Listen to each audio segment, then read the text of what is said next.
Hello guys. Welcome back to my channel. Today's topic is super exciting, as you saw in the title, what if Deku unleashed the power of the Incredible Hulk? So before we begin, make sure to hit that subscribe button, smash the like button, and comment your thoughts down below. Now let's jump straight into this epic fanfiction. Izuku Midoriya had learned to live with disappointment. It was a constant companion, walking beside him through the halls of Aldera Junior High, sitting with him during lunch, and whispering cruel reminders during every hero analysis session he conducted in his worn notebooks. At 14 years old, he had become an expert in managing crushed dreams, carefully packaging each shattered hope into a box labeled impossible, and storing it somewhere deep in his chest where it wouldn't hurt quite so badly. But today was different. Today, Izuku stood outside the gates of a research facility he had no business being near, clutching a crumpled piece of paper with an address scrawled in his mother's careful handwriting. The Musudafu Advanced Sciences Laboratory loomed before him, a gleaming tower of glass and steel that seemed to touch the sky itself. His mother had secured him a tour through a distant cousin who worked in administration, a small consolation prize for a quirkless boy whose dreams of heroism seemed more impossible with each passing day. Maybe you'll find a different path, his mother had said, her voice thick with forced optimism and barely concealed grief. Science can change the world too, Izuku. Not everyone needs to be a hero. The words had stung, but Izuku understood. Izuku Midoriya had watched her son's spirit break slowly over the years, each rejection and each instance of bullying carving away pieces of the bright-eyed child who once declared he would be the greatest hero. She was trying to help him find a new dream, even if it meant abandoning the old one. Izuku took a deep breath and pushed through the facility's entrance. The lobby was pristine, white marble floors reflected the afternoon sunlight streaming through floor-to-ceiling windows.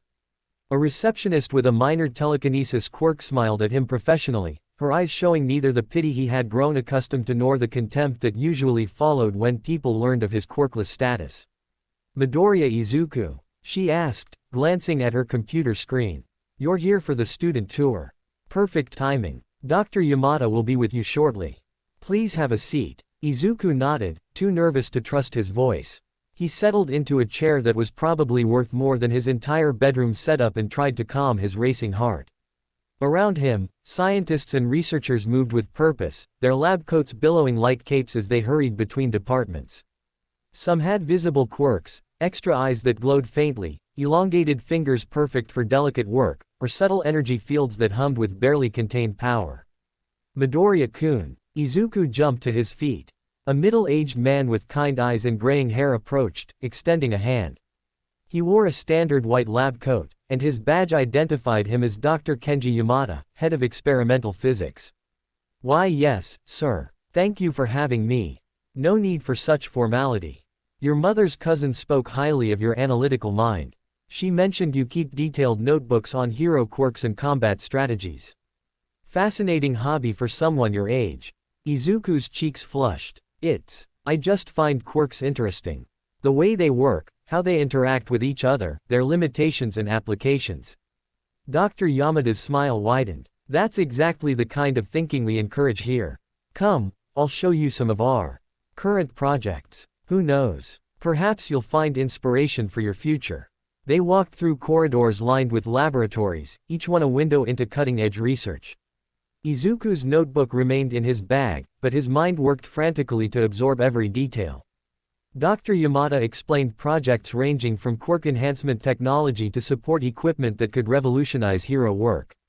The scientist's enthusiasm was infectious, and for the first time in months, Izuku felt a spark of genuine excitement. "Now this." Dr. Yamada paused before a reinforced door with multiple security warnings. "This is our most ambitious project. We're not usually allowed to show students, but given your interest in quirk mechanics, I think you'll appreciate the theoretical framework." He entered a code, and the door slid open with a pneumatic hiss. The laboratory beyond was unlike anything Izuku had ever seen. Massive containment units lined the walls, their surfaces covered in warning labels and glowing readouts. In the center of the room sat a cylindrical chamber filled with swirling green energy that cast eerie shadows across the equipment. The air itself seemed to hum with barely contained power. "We're studying gamma radiation and its potential interactions with the quirk factor gene." Dr. Yamada explained, his voice taking on a reverent tone. The leading theory is that quirks emerged from a combination of genetic mutation and environmental factors.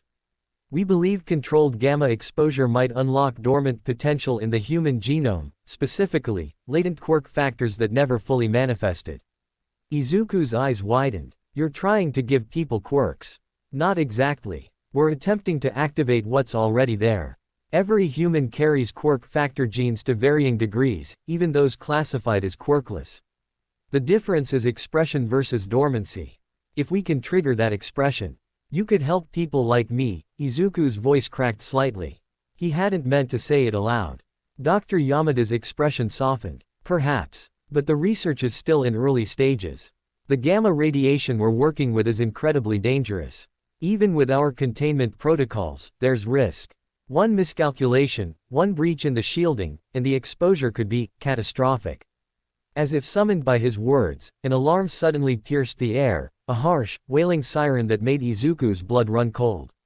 Red emergency lights began rotating throughout the laboratory, casting everything in intermittent crimson flashes. Containment breach in Sector 7, a mechanical voice announced over the intercom. All personnel evacuate immediately. This is not a drill. Dr. Yamada's face went pale. The gamma reactor, he grabbed Izuku's shoulder.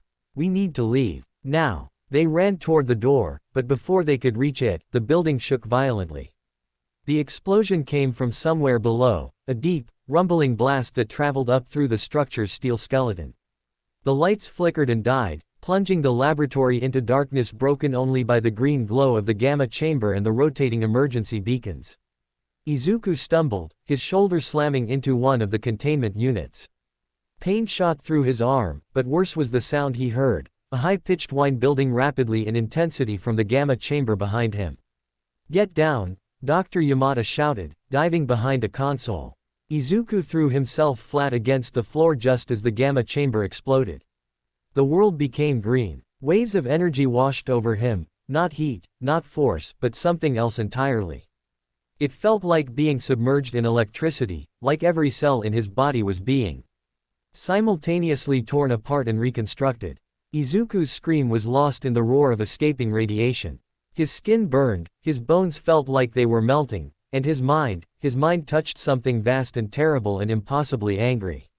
Then everything went black. When consciousness returned, Izuku found himself staring at a white ceiling. His body felt strange, heavy and light at the same time, as if he weighed both nothing and everything. Voices murmured nearby, hushed and urgent. Unprecedented exposure, shouldn't be alive. Quirk factor readings are off the charts, changing by the minute. Containment protocols in place, if he transforms again. Izuku tried to sit up, and the world tilted dangerously. Strong hands pushed him gently back down. Easy, Midoriya-kun. You're in the medical wing. You've been unconscious for 3 days. Dr. Yamada's face swam into focus. The scientist looked exhausted, dark circles under his eyes and worry etched into every line of his face. What happened? Izuku's voice came out hoarse. The gamma reactor had a catastrophic failure. Several people were injured, but you received the full force of the gamma burst. By all rights, you should be dead. Instead, Dr. Yamada hesitated. Instead, something extraordinary occurred. I don't understand. Your quirk factor gene activated. But not in any way we've ever seen before. The gamma radiation didn't just trigger dormant genetics, it fundamentally rewrote them. Created something entirely new. Izuku's heart hammered in his chest.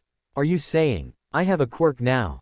Not just any quirk. Something powerful. Something dangerous. Dr. Yamada pulled up a tablet, showing him readouts covered in medical data Izuku couldn't fully comprehend. Your body is now capable of absorbing and metabolizing gamma radiation. When you experience extreme emotional stress, particularly anger or fear, your cells begin a rapid transformation. You become something else. Something else. Izuku whispered. We've designated it a mutation class quirk with physical enhancement properties. In your transformed state, you exhibit incredible strength, near invulnerability, and a healing factor that borders on miraculous. But Midoriya-kun, Dr. Yamada's expression grew grave. The transformation comes with a cost. Your rational mind becomes suppressed, replaced by pure instinct and rage. In the 3 days you've been here, you've transformed twice. Both times, it took 4 pro heroes and a specialized containment quirk to stop you from destroying the facility. Izuku's stomach dropped. I hurt people. No one was seriously injured, but the potential for catastrophe is enormous. Your strength in that form is comparable to All Might in his prime. Perhaps greater. The words should have filled Izuku with joy. After years of being quirkless, after countless rejections and endless mockery, he finally had power. Real power. The kind that could make him a hero. But all he felt was fear. What do we do? He asked quietly. Dr. Yamada sat on the edge of the medical bed. We help you learn control. The facility has taken responsibility for what happened. This was our accident, our failure in safety protocols. We're prepared to offer you training, support, and medical monitoring. But Izuku, you need to understand the magnitude of what you're carrying. This power could save lives or end them. The choice of which will be yours. Izuku looked down at his hands. They appeared normal, thin fingers, slightly calloused from writing, nothing remarkable. But beneath that ordinary exterior lurked something monstrous. Something capable of destruction on a scale he could barely imagine. I want to be a hero, he said, surprised by the strength in his own voice.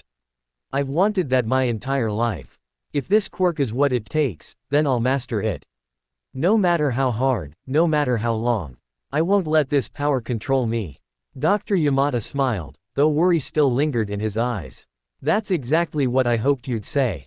Rest now. Tomorrow, your real training begins. After the doctor left, Izuku lay in the medical bed and stared at his hands.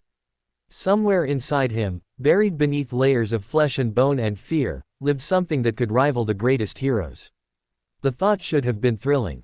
Instead, all Izuku could think about was control. About the moment when rage would override reason. About the line between hero and monster. About whether that line even existed anymore. Outside his window, the sun set over Musudafu. The city lights began flickering to life, thousands of points of illumination in the growing darkness. Somewhere out there, heroes patrolled the streets. Villains plotted their crimes. And ordinary people went about their lives, never knowing that a quirkless boy had been transformed into something extraordinary. Something terrifying. Something unstoppable. Izuku closed his eyes and tried to sleep. But in his dreams, he saw only green, endless waves of gamma radiation washing over him, and within those waves, the echo of a roar that shook the very foundations of the world. His new life had begun. And nothing would ever be the same. Morning came too quickly. Izuku woke to find his room bathed in sterile fluorescent light and the quiet beeping of medical monitors attached to his chest. For a moment, he thought perhaps the previous days had been a nightmare, that he would wake up in his own bed, quirkless but safe, with nothing more dangerous than another day of Bakugo's bullying ahead of him. Then he saw the reinforced walls. The medical room wasn't just a hospital space. It was a containment cell. The walls were thick concrete reinforced with what looked like titanium plating, and the single window was made of some kind of reinforced polymer that distorted the view outside. Even the door was designed to withstand incredible force, heavy metal with multiple locking mechanisms visible along its frame. They were afraid of him. The realization settled in Izuku's stomach like a stone. He had spent his entire life being dismissed, overlooked, treated as something less than worthy. Now people feared him. He wasn't sure which was worse. A soft knock interrupted his thoughts. The door's locks disengaged with a series of metallic clicks, and Dr. Yamada entered, followed by a woman Izuku didn't recognize. She was tall and muscular, with close-cropped silver hair and eyes that seemed to evaluate everything with tactical precision. Her hero costume was practical, reinforced bodysuit in dark gray with support equipment built into the gauntlets and boots. Midoriya-kun, this is Ironclad. She's a professional hero who specializes in training individuals with difficult-to-control quirks, Dr. Yamada gestured to the woman. She's agreed to help with your situation. Ironclad stepped forward, extending a hand. Her grip was firm but not aggressive when Izuku shook it. I've reviewed your case, she said, her voice surprisingly gentle despite her intimidating appearance. Gamma-induced mutation quirk with transformation properties, strength enhancement, and rage state triggers. Not the easiest debut quirk, kid. I don't want to hurt anyone, Izuku said quietly. Good. That's the first step. Ironclad pulled up a chair and sat, her posture relaxed but alert. Let me tell you something about power, Midoriya. Every quirk is dangerous in its own way. The difference between a hero and a villain isn't the power itself, it's the choice of how to use it. You've been given something incredible and terrifying. What matters now is what you do with it. But I can't control it. When I transform, I don't even remember what happens. Not yet. But you will. Ironclad's confidence was absolute. I've trained heroes with berserk state quirks, emotional triggers, and transformation disabilities. Your case is unique, but not impossible. The question is, are you willing to do the work? Because I'll warn you now, this won't be easy. It's going to hurt, it's going to be frustrating, and there will be days when you want to give up. Izuku thought of all the years he had spent chasing an impossible dream. All the notebooks filled with hero analysis. All the nights he had cried himself to sleep wondering why he couldn't be like everyone else. He had lived with disappointment his entire life. But this was hope. Terrifying, dangerous, uncontrollable hope. I'll do whatever it takes, he said, meeting Ironclad's eyes. Teach me. The hero's smile was fierce. Then let's begin. The facility's training area was located 3 levels underground, a massive reinforced chamber designed to withstand quirk-related destruction. The walls were scarred from previous testing, and Izuku could see where massive impacts had dented even the reinforced plating. Observation windows lined one wall, currently occupied by Dr. Yamada and several other scientists holding tablets and monitoring equipment. Ironclad led Izuku to the center of the chamber. The space felt oppressively large, echoing his footsteps back at him like whispered warnings. First lesson, Ironclad said, activating her own quirk. Her skin took on a metallic sheen, transforming into what looked like brushed steel. Understanding your trigger. Your transformations occur during extreme emotional stress, specifically anger and fear. To control the transformation, you need to first recognize when it's beginning. How do I do that? By triggering it intentionally. In a controlled environment where you can't hurt anyone. She gestured to the reinforced walls around them. This chamber can withstand a direct assault from All Might.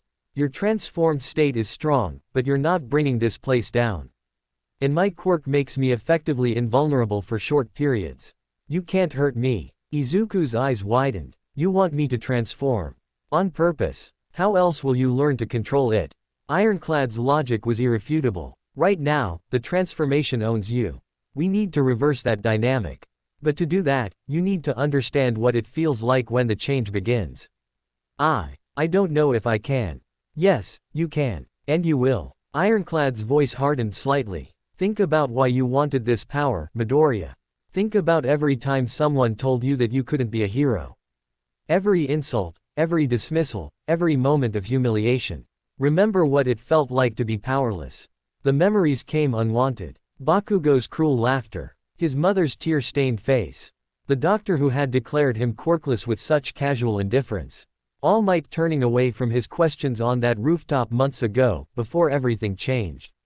That's it, Ironclad said, her voice seeming distant. I can see it in your vitals. Your heart rate is increasing. Your body temperature is rising. Feel that sensation, Midoriya. That's your quirk activating. Izuku did feel it, a warmth spreading through his chest, like fire in his veins. His muscles began to ache, not with pain, but with tension, as if they were coiling like springs preparing to release. Now think about the people you want to protect, Ironclad continued. Your mother, your friends, everyone who believed in you even when you didn't have a quirk. Think about the villains who would hurt them. Think about failing to save them. The warmth became heat. Izuku's breathing quickened. The world around him seemed to sharpen and blur simultaneously. Colors became too bright, sounds too loud. That's the edge, Midoriya. That's the moment before transformation. Remember this feeling. Memorize it. But the heat was building too fast. Izuku tried to hold on to his rational mind, tried to maintain control, but the anger was rising like a tsunami, unstoppable and overwhelming. He thought of Bakugo telling him to jump off a roof. He thought of being powerless while villains attacked. He thought of watching his mother cry because her son would never achieve his dreams. The rage exploded. Izuku's scream became a roar. His body convulsed, muscles expanding rapidly beneath his skin. His clothes tore as his frame grew, from a thin 14-year-old boy to something massive and powerful. His skin shifted to a sickly green color, and his eyes burned with fury that knew no reason. The Hulk had awakened. From behind her metallic defense, Ironclad stood her ground. The transformed Izuku towered over her, easily 8 feet tall with muscles that defied human anatomy. He radiated rage, his chest heaving with each breath, fists clenched so tight that his knuckles had gone white against the green skin. Midoriya, Ironclad's voice was calm, controlled. Can you hear me? The Hulk's response was another roar. He lunged forward with speed that shouldn't have been possible for something so massive. His fist crashed into Ironclad's metallic form with enough force to create a shockwave that rattled the observation windows. But Ironclad didn't move. Her quirk held, absorbing the impact. Good. Get it out of your system, she said, bracing herself as another blow came. But somewhere in there, Midoriya, I need you to listen. You're in control. This is your body. Your power. Don't let the rage own you. The Hulk didn't understand words. He only understood anger. He pounded against the hero's defenses, each strike powerful enough to shatter concrete. The walls around them cracked under the force of missed blows. The floor beneath them buckled and fractured. In the observation room, Dr. Yamada watched with growing concern. Her quirk can only maintain invulnerability for 5 minutes. If he doesn't calm down, give her more time, another scientist urged. This is the fastest anyone's attempted contact during his transformed state. She knows what she's doing. Ironclad did know what she was doing. She had trained dozens of heroes with difficult quirks. She understood rage, understood fear, understood the prison of losing control of your own body. And she understood that somewhere beneath the monster's fury was a 14-year-old boy who just wanted to be a hero. Midoriya, she said again, catching another devastating blow. Think about your mother. Think about how proud she'll be when you master this. Think about the people you're going to save. For just a moment, the Hulk hesitated. The rage flickered. In those green eyes, something almost human appeared. Then it was gone, swallowed again by fury. But Ironclad had seen it. That flicker of consciousness. That fragment of Izuku still present beneath the transformation. There you are, she whispered. Fight for it, kid. Fight for control. The Hulk roared again, but this time there was something different in the sound. Frustration, perhaps. Confusion. He staggered back, massive hands going to his head as if trying to crush the warring impulses. Within his own skull, Ironclad took a calculated risk. She deactivated her defensive quirk, standing vulnerable before the monster. Midoriya Izuku, she said firmly. Stand down. The Hulk's eyes focused on her. For a long moment, the chamber was silent except for his labored breathing. Then, slowly, impossibly, the rage began to recede. The transformation reversed. Muscles deflated. Skin returned to its normal color. Height decreased. In less than 30 seconds, the towering monster had been replaced by a thin teenager in shredded clothes, collapsing to his knees in exhaustion. Izuku gasped for air, his entire body trembling. Did I hurt anyone? Ironclad knelt beside him, her own quirk fading as her skin returned to normal. No, you did perfectly. I couldn't stop it. The anger, it was too much. But you slowed it. At the end, you heard me. You fought through the rage and returned to yourself. That's more progress than most people make in their first controlled transformation. She helped him to his feet. This is a marathon, not a sprint. Every time you transform and come back, you'll retain a little more control. Eventually, you'll be able to maintain your consciousness throughout the entire transformation. How long will that take? Ironclad's smile was rueful. As long as it needs to. But Midoriya, you've got something most people with rage state quirks don't have. What's that? Determination. I've seen your eyes. You're not going to give up on this. And that stubborn refusal to quit. That's what's going to make you a hero. Dr. Yamada entered the chamber with fresh clothes and a medical kit. Remarkable progress, Midoriya-kun. Your vital signs show the transformation lasted 4 minutes and 37 seconds. That's nearly a minute longer than your previous episodes, yet you maintained enough control to respond to verbal commands at the end. Izuku pulled on the new clothes, wincing at the soreness in his muscles. His body felt like he had run a marathon. It doesn't feel like progress. I still lost control. I still became that thing. That thing is part of you now, Ironclad said gently. You can hate it, fear it, or accept it. Only one of those options leads to mastery. The weight of her words settled on Izuku's shoulders. He looked at his hands again, ordinary, unremarkable, human. But he could still feel the echo of transformation in his muscles, the memory of rage in his mind. "When can we train again?" he asked. Ironclad laughed, a sound of genuine pleasure. "Tomorrow. Rest today. Your body needs to recover, and trust me, after your first few transformations, you're going to be sore in places you didn't know you had muscles." She wasn't wrong. By the time Izuku returned to his medical room, every movement was agony. But it was good pain, the kind that came from pushing limits, from growing stronger. He had felt it before during his endless attempts at physical training, back when he thought maybe he could be a quirkless hero. This was different. This pain came from using power. Real power. His mother visited that evening, her face tight with worry. Izuku Midoriya had aged years in the past few days, dark circles under her eyes and her hands never quite still. "Izuku, the doctors told me what you're attempting. Training to control this transformation." She sat on the edge of his bed. "Are you sure this is what you want? We could find another way. Maybe move away, somewhere quiet where you wouldn't need to." "Mom," Izuku took her hand. "This is what I've always wanted. A chance to be a hero. I know it's scary. I'm scared too. But I can't run from this. If I do, then all those years of dreaming, all those notebooks, all that hope, it was all for nothing." Tears spilled down Inko's cheeks. "You could have died in that accident. You still could die learning to control this quirk. I can't lose you, Izuku. You won't. I promise." He squeezed her hand. "I'm going to master this. And when I do, I'm going to be the hero we both know I can be. The hero you've always believed I could be, even when I was quirkless." Inko pulled him into a fierce embrace. "You were always a hero to me. Quirk or no quirk. You know that, right?" Izuku nodded against her shoulder, his own eyes burning with unshed tears. "I know, Mom, I know." After she left, Izuku lay in the darkness and thought about the future. About UA. High school and the hero course he had once thought would forever remain out of reach. About standing alongside the greatest heroes and proving that even someone who started as quirkless could rise to greatness. But most of all, he thought about control. About the moment when his consciousness had flickered through the Hulk's rage, when Ironclad's words had reached him through the fury. It had been brief, barely a second of awareness, but it had been real. That spark of control was everything. In the weeks and months ahead, Izuku would nurture that spark. He would fan it into a flame, then a fire, then an inferno of willpower that could match even the rage of the Hulk. He would become a hero who could harness incredible power without being consumed by it. But tonight, he was just a tired 14-year-old boy who had taken the first step on an impossibly difficult journey.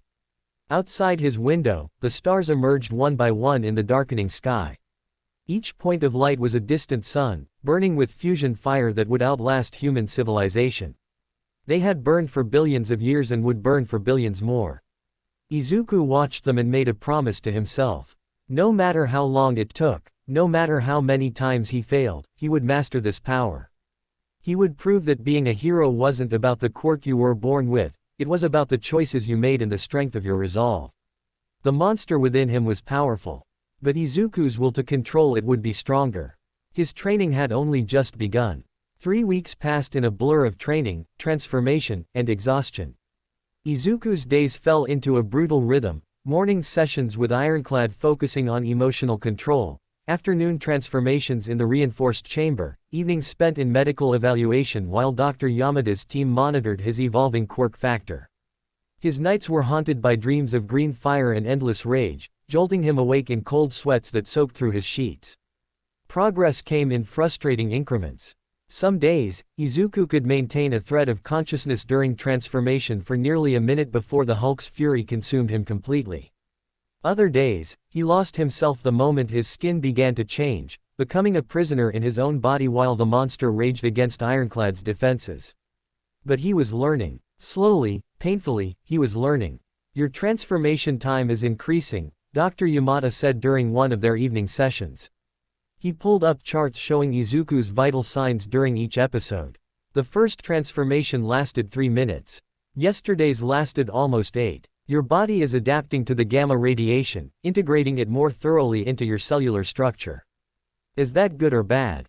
Izuku asked, studying the graphs that looked like abstract art to his untrained eyes. Both. The longer you can maintain the transformation, the more useful it becomes in combat situations. But it also means the rage state lasts longer, which increases the danger if you lose control in a civilian area. Dr. Yamada's expression was grave. Midoriya-kun, I need you to understand something. The facility has been able to contain your transformations because we have controlled conditions, professional heroes, and specialized equipment. Out in the real world, if you lose control near innocent people, he didn't need to finish the sentence. Izuku understood perfectly. One mistake, one moment of insufficient control, and he could kill someone. Could kill many someones. Then I won't lose control, Izuku said quietly. Easier said than done. Emotional triggers don't always announce themselves. Anger can spike in an instant, a surprise attack, a threat to someone you care about, even just accumulated stress from a bad day. You need to be better than perfect, Midoriya. You need to be absolutely certain. The weight of those words followed Izuku into his next training session. Ironclad noticed immediately, she had developed an uncanny ability to read his moods over their weeks together. You're distracted, she said, adjusting the settings on her gauntlets. What's on your mind? Dr. Yamada said I need to be perfect. That anything less could get people killed. Ironclad snorted. Yamada's a brilliant scientist, but he doesn't understand hero work. Perfect doesn't exist, kid. Every hero makes mistakes. What matters is how you handle them. Easy for you to say. Your mistakes don't involve turning into a rage monster. No, they involve failing to protect someone because I was 1 second too slow, or making a tactical error that got a fellow hero injured. Ironclad's voice was sharp. Every quirk has consequences. Every power comes with responsibility. You think Endeavor doesn't worry about his flames getting out of control. You think heroes with mental quirks don't fear accidentally influencing the wrong person. Fear is part of the job. It's what keeps us careful. She activated the training sequence. Holographic targets appeared throughout the chamber, some marked as villains, others as civilians. New exercise today, Ironclad explained. I'm going to trigger your transformation. But this time, I want you to try maintaining enough control to distinguish between threats and innocence. In the heat of battle, you can't just destroy everything around you. You need to be able to identify who needs saving and who needs stopping. Izuku's stomach clenched. I don't know if I can. You won't know until you try. Now stop making excuses and show me what you've learned. Ironclad began the emotional triggers she had refined over their weeks of training. She spoke of villains attacking his mother, of watching helplessly while people died, of failing to save anyone because he was too weak, too slow, too inadequate. The words were calculated cruelty, designed to bypass his rational mind and strike directly at his deepest fears. The transformation came faster now. Izuku's body knew the pathways, the cellular changes that converted a thin teenager into a mountain of muscle and rage. His clothes tore, they always did, though the facility now provided him with specially designed pants that could stretch to accommodate his transformed size. His skin shifted to that distinctive green. His muscles expanded until he towered over everything in the chamber. But this time, as the rage threatened to consume him, Izuku fought back. He held onto a single thought. His mother's face. Her smile when he told her about his training progress. Her tears when he promised he would be safe. That image became an anchor, a lifeline he could cling to even as fury tried to sweep him away. The Hulk's eyes opened, but behind them, something of Izuku remained. Good. Ironclad's voice seemed to come from very far away. Now look at the targets. Tell me which ones are enemies. The Hulk's vision was different. Colors were sharper, movements more obvious. He saw the holographic figures scattered throughout the chamber. Some held weapons. Others cowered in simulated fear. Destroy. The rage demanded. Destroy everything. No. Izuku's voice was small but present. Not everything. Not the scared ones. The internal battle was agony. Two consciousnesses warring for control of one body. The Hulk wanted to smash, to break, to unleash his strength on anything and everything. Izuku wanted to protect, to save, to use this power responsibly. The Hulk took a step toward a holographic villain.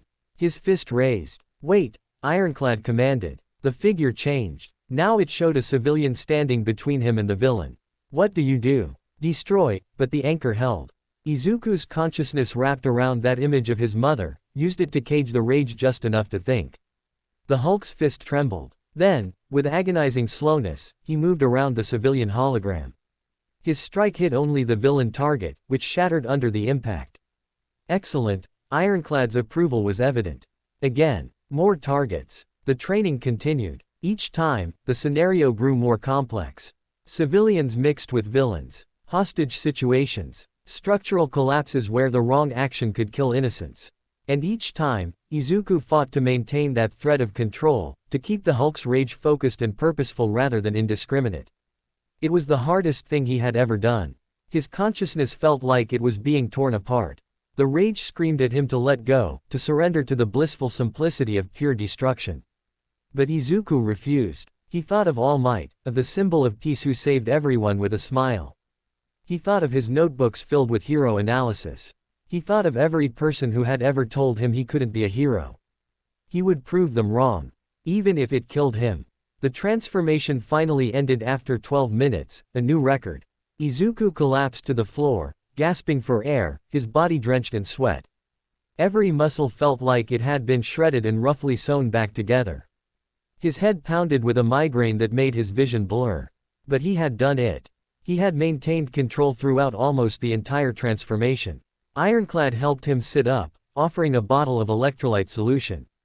"How do you feel?" "Like I got hit by a train," Izuku managed. "But I did it. I could think. I could choose which targets to hit. You did more than that. You proved you can use this power surgically instead of just as a blunt instrument." She smiled. That's the difference between a destructive quirk and a hero's quirk. Not the power itself, but the control behind it. Dr. Yamada entered the chamber, tablet in hand and excitement written across his face. "Remarkable. Your neural patterns during that transformation showed sustained activity in the prefrontal cortex. That's the part of the brain responsible for decision-making and impulse control.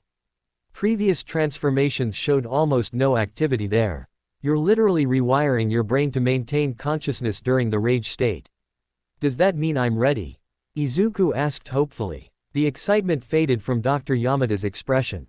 "Ready for what?" "To go home. To go back to school. To live normally." The silence that followed was answer enough. "Midoriya-kun," Dr. Yamada began carefully. "Your progress is extraordinary. But you've been training in a controlled environment with a pro-hero who can withstand your attacks. The real world doesn't have those safeguards. One bad day, one unexpected trigger, and you could hurt someone. So I'm supposed to stay locked up here forever." The frustration in Izuku's voice surprised even himself. "Not forever. Just until we're absolutely certain you can handle civilian situations. That means more training, more testing, more controlled exposures to increasingly complex scenarios." Dr. Yamada's tone was apologetic but firm. "I know it's not what you want to hear. I've been here for 3 weeks. I've missed school, I barely see my mother, and I've spent every day getting my ass kicked in that chamber." Izuku stood, ignoring the protest from his exhausted muscles. "I've made more progress than you thought possible. But it's still not enough. What exactly do I need to do to prove I'm not a danger?" Ironclad placed a hand on his shoulder. "Kid, I understand the frustration. But Yamada's right. You've come incredibly far, but there's a difference between controlled training and real-world application. Out there, you won't have warning before emotional triggers hit. You won't have me to contain you if things go wrong. You need to be able to trust yourself completely." "I do trust myself. Do you?" Ironclad's eyes were kind but challenging. "Because I don't think you do. I think every transformation still terrifies you. I think you're waiting for the moment when the control slips and you become the monster you're afraid you already are." The words hit like a physical blow. Izuku wanted to deny them, to insist she was wrong. But he couldn't. Because she had seen straight through to the fear he carried in his chest, the certainty that he was one bad moment away from proving everyone's worst assumptions correct. "How do I fix that?"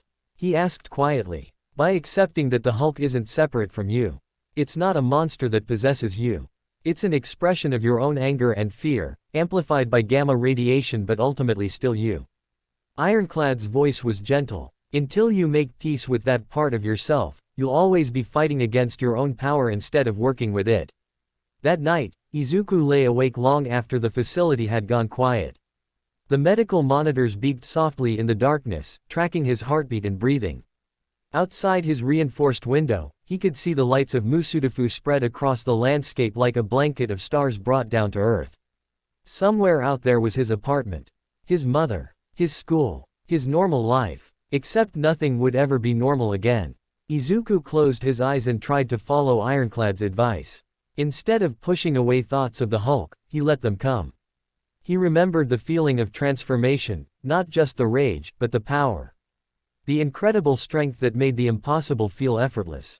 The durability that meant he could stand between civilians and danger without fear.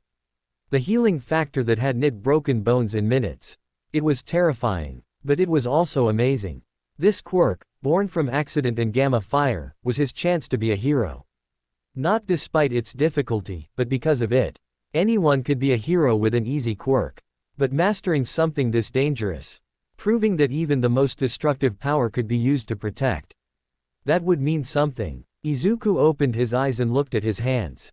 In the dim light from the monitors, they appeared ordinary. But he knew the truth now. These hands could become weapons capable of matching All Might himself. They could save lives or end them.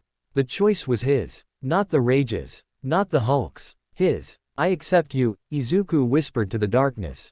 You're part of me now. My anger, my fear, my strength. All of it. And I'm going to master you. Not because I have to.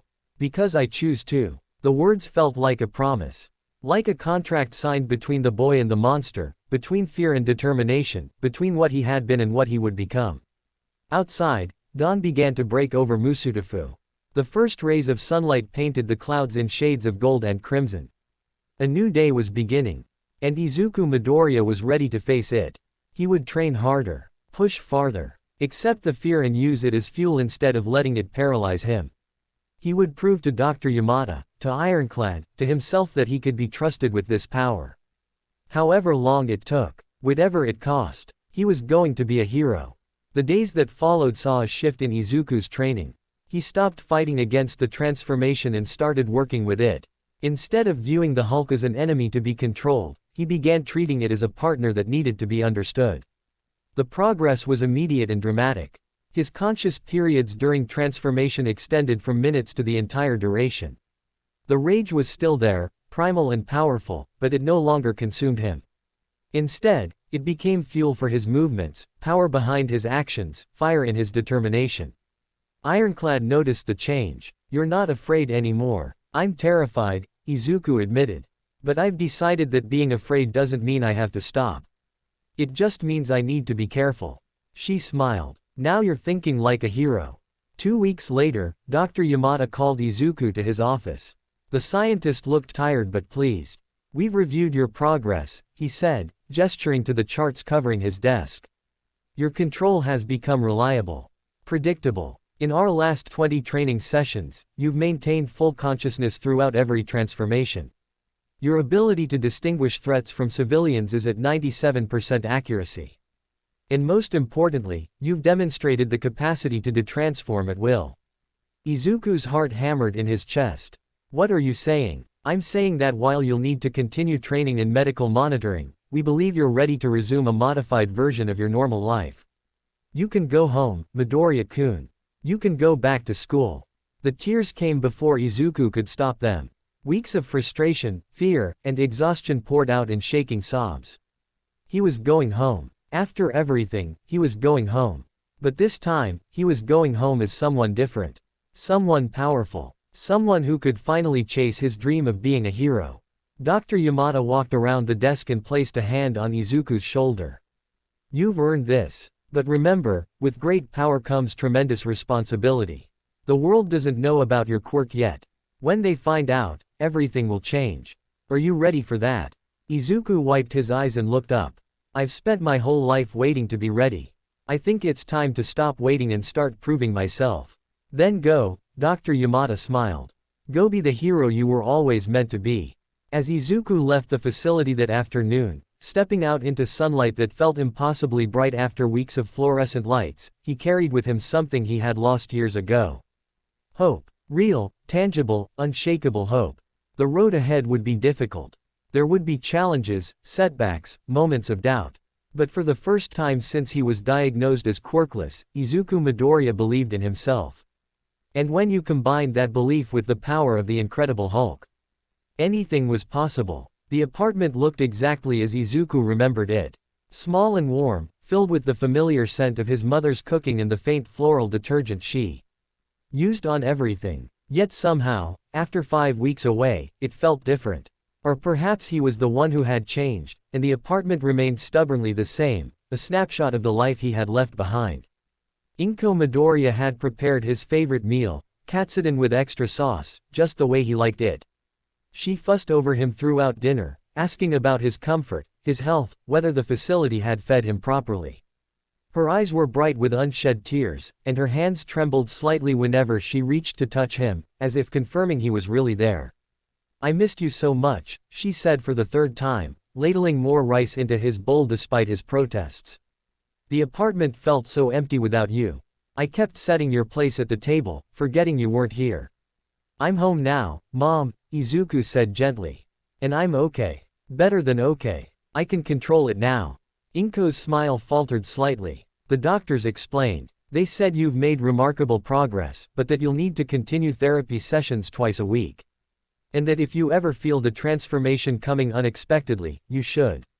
"I know the protocols," Izuku interrupted, then softened his tone. "I'm sorry. I know you're worried. But I promise you, I'm not going to let anything bad happen. I've trained for this. You're 14 years old. You shouldn't have to train for something like this. You should be worrying about homework and friends and normal things." The word, normal, hung in the air between them. Izuku had never been normal. First he was quirkless in a world of quirks. Now he carried power that rivaled the greatest heroes, trapped inside a body that could barely handle it. Normal had always been out of reach. "I'm going back to school tomorrow," he said, changing the subject. "It'll be good to see everyone again." The life felt bitter on his tongue. He had no friends at Aldera Junior High. Just Bakugo's gang, who made his life miserable, and classmates who either ignored him or joined in the mockery. But his mother didn't need to know that. She carried enough worry already. That night, Izuku lay in his own bed for the first time in over a month. The ceiling was familiar. He had spent countless nights staring at it, analyzing hero videos on his phone, dreaming of a future that seemed impossible. Now that future felt tantalizingly close. UA high school's entrance exam was less than 8 months away.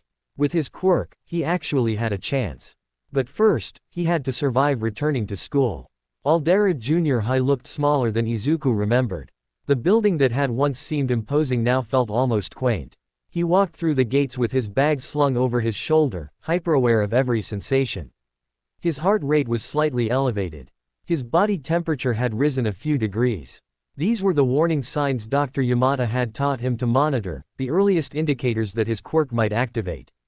"Stay calm. Breathe. You're in control." The whispers started immediately. Students pointed and stared as he walked through the hallways. News of his accident had spread, apparently, though the details remained classified. The official story was that he had been caught in a villain attack and hospitalized for several weeks. The truth, that he had been transformed by gamma radiation into something powerful and dangerous, remained secret. "Deku." The voice made Izuku's blood run cold. He turned slowly to find Katsuki Bakugo leaning against a locker, his usual gang flanking him like loyal dogs. The blonde's expression was unreadable, somewhere between curiosity and his standard contempt. "So the rumor's true. You actually survived." Bakugo pushed off the locker and approached.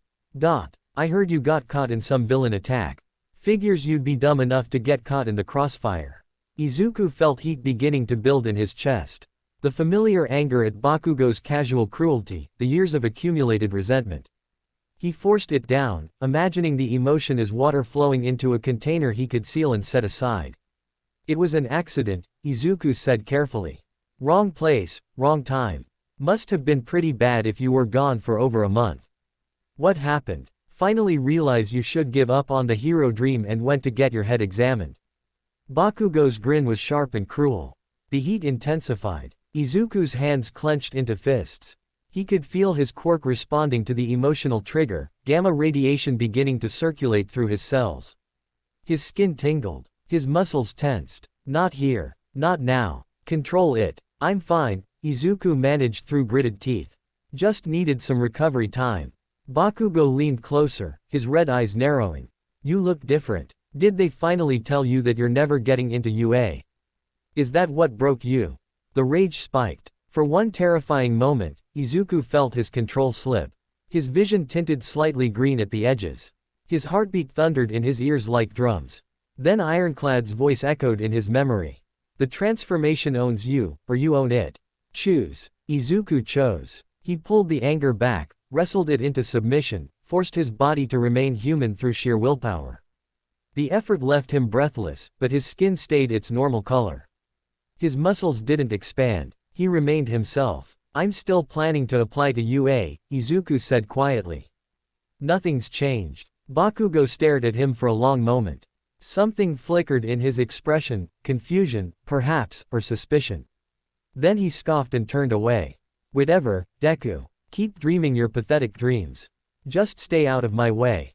As Bakugo walked off, his gang following, Izuku released a shaky breath. His entire body trembled with the effort of maintaining control. That had been close. Too close. If he had transformed in the middle of the school hallway. He didn't let himself finish that thought. The rest of the school day passed in a blur. Teachers welcomed him back with varying degrees of genuine concern and professional obligation. Classmates asked superficial questions about his accident that Izuku deflected with vague answers. No one seemed to notice how carefully he monitored his emotions, how he excused himself to the bathroom whenever he felt his control wavering. By the time the final bell rang, Izuku was exhausted.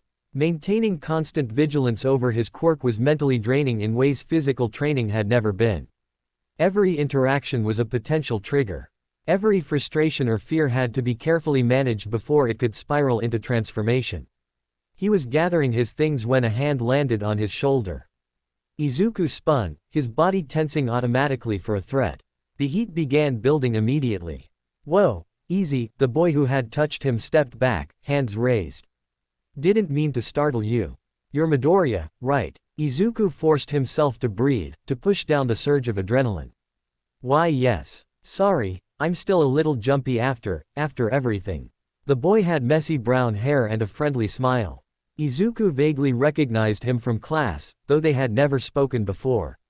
I heard about what happened. Villain attack, right? That must have been terrifying. It was intense, Izuku said carefully. I'm Tanaka. We're in the same homeroom. He shifted his bag to his other shoulder. Look, I know this is random, but I wanted to say I think it's cool that you're still planning to apply to UA. I heard you tell Bakugo earlier. Izuku blinked in surprise. You think it's cool? Sure. I mean, most people would be traumatized after a villain attack. But you're still chasing your dream. That takes guts. Tanaka's smile widened. For what it's worth, I hope you make it. The words were simple, almost throwaway. But they hit Izuku with unexpected force. In all his years at Aldera, no one had ever encouraged his hero aspirations. Most had mocked them, others had ignored them, but genuine support, that was new. Thank you, Izuku said, surprised by how much he meant it. That means a lot. No problem. Hey, if you ever want to study together or something, let me know. I'm pretty terrible at English, but I'm decent at math. Tanaka waved as he headed toward the door. See you tomorrow, Midoriya. As Izuku watched him leave, he felt something shift inside him. Maybe not everyone at Aldera was an enemy. Maybe there were people who could see past the quirkless label he had carried for so long. People who might even become friends. The thought was both comforting and terrifying. Friends meant attachments. Attachments meant people who could be threatened. People whose danger might trigger his transformation. But didn't heroes need people to protect? Wasn't that the whole point? Izuku shook his head and headed home. These were questions for another day. The weeks that followed established a new rhythm. School during the day, training sessions with Ironclad twice a week, medical checkups with Dr. Yamada every Friday.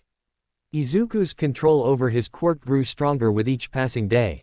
He learned to recognize even the subtlest signs of impending transformation and developed techniques to redirect the emotional energy before it could trigger the change. But he also learned the cost of constant vigilance. His grades slipped slightly as mental exhaustion affected his concentration. He lost weight because stress suppressed his appetite. Dark circles appeared under his eyes from nights spent lying awake, afraid that if he slept too deeply he might transform in his dreams. Inko noticed, of course. Mothers always did. "You're pushing yourself too hard," she said one evening, finding him at his desk surrounded by homework and training notes. "You need to rest, Izuku." "I'm fine, Mom." "You're not fine. You look exhausted. When was the last time you just relaxed? Watched a hero video for fun instead of analysis?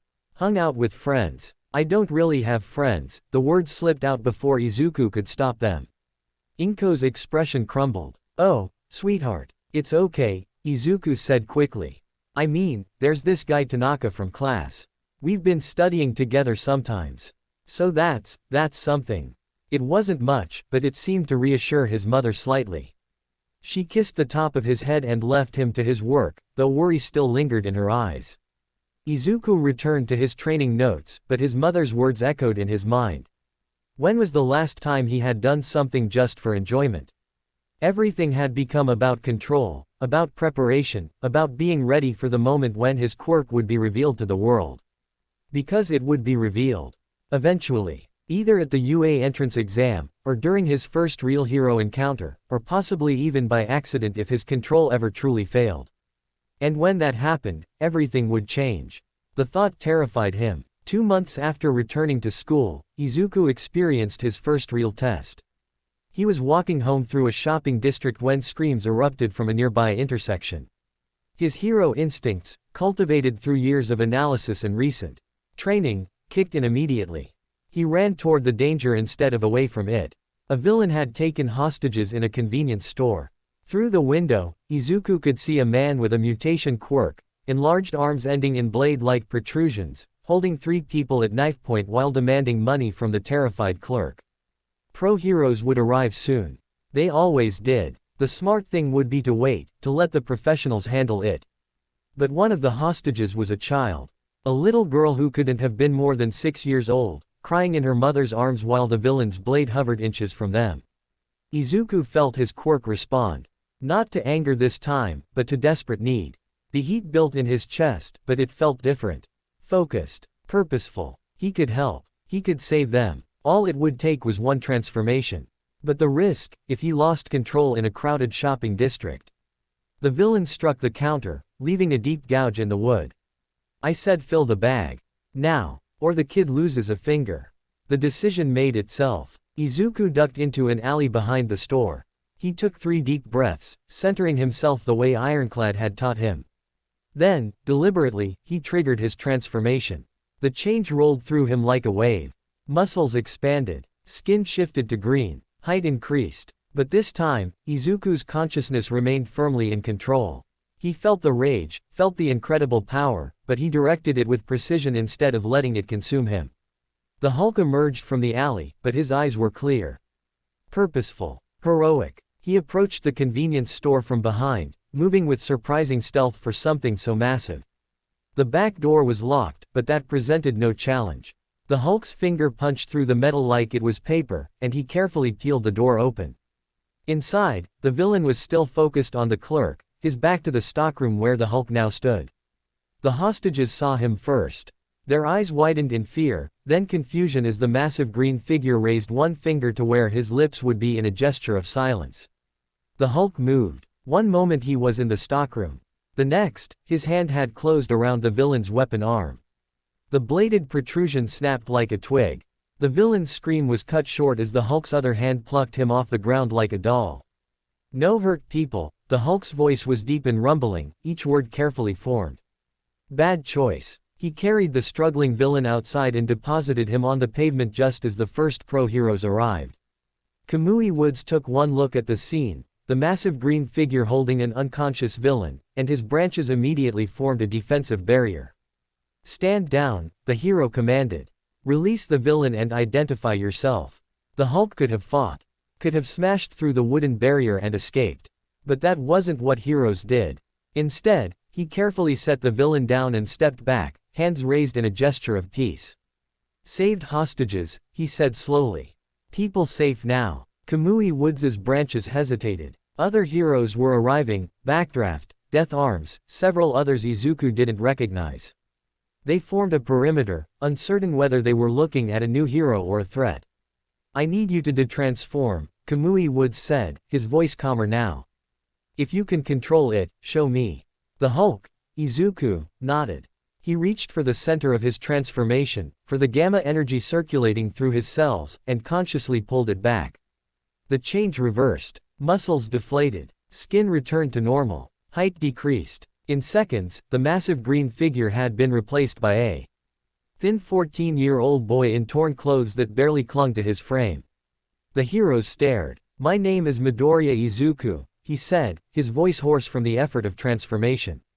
"I have a mutation quirk."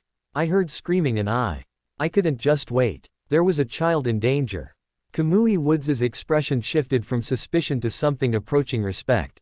"You saved those people. That's clear. But operating without a provisional license, especially with a quirk that powerful, kid, you could be in serious trouble." "I know," Izuku said quietly. "But I'd do it again. Being a hero means saving people, right? License or no license." The words hung in the air. Around them, civilians had begun emerging from hiding. The hostages stumbled out of the convenience store, the mother clutching her daughter tightly. When she saw Izuku, she ran to him. "You saved us," she sobbed. "That monster, you saved my baby." The little girl peeked out from her mother's arms and gave Izuku a trembling smile. "Thank you, Mr. Hero." Something warm bloomed in Izuku's chest. Not rage this time, not fear, something else entirely. This was what he had been training for. What he had suffered for. This moment, when a child looked at him and saw a hero instead of something to be feared. It made everything worth it. Kamui Woods sighed. "We'll need to file a report. And you'll probably get a lecture from whoever's responsible for your hero training. But Midoriya, you did good today. Just try to get that provisional license before you do it again, okay?" Izuku nodded, unable to speak past the lump in his throat. As the heroes processed the scene and paramedics checked the hostages, Izuku stood to the side and watched. His secret was out now. By tomorrow, footage of the green monster who saved people would be all over the news. Questions would be asked. His life would change irrevocably. But looking at the little girl who was safe because he had acted, at the mother who still had her daughter because he had chosen to transform, Izuku smiled. Let the world see what he could do. Let them judge whether he was hero or monster. He knew the truth now. The Hulk wasn't something separate from him. It was him. His anger, his fear, his desperate need to protect transformed into physical power. And if he could master that power, if he could use it to save people, then maybe, just maybe, he could be the hero he had always dreamed of becoming. As sirens wailed and cameras flashed, Izuku Midoriya stood in the middle of the chaos and felt, for the first time in his life, like he had finally found where he belonged. Not despite his power. Because of it. The footage went viral within hours. Someone had captured the entire incident on their phone. Shaky video showing a massive green figure emerging from the convenience store, carrying a villain like a child's toy, then transforming back into a scrawny teenager. By the time Izuku returned home that evening, his face was plastered across every news channel and social media platform in Japan. Breaking news: mysterious quirk user saves hostages in dramatic convenience store rescue. Authorities identify him as Midoriya Izuku, a 14-year-old middle school student from Musudafu. The nature of his transformation quirk remains under investigation. Izuku sat on the couch next to his mother, watching himself on television. The surreal nature of seeing his own heroic debut broadcasted to millions made his head spin.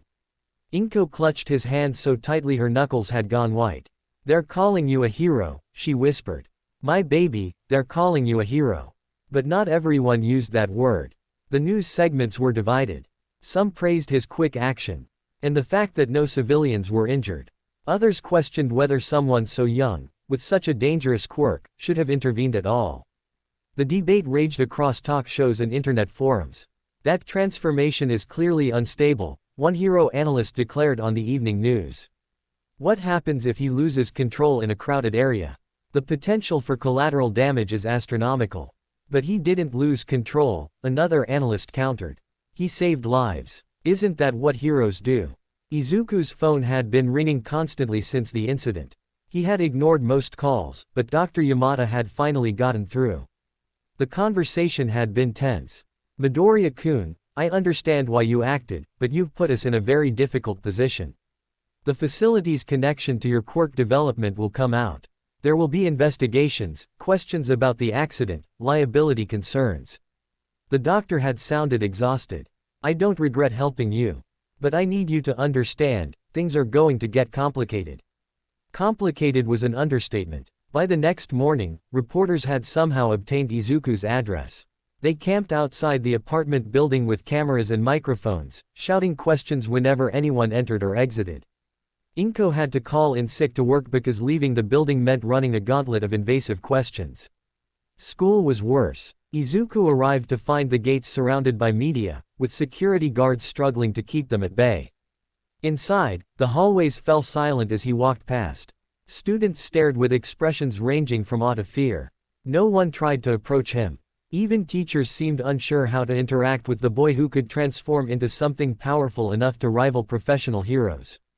Except Bakugo. So that's your quirk, the blonde cornered Izuku between classes, his red eyes burning with an emotion Izuku couldn't quite identify. All this time, you weren't quirkless. You were hiding some kind of monster transformation. It's not like that, Izuku started. I only got my quirk a few months ago. The accident at the facility. Don't lie to me, Deku. Bakugo slammed his hand against the locker beside Izuku's head. Small explosions crackled in his palm. You expect me to believe you just suddenly developed a quirk that's strong? That you went from worthless to that thing overnight? The heat began building in Izuku's chest. He recognized Bakugo's emotion now. It wasn't just anger. It was jealousy mixed with betrayal. For years, Bakugo had been the strongest, the most talented, the one destined for greatness. And now Izuku, quirkless, pathetic Deku, had power that potentially exceeded his own. Believe what you want, Izuku said quietly, fighting to keep his voice steady. But I'm not going to justify myself to you. You think you're hot shit now. One viral video and suddenly you're a hero. Bakugo's explosions intensified. You're still the same worthless Deku who can't do anything without making it worse. That power is going to get people killed. The words struck deeper than Bakugo probably intended. Because Izuku feared the same thing. Every time he transformed, every time he felt the rage threatening to overwhelm his control, he wondered if this would be the time he failed. If this would be the moment when he proved everyone's worst fears correct. But he refused to show that fear to Bakugo. I saved those people, Izuku said. That little girl went home to her family because I acted. Whatever you think of me, that's real. That happened. For a moment, something flickered across Bakugo's face. Then his expression hardened again. Stay out of my way, Deku. When we both get into UA, I'm going to prove that viral moment was just a fluke. You're not a real hero. You're just a monster playing dress up. He stormed off, leaving Izuku trembling against the lockers. The encounter had pushed his control to its limits. His skin had started to tingle. His vision had begun to tint green at the edges. Another few seconds and he might have transformed right there in the school hallway. The realization was sobering. Fame hadn't made things easier. If anything, it had added new pressures, new triggers, new reasons for his control to slip. During lunch, Izuku retreated to the roof, one of the few places he could find solitude. He was surprised to find Tanaka already there, eating his bento while reviewing notes. Oh, hey Midoriya, Tanaka looked up with that same friendly smile. Or should I call you, viral hero, now? That's what everyone's calling you online. Izuku winced. Please don't. I'm still just me. That transformation though, Tanaka's eyes lit up with genuine curiosity rather than fear. That's incredible. I mean, the strength alone looked like it rivaled top-tier heroes. And you could talk while transformed. Most people with berserk state quirks lose all rational thought. It took a lot of training, Izuku admitted, sitting down. And I'm still not perfect. Sometimes the rage is difficult. But you controlled it when it mattered. That's what makes it heroic. Tanaka offered him half of his tamagoyaki. For what it's worth, I think what you did was amazing. Scary as hell, but amazing. The casual acceptance was unexpected. You're not afraid of me. Should I be? I mean, you saved people. You stopped a villain. Those don't sound like the actions of someone I should fear. Tanaka shrugged. Besides, everyone's quirk is dangerous if misused. My dad has a fire quirk. Could burn down a building if he wanted to. But he's a firefighter instead. It's not about the power, it's about the choice. Izuku felt something tight in his chest loosen. Thank you. I needed to hear that. They ate in comfortable silence for a while. Then Tanaka asked, are you still planning to apply to UA? More than ever, Izuku said. If I'm going to be a hero, I need proper training. And UA is the best. Then I hope you make it. Actually, Tanaka hesitated. I'm applying too. My quirk isn't anything special, just minor air manipulation. But I've always wanted to try. We could study for the entrance exam together if you want. 2 is better than 1, right? The offer was simple, but it meant more than Tanaka probably realized. A friend. Someone who saw past the viral video and the dangerous quirk to the person underneath. Someone who wanted to stand beside him rather than behind him in fear. I'd like that, Izuku said, surprised by how much he meant it. The media frenzy continued for days. Izuku gave one official statement through Dr. Yamada, explaining the basics of his quirk and the accident that had triggered its manifestation. The facility released carefully worded documentation about the gamma radiation incident and their role in helping him develop control. It was enough to satisfy most of the immediate questions, though speculation continued to run rampant online. The Hero Public Safety Commission contacted him directly. A stern woman with severe features and calculating eyes interviewed him for over 2 hours, probing every detail of his transformation capabilities, his training, his control mechanisms. At the end, she delivered her verdict. You have potential, Midoriya-kun. Raw power that could be valuable to hero society. But you're also a significant risk. One incident of lost control and the public perception of heroes with dangerous quirks could suffer tremendously. She slid a document across the table. We're prepared to grant you a provisional hero license with restrictions. You may use your quirk to save lives in emergency situations, but you are forbidden from actively seeking villain confrontations until you've completed formal training at a hero school. Do you understand? Izuku nodded, reading through the restrictions. They were reasonable, even if they chafed slightly. I understand. Thank you for giving me this chance. Don't thank me. Prove you deserve it. Her expression softened fractionally. For what it's worth, I watched the convenience store footage. You showed remarkable control and genuine heroic instinct. Those qualities are rare. Don't waste them. The provisional license arrived 3 days later. It was a small plastic card with his photo and quirk classification, but to Izuku it represented something profound. Official recognition. Permission to be the hero he had always dreamed of becoming. That evening, he called Ironclad to share the news. The pro-hero's laugh boomed through the phone. Provisional license at 14. Kid, you're already breaking records. But remember what we talked about, power without purpose is just destruction. Make sure you know why you're using that strength. To save people, Izuku said immediately. Good answer. But be more specific. What kind of hero do you want to be? The type who defeats villains through overwhelming force. The type who protects civilians at any cost. The type who inspires hope just by existing.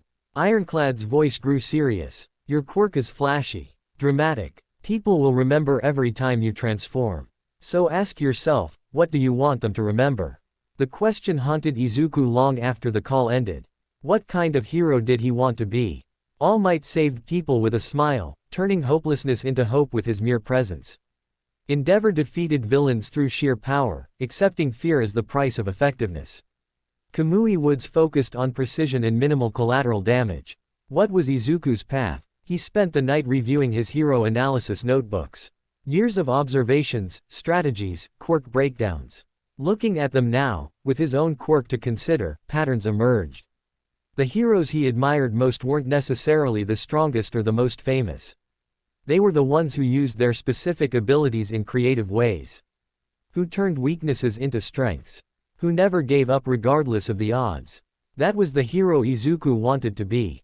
Not the strongest. Not the most feared, but the one who never stopped trying. Who turned a dangerous, difficult quirk into something that protected rather than destroyed. Who proved that even power born from rage could be used with compassion. The symbol of perseverance. The thought crystallized something in Izuku's mind. He pulled out a fresh notebook and began writing. Not analysis this time, but goals. Training objectives. Strategies for improving his transformation control. Methods for using his Hulk form more strategically rather than just as a blunt instrument. If he was going to UA, he needed to be more than just strong. He needed to be smart. Tactical. Heroic in the truest sense. The entrance exam was 6 months away. 6 months to refine his control. 6 months to develop his own heroic style. 6 months to prove that Midoriya Izuku could be more than just a viral sensation. He could be a real hero. 2 weeks after the convenience store incident, Izuku experienced his first villain encounter that he didn't initiate. He was walking home from a study session with Tanaka when the ground suddenly erupted in front of them. A massive figure emerged from the broken pavement, some kind of mole mutation villain with enlarged claws and beady eyes. Fresh meat, the villain growled, his gaze fixing on the two teenagers. Been too long since I had a good hunt. Tanaka stumbled backward in fear. Izuku stepped in front of him automatically, his mind already analyzing the situation. Mole quirk meant underground mobility. The claws looked sharp enough to cut through steel. Civilians were present, an elderly couple across the street, a salaryman frozen in fear behind a parked car. The provisional license in Izuku's pocket suddenly felt very heavy. Run, he told Tanaka. Get those civilians to safety. But you, I've got a license. You don't. Go. The villain lunged. Izuku's body responded instinctively, triggering his transformation. The change rolled through him in seconds, practiced now, refined through months of training. The Hulk emerged, but his eyes remained clear and focused. The villain's claws scraped against the Hulk's skin, leaving shallow marks that healed almost instantly. The Hulk grabbed the villain's arms and lifted him off the ground. No hurt people, the Hulk said clearly. Bad choice. The fight was over in less than a minute. The villain tried to burrow underground, but the Hulk was faster. He pinned the criminal against the broken pavement until heroes arrived, Mt. Lady this time, her giant form filling the street. Well, she said, recognizing him from the viral footage. The Gamma Kid. Nice work subduing him. We'll take it from here. As heroes processed the scene, Tanaka approached cautiously. That was incredible. You took him down so fast. Training, Izuku said, his transformation already reversing. And a lot of practice. You weren't even scared. I was terrified, Izuku admitted. But being scared doesn't mean you can't act. It just means you need to be careful. Mount. Lady finished securing the villain and approached them. You did good, kid. Quick response, minimal collateral damage, no civilian casualties. That's textbook hero work. She winked. Keep this up and you might give us pros a run for our money. The compliment from an actual pro hero left Izuku speechless. He managed a stammered thank you before Mt. Lady moved on to interview witnesses. She's right, you know, Tanaka said as they resumed walking home. You're already acting like a real hero. That provisional license is just making it official. Izuku looked at his hands. Normal now, no hint of green. But the power was there, coiled beneath his skin, ready whenever he needed it. Maybe Ironclad was right. Maybe it wasn't about the power itself, but about the choice of how to use it. And Izuku had made his choice. He would use this strength to protect people. To save lives. To prove that even someone who started quirkless could become a hero worth believing in. The Hulk was part of him now. The rage, the power, the potential for destruction. But it was also his greatest tool for creating safety. For standing between danger and the innocent. For being the kind of hero who never gave up. As the sun set over Musudafu, painting the sky in shades of orange and gold, Izuku Midoriya walked home with his head held high. The road ahead was still long. The entrance exam still loomed. Challenges and dangers still waited. But for the first time in his life, Izuku felt ready. Ready to face whatever came next. Ready to prove himself. Ready to be the hero he had always known he could become. The viral video had introduced the world to the Gamma Kid. Now it was time to show them what Midoriya Izuku could really do. And that was going to be something special. Winter arrived in Musudafu with unusual ferocity. Cold winds swept through the streets, carrying the promise of snow and turning every breath into visible mist. Izuku wrapped his scarf tighter as he made his way to the training facility, his footsteps crunching on frost-covered sidewalks. The UA entrance exam was now 4 months away, close enough to feel real, far enough to inspire both hope and anxiety in equal measure. His phone buzzed with notifications. Social media had mostly moved on from the Gamma Kid story, but he still received occasional messages from aspiring heroes, quirk analysts, and random people who thought they understood what it meant to carry dangerous power. Most he ignored. Some he read late at night when sleep wouldn't come, wondering if any of them truly grasped the weight of transformation. The facility's training chamber had become a second home. Ironclad was already there when he arrived, along with someone new, a tall man with striking blue eyes and meticulously styled hair. His hero costume was sleek and professional, and Izuku recognized him immediately from his analysis notebooks. Best Genist, Izuku breathed. The number 4 hero. One of the most respected pros in Japan. Midoriya-kun, Best Genist's voice was smooth and measured. Ironclad has spoken highly of your progress. I've come to observe your training and offer guidance if appropriate. Ironclad grinned. Told you the kid's worth watching. Show him what you can do, Midoriya. The pressure of performing in front of a top hero made Izuku's heart race. But he had learned to channel anxiety into focus rather than letting it trigger his transformation prematurely. He centered himself, breathing slowly, then deliberately activated his quirk. The change came smoothly now. No longer the violent convulsion it had been months ago, but a controlled shift. His body expanded, muscles filling out with gamma-enhanced strength. His skin turned that distinctive green. His senses sharpened to superhuman levels. But most importantly, his mind remained clear throughout. The Hulk stood before 2 pro heroes, but his eyes showed intelligence and purpose rather than mindless rage. Remarkable control, Best Genist observed. Most transformation quirks involve some loss of higher reasoning. Yet you maintain full cognitive function. Took months of training, the Hulk's voice was deep but articulate. Still feel the rage. Just learn to work with it instead of against it. Demonstrate your capabilities. Ironclad mentioned you've been working on precision. What followed was the most intense training session Izuku had experienced. Best Genist created obstacles using his fiber manipulation quirk, threads that could cut steel if mishandled. The Hulk had to navigate through them without breaking a single strand, relying on control rather than brute force. Then came combat simulations where he had to distinguish between villain targets and civilian holograms in split-second decisions. Finally, Ironclad activated her invulnerability and engaged him in actual combat, testing his ability to modulate strength appropriately. By the end, Izuku was exhausted. He transformed and collapsed to his knees, gasping for air. His muscles screamed in protest. His head pounded from maintaining consciousness through the extended transformation. But Best Genist was smiling. You have potential beyond what I expected, the hero said. Raw power is valuable, but controlled power. That's what separates amateurs from professionals. Your dedication to mastering something so difficult speaks to your character. Thank you, sir, Izuku managed between breaths. That means everything. However, Best Genist's expression grew serious. I've reviewed footage of your public incidents.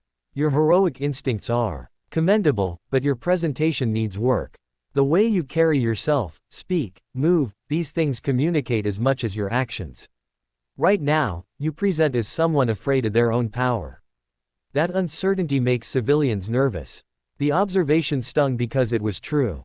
Even with his control improving, Izuku still feared the moment when he might slip.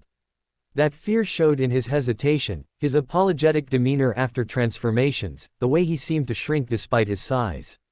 How do I fix that? Izuku asked. By accepting that this is who you are now. Not Midoriya-kun who happens to have a dangerous quirk, but a hero whose quirk happens to be powerful. Own it. When you transform, stand tall. Move with confidence. Show the world that you're in control, not that you're desperately trying to maintain control. Best Genist extended a hand, helping Izuku to his feet. The difference is subtle but crucial. Over the following weeks, Izuku worked on presentation as much as power. He studied videos of himself, cringing at his uncertain body language and apologetic tone. He practiced moving in his Hulk form with purpose rather than caution. He rehearsed speaking clearly and confidently instead of the hesitant rumble he had fallen into. The change was gradual but noticeable.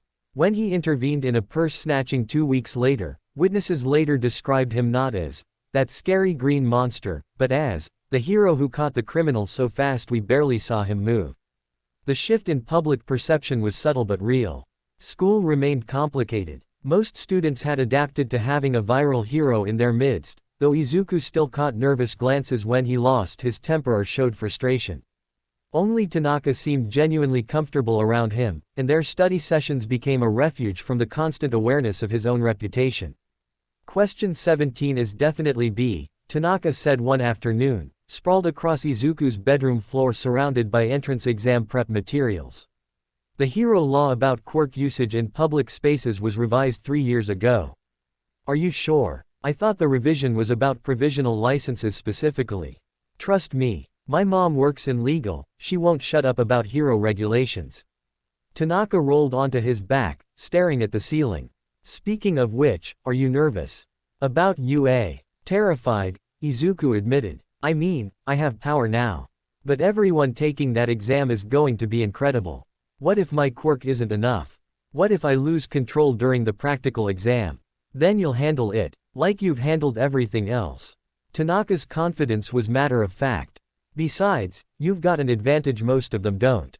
What's that? You've actually fought villains. Most kids our age have only done training exercises. You've been tested for real. Tanaka sat up. That counts for something. Before Izuku could respond, his mother knocked on the door. Izuku, there's someone here to see you. The visitor waiting in the living room was the last person Izuku expected. All Might stood there in his civilian form, Toshinori Yagi, impossibly thin and gaunt. But even diminished, his presence filled the room. Young Midoriya, All Might's voice was warm. I hope you don't mind the intrusion. I've been following your progress with great interest. Izuku's brain short-circuited. You know who I am.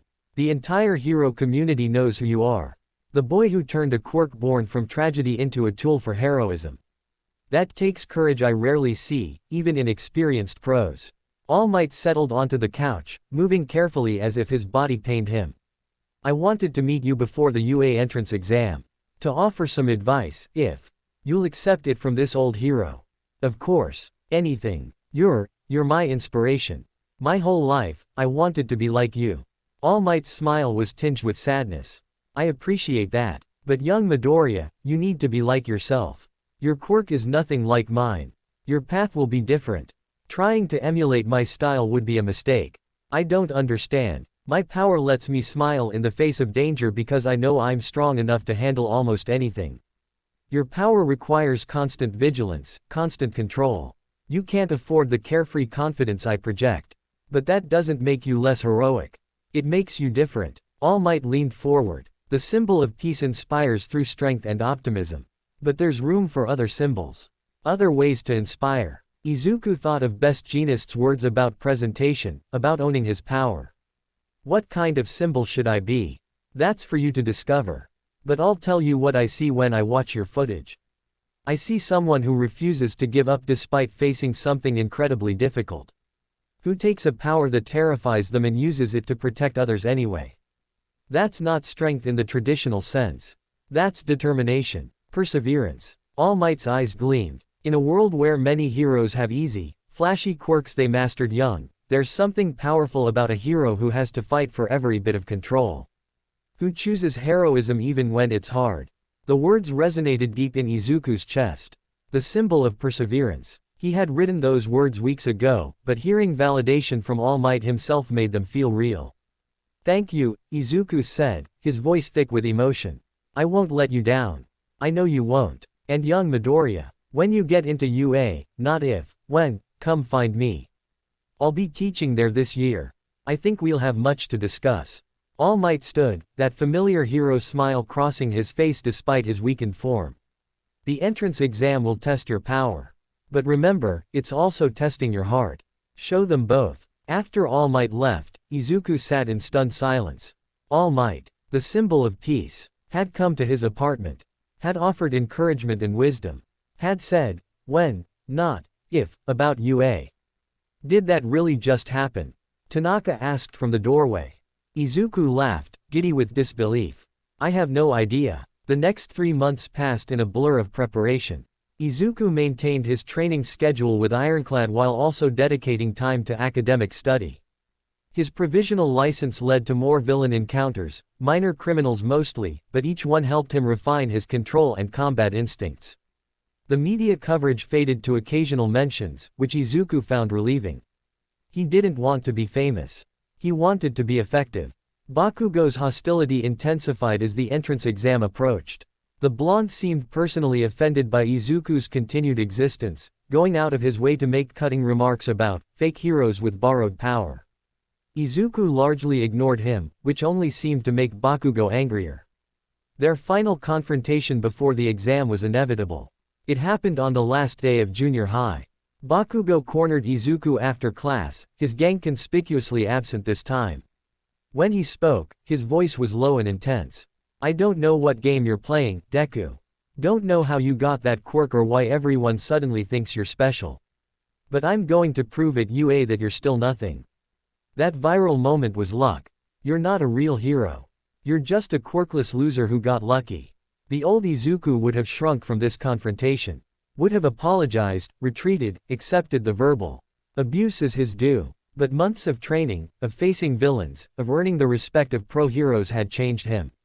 "You're right about one thing," Izuku said calmly. "I was quirkless. And you made sure I never forgot it. Every day for years, you reminded me I was worthless. Told me to give up my dreams. Even suggested I kill myself." Bakugo flinched slightly at the direct reference. "But I didn't give up. I kept analyzing heroes, kept training my body, kept hoping for a chance. And when I got power, painful, difficult power that could kill me if I lose control, I chose to master it. To use it to help people." Izuku met Bakugo's eyes steadily. "So yes, I was quirkless. But I was never worthless. And I'm going to prove that at UA. Not to you. To myself." He walked away before Bakugo could respond, his heart pounding but his head held high.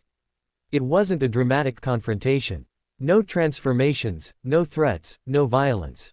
Just truth spoken calmly. And somehow, that felt more powerful than any display of strength. The morning of the UA entrance exam arrived cold and clear.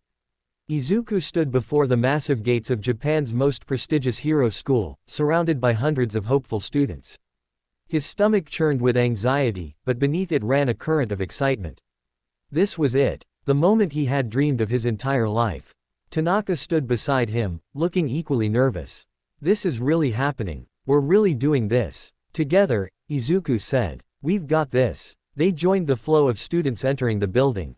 The written exam came first, 3 hours of questions covering everything from hero law to quirk science to tactical analysis. Izuku's months of study paid off. He recognized questions he had prepared for, concepts he had drilled with Tanaka. When he finished, he felt cautiously optimistic. The practical exam was held in a massive mock city. President Mike explained the rules with his usual explosive enthusiasm. Villain robots worth different points. Avoid the 0-point robot, 10 minutes to score as high as possible. Simple enough in concept. Challenging in execution. Izuku found himself in Battle Center B, separated from Tanaka. The other students eyed each other competitively. Some had obvious combat quirks, flames, ice, enhanced strength. Others were less apparent, and all of them were here to prove themselves. The gate opened. Students exploded forward. Izuku ran, analyzing the situation. His quirk was powerful but obvious. Transforming immediately would draw attention and potentially frighten other examinees. Better to stay mobile, look for opportunities where his strength could be most effective. A 3-pointer appeared around a corner. 2 students with ranged quirks were already engaging it. Izuku circled around, found a 2-pointer isolated in an alley. He triggered his transformation rapidly, in and out in seconds, long enough for the Hulk's fist to crush the robot's control center. Then he detransformed and kept moving. The strategy worked. Quick transformations for individual targets, constant movement to avoid clustering with other students. The robots fell quickly beneath the Hulk's strength. 5 points. 8, 12, 15. Then the ground shook. The 0-pointer emerged from between buildings, a massive robot easily 50 feet tall, bristling with weapons and armor. Students scattered in panic. President Mike had said to avoid it, that it was only an obstacle. Izuku turned to run like everyone else. Then he heard the scream. A girl was trapped beneath rubble, one of the other examinees, her leg pinned by debris that had fallen when the zero-pointer demolished a building. She struggled frantically as the massive robot advanced, its shadow falling across her. Time seemed to slow. Izuku saw the situation with perfect clarity. The girl couldn't escape. Other students were too far or too panicked to help. The zero-pointer would crush her in seconds. She was going to die unless someone acted. All Might's words echoed in his mind. The exam tests your power. But it also tests your heart. Izuku didn't hesitate. He ran toward the danger instead of away from it. Triggered his transformation mid-stride. The Hulk emerged at full speed, gamma-enhanced muscles propelling him forward like a green missile. He reached the girl and tore the rubble off her leg with casual strength. Shoved her toward safety. Then turned to face the zero-pointer. The massive robot raised one arm, preparing to smash down. The Hulk caught it. Metal groaned in protest. The robot's servos whined as it tried to overpower him. But the Hulk was stronger. With a roar that echoed across the entire battle center, the Hulk ripped the robot's arm completely off. Used it as a club to smash the machine's sensor array. Leapt onto its chassis and began systematically destroying every critical system he could reach. The zero-pointer toppled. The Hulk rode it down, jumping clear at the last second as tons of metal crashed into the street with earth-shaking impact. Silence fell across the battle center. Every student had stopped to watch. The Hulk stood atop the fallen robot, chest heaving, eyes still showing the rage of battle. Then he looked at the girl he had saved, saw her staring at him in awe and fear. Control reasserted itself. The transformation reversed. Izuku stood on the wreckage in his normal form, exhausted but conscious. "Are you okay?" he called to the girl. She nodded mutely, unable to speak. "Good." Izuku collapsed, his energy completely spent. The last thing he heard before darkness claimed him was Present Mike's voice announcing the end of the exam. He woke in the recovery room. Recovery girl stood over him, her healing quirk having repaired the strain from his transformation. "Reckless boy," she scolded. "Using that much power at once could have killed you.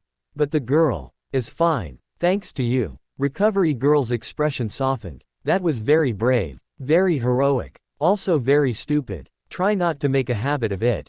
Izuku sat up slowly. "Did I pass? The results will be mailed in 1 week. Though between you and me," she winked. "I think you'll be pleased." The week that followed was agony. Izuku checked the mail obsessively, jumping at every sound. Tanaka texted him daily with his own anxiety. The uncertainty was worse than any training session. Finally, the letter arrived. A thick envelope with the UA crest. Izuku's hands shook as he opened it. A holographic projection activated. All Might's face appeared in his full heroic form, smiling that famous smile. "Young Midoriya, I am here to tell you that you passed. Not just passed. You scored 45 villain points, third highest in your battle center. But more importantly, you earned 60 rescue points.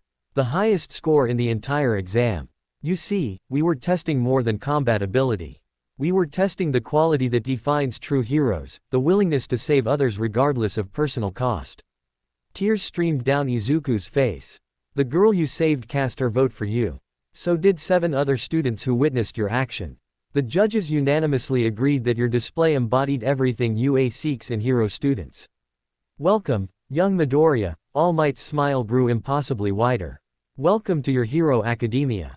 The projection faded. Izuku sat in stunned silence, the acceptance letter clutched in trembling hands.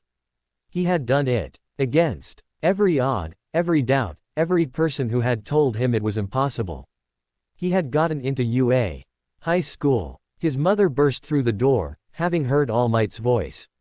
When she saw his tears, she pulled him into a fierce embrace. "I'm so proud of you," Inko sobbed. "So incredibly proud." They held each other and cried, tears of joy, relief, triumph. This was the moment everything had been building toward. Not an ending, but a beginning. Izuku Midoriya was going to be a hero. The path ahead would be challenging. UA was known for its brutal training and high standards. He would face powerful classmates, dangerous practical exercises, villain encounters that tested him in ways he couldn't imagine.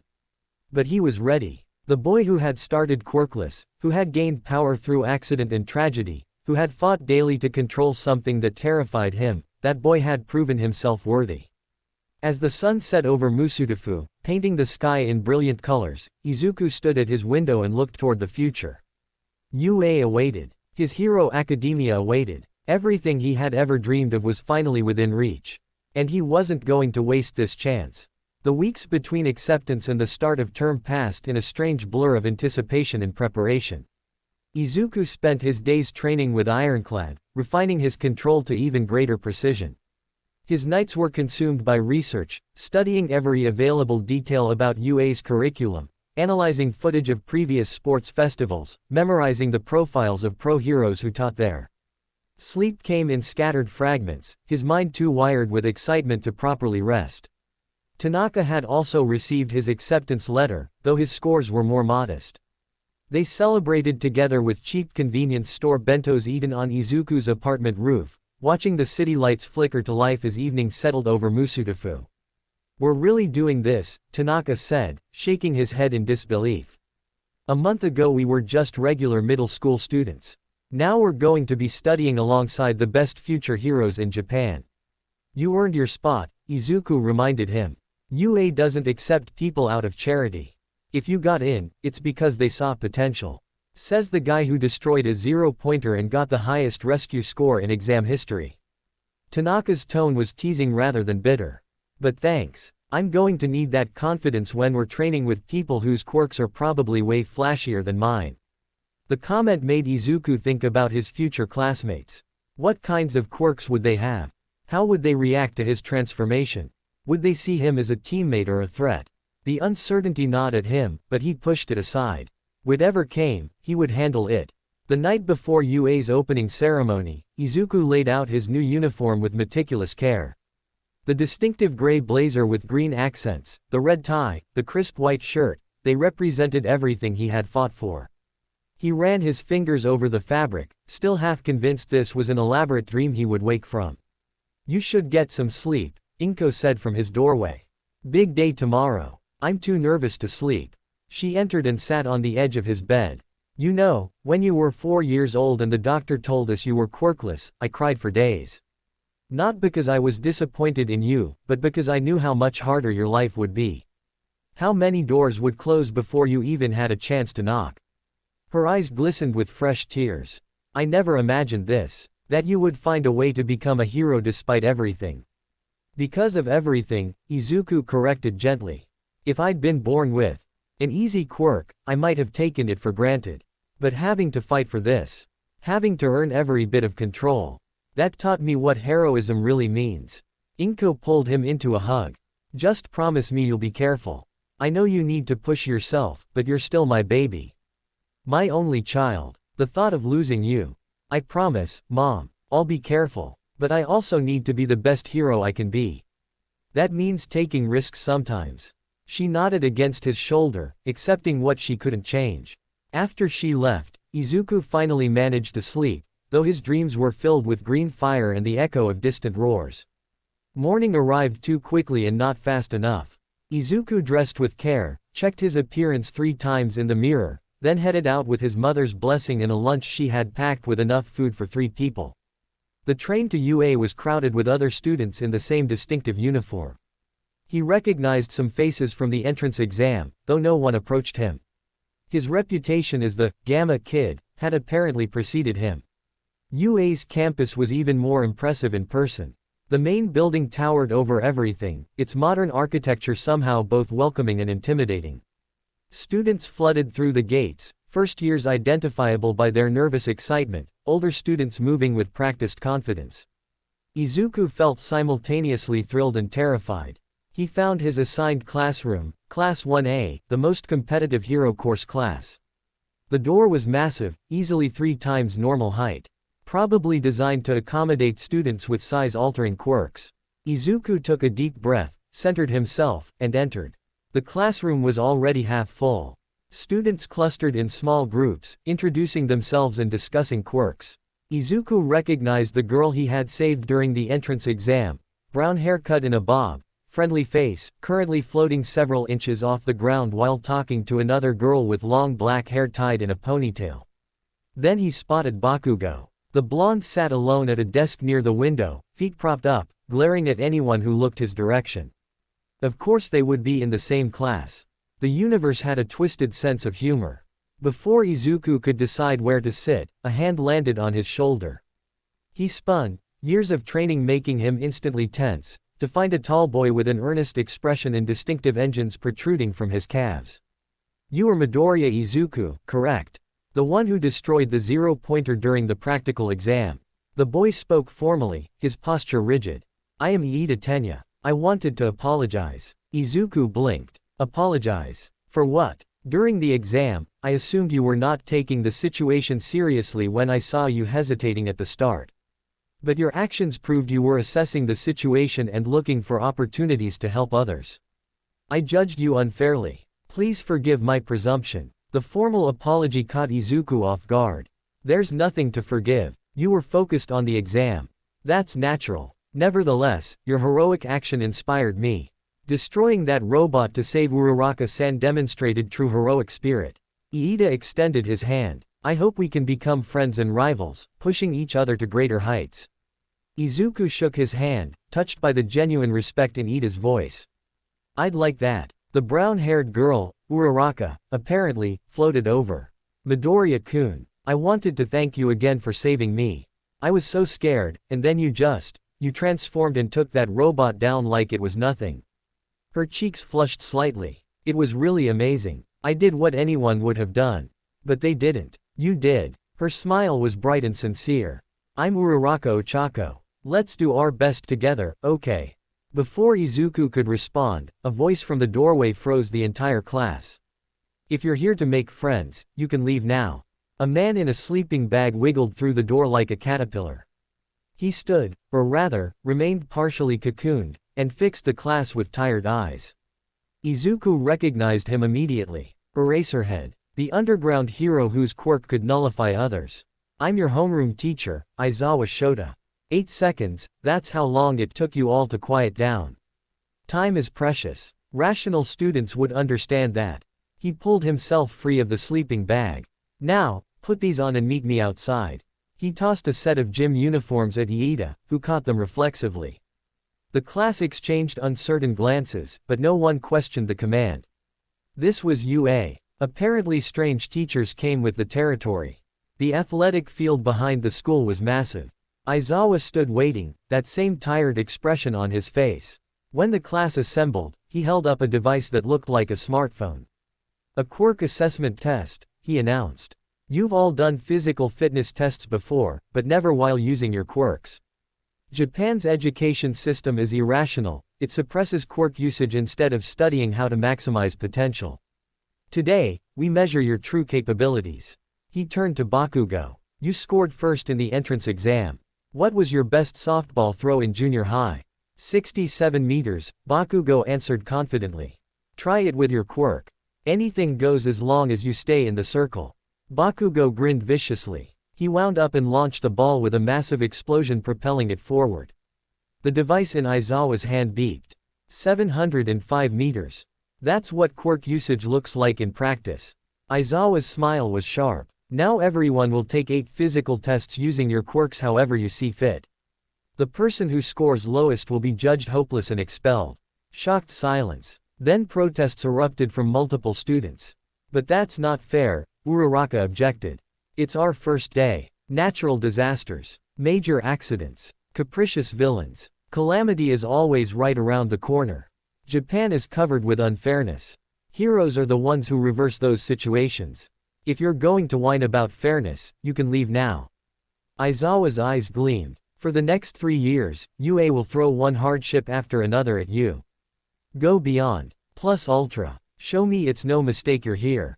The tests began. 50-meter dash. Grip strength. Standing long jump. Sustained sideways jumps. Ball throw. Each exercise revealed the incredible diversity of quirks in Class 1A. A boy with a tail used it for balance. A girl with earphone jacks demonstrated surprising strength. Iida's engines made him devastatingly fast. Izuku watched and analyzed. His quirk was powerful but came with costs. Full transformation would dominate most tests, but the exhaustion afterward might hurt his later scores. He needed to be strategic. For the 50-meter dash, he triggered a partial transformation, just enough to enhance his leg muscles without fully becoming the Hulk. His time was impressive but not the best. Iida's engines were simply faster. Grip strength was where he truly excelled. Full transformation for just his hands, maintaining it long enough to crush the measuring device's maximum reading. Aizawa raised an eyebrow but said nothing. The ball throw came last. Izuku stood in the circle, feeling the weight of everyone's eyes. They had all seen his entrance exam footage. They knew what he was capable of. Expectations hung heavy in the air. He could go full Hulk. Throw the ball into orbit. Guarantee a top score. But that wasn't what this test was really measuring. Aizawa wanted to see how they thought, how they applied their quirks creatively. Going for pure power felt like missing the point. Izuku triggered his transformation halfway. Enough strength to throw far, but maintaining enough control to apply technique. He wound up like a professional pitcher, using the Hulk's power with human precision. The ball rocketed upward at an angle calculated for maximum distance. 1,042 meters, Aizawa announced.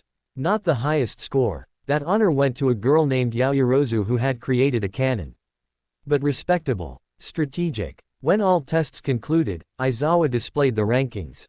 Izuku placed 5th overall, excellent considering he had deliberately held back on several tests. Bakugo was first, his explosive power dominating most categories. At the bottom was a boy with purple hair who looked like he hadn't slept in days. Oh, by the way, Aizawa said as tension mounted. The expulsion was a logical ruse to make you perform your best. The class erupted in relieved protests. Aizawa's smile was small and slightly sadistic. But it wasn't entirely a lie. If someone had truly demonstrated they didn't belong here, I would have expelled them.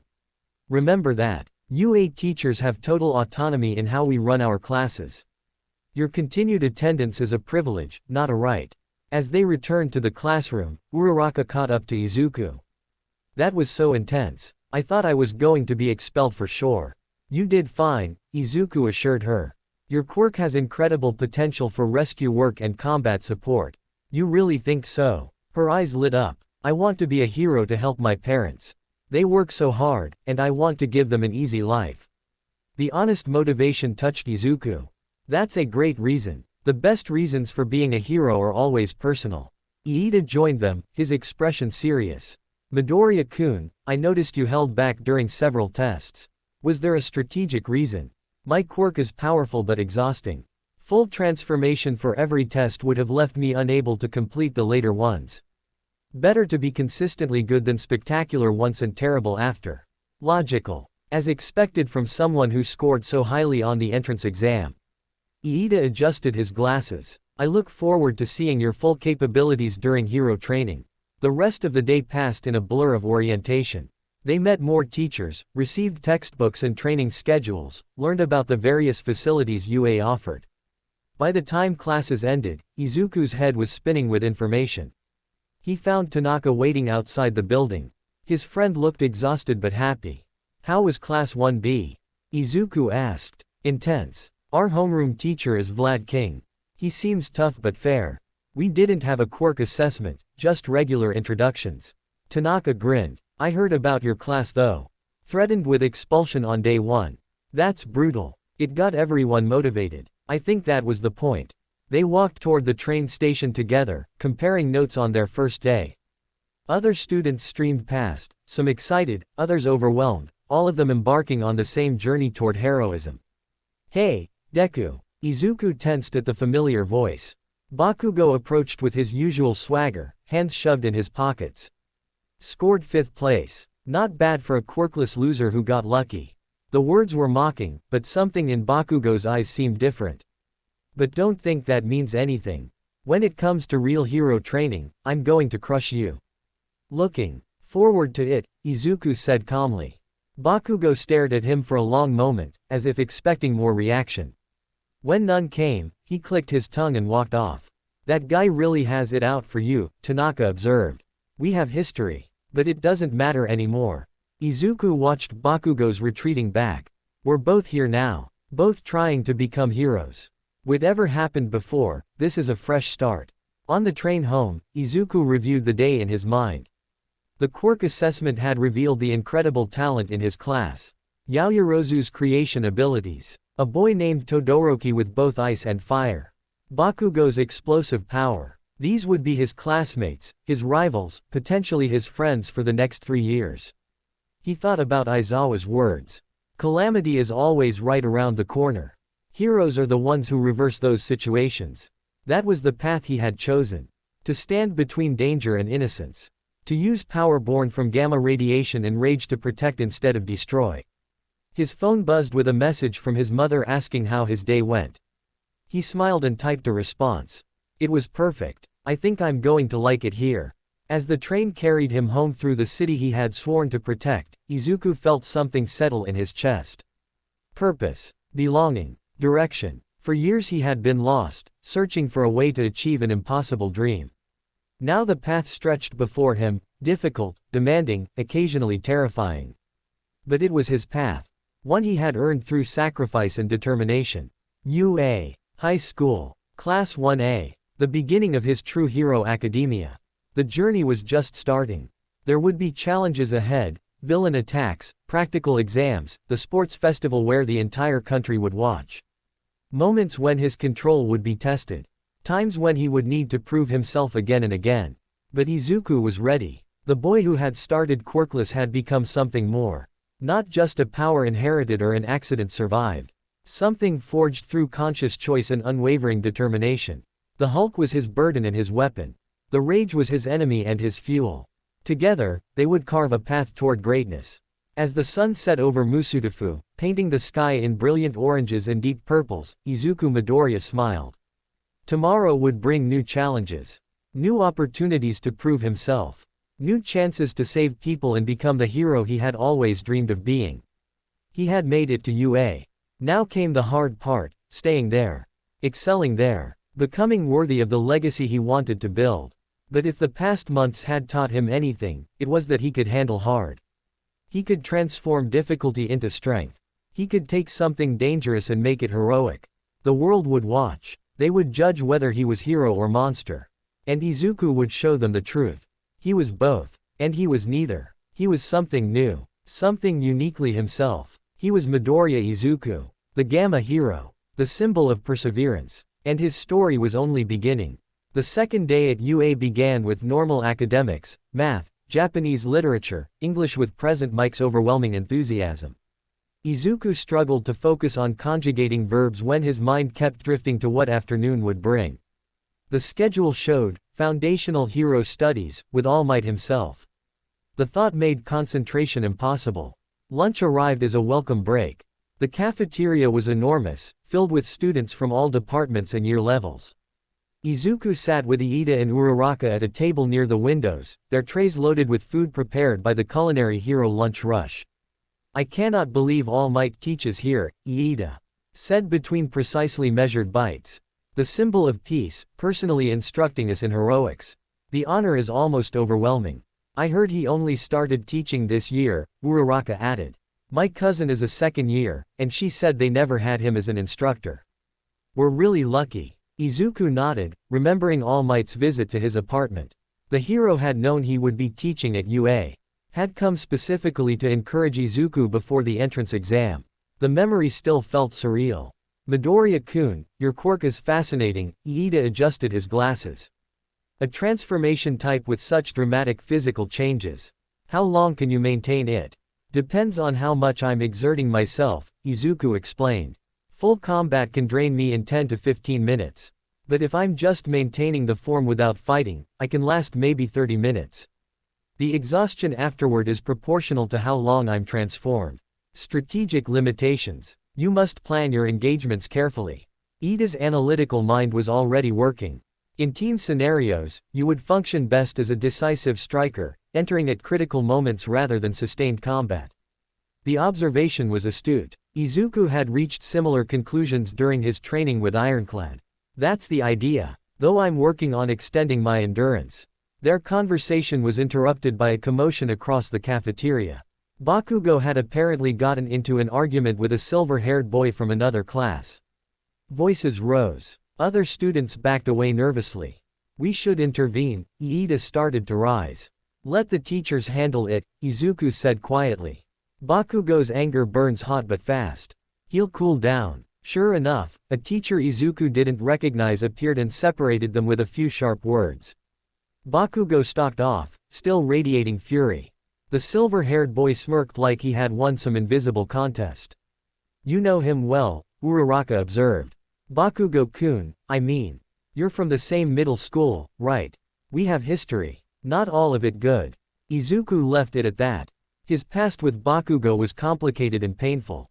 Better to focus on the present. When afternoon arrived, Class 1A gathered in their homeroom with palpable excitement. Everyone knew what subject came next. The door burst open with characteristic flair. I am here, All Might announced in his booming voice. Coming through the door like a normal person. The class erupted in whispers and barely suppressed excitement. All Might in his prime, muscular form radiating power and confidence. His hero costume gleamed under the fluorescent lights. That infectious smile seemed to fill the entire room with energy. Welcome to the most important class at UA. Hi. Think of it as Hero-ing 101. Here you will learn the basics of being a pro. All Might struck a pose. And what it means to fight in the name of good. Today's lesson, he pressed a button, and the wall slid open to reveal cases containing hero costumes. Battle training. Excitement rippled through the class. Their hero costumes, designed based on specifications they had submitted with their applications. Izuku's heart raced. He had spent weeks perfecting his design, working with Dr. Yamada to incorporate features that would work with his transformation. Get suited up and meet me at Ground Beta, All Might commanded. The locker rooms buzzed with energy as students changed into their costumes. Izuku pulled on his design carefully. Reinforced pants made from flexible polymer that could stretch with his transformation. A simple shirt in dark green, he would tear through it anyway when transforming, but it felt wrong to go shirtless. Armored boots designed to withstand the impact of the Hulk's landings. No gloves, he needed his hands free. When he emerged, others were already showing off their costumes. Iida wore intricate armor with his family crest. Uraraka had a sleek space-themed suit. Bakugo's costume looked deliberately aggressive with grenade-shaped gauntlets. But the one who caught everyone's attention was Yaoyorozu. Her costume was revealing, necessary for her creation quirk which required exposed skin, but some of the boys were staring inappropriately. Izuku made a point of keeping his eyes respectfully averted. Ground Beta was a mock urban environment, buildings designed for combat training, streets wide enough for large-scale quirk usage. All Might stood waiting, his cape billowing dramatically in the artificial wind. This is trial of battle training, he announced. Heroes versus villains. 2-on-2 indoor combat. He explained the scenario. Teams of 2 would alternate between hero and villain roles. The villains would guard a fake nuclear weapon on an upper floor. The heroes had to either capture the villains or touch the weapon within a time limit. The villains won by preventing both conditions or capturing the heroes. The key is teamwork, All Might said. Professional heroes constantly team up. You must learn to work with different partners and adapt your strategies. He drew lots. Izuku found himself paired with Uraraka as heroes, facing Bakugo and Iida as villains. The worst possible matchup. Bakugo's expression when the teams were announced promised violence. Young Bakugo, Midoriya, All Might pulled them aside while others prepared. I know you have history. But this is training. Keep the combat appropriate. No attempts to seriously injure your opponent. I know how to hold back, Bakugo snarled. Do you? All Might's smile didn't waver, but his eyes were serious. Because I reviewed your entrance exam footage. Your instinct is to overwhelm with maximum force. That works against robots. Against classmates who could be hurt. You need control. The words clearly stung Bakugo's pride, but he nodded curtly. Their turn came. Bakugo and Iida entered the building first to set up defenses. Izuku and Uraraka were given the building layout and a few minutes to strategize. His quirk is explosions, Izuku explained rapidly. Powerful, but creates smoke and debris that limit visibility. Your zero gravity could counter that, make debris weapons or create unexpected angles of attack. Iida's engines make him fast but require straight paths. If we can funnel him into tight spaces. Uraraka listened intently, occasionally asking clarifying questions. Her tactical mind was sharper than Izuku had expected. Together they developed a rough plan. The timer started. They entered the building cautiously. Izuku's senses were heightened, not quite transformed, but his quirk enhanced his awareness. Every sound echoed with potential threat. "I'll scout ahead," Uraraka whispered. She touched a piece of rubble, made it weightless, and used it to float up to a higher vantage point. Izuku moved through the ground floor. Too quiet. Bakugo wasn't the patient type. He would attack soon. The explosion came from above. Bakugo descended in a blast of smoke and fire, his right gauntlet releasing a massive detonation aimed directly at Izuku. Instinct and training kicked in simultaneously. Izuku triggered a partial transformation, just his torso and arms. The enhanced durability absorbed most of the blast's impact, though the force still sent him skidding backward. His shirt was shredded, but his reinforced pants held. Finally, Bakugo's grin was manic. "No more holding back, Deku. Show me that monster form. Let's see if it's as strong as everyone says." This is training, Izuku said, fighting to keep his rage controlled. The attack had sparked his quirk's defensive response. Heat built in his chest. "We're supposed to be learning teamwork. Screw teamwork. I want to fight you. Really fight you." Another explosion propelled Bakugo forward. Izuku dodged, his enhanced reflexes barely fast enough. He couldn't go full Hulk. Not against a classmate. Not in a training exercise. But Bakugo wasn't giving him much choice. "Uraraka, execute Plan B," he shouted. From her position above, Uraraka released dozens of weightless objects, rubble, construction materials, anything she had touched. They floated throughout the corridor, creating a three-dimensional minefield. Bakugo blasted through them, but each explosion sent debris flying in unpredictable directions. One piece caught him in the shoulder. Another grazed his face. His visibility dropped to almost nothing through the smoke and chaos. Izuku used the confusion to advance. He needed to get past Bakugo to reach the weapon. Iida would be guarding it, but the speedster was the easier opponent. Something crashed into him from the side. Bakugo, using the smoke as cover, had circled around. They tumbled together, training floor rushing up to meet them. Bakugo's hand pressed against Izuku's chest, palm glowing with gathering explosive force. "I know you're holding back," Bakugo snarled. "Stop insulting me and transform already." "This isn't about pride." Izuku grabbed Bakugo's wrist, preventing him from angling the blast properly. "It's about control. Learning when to use our quirks and when to hold back. Is that what you tell yourself? That you're being responsible?" Bakugo's eyes burned with something beyond anger. "You're afraid. Afraid of what you become. Afraid everyone will see you're just a monster pretending to be human." The words struck deep. Deeper than Bakugo probably intended. Because part of Izuku still feared exactly that. Still wondered if mastery was possible or if he was just delaying the inevitable loss of control.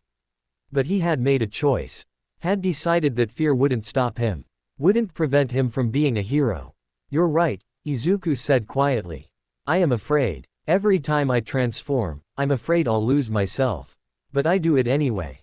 That's what heroes do." He twisted, using Bakugo's own momentum against him.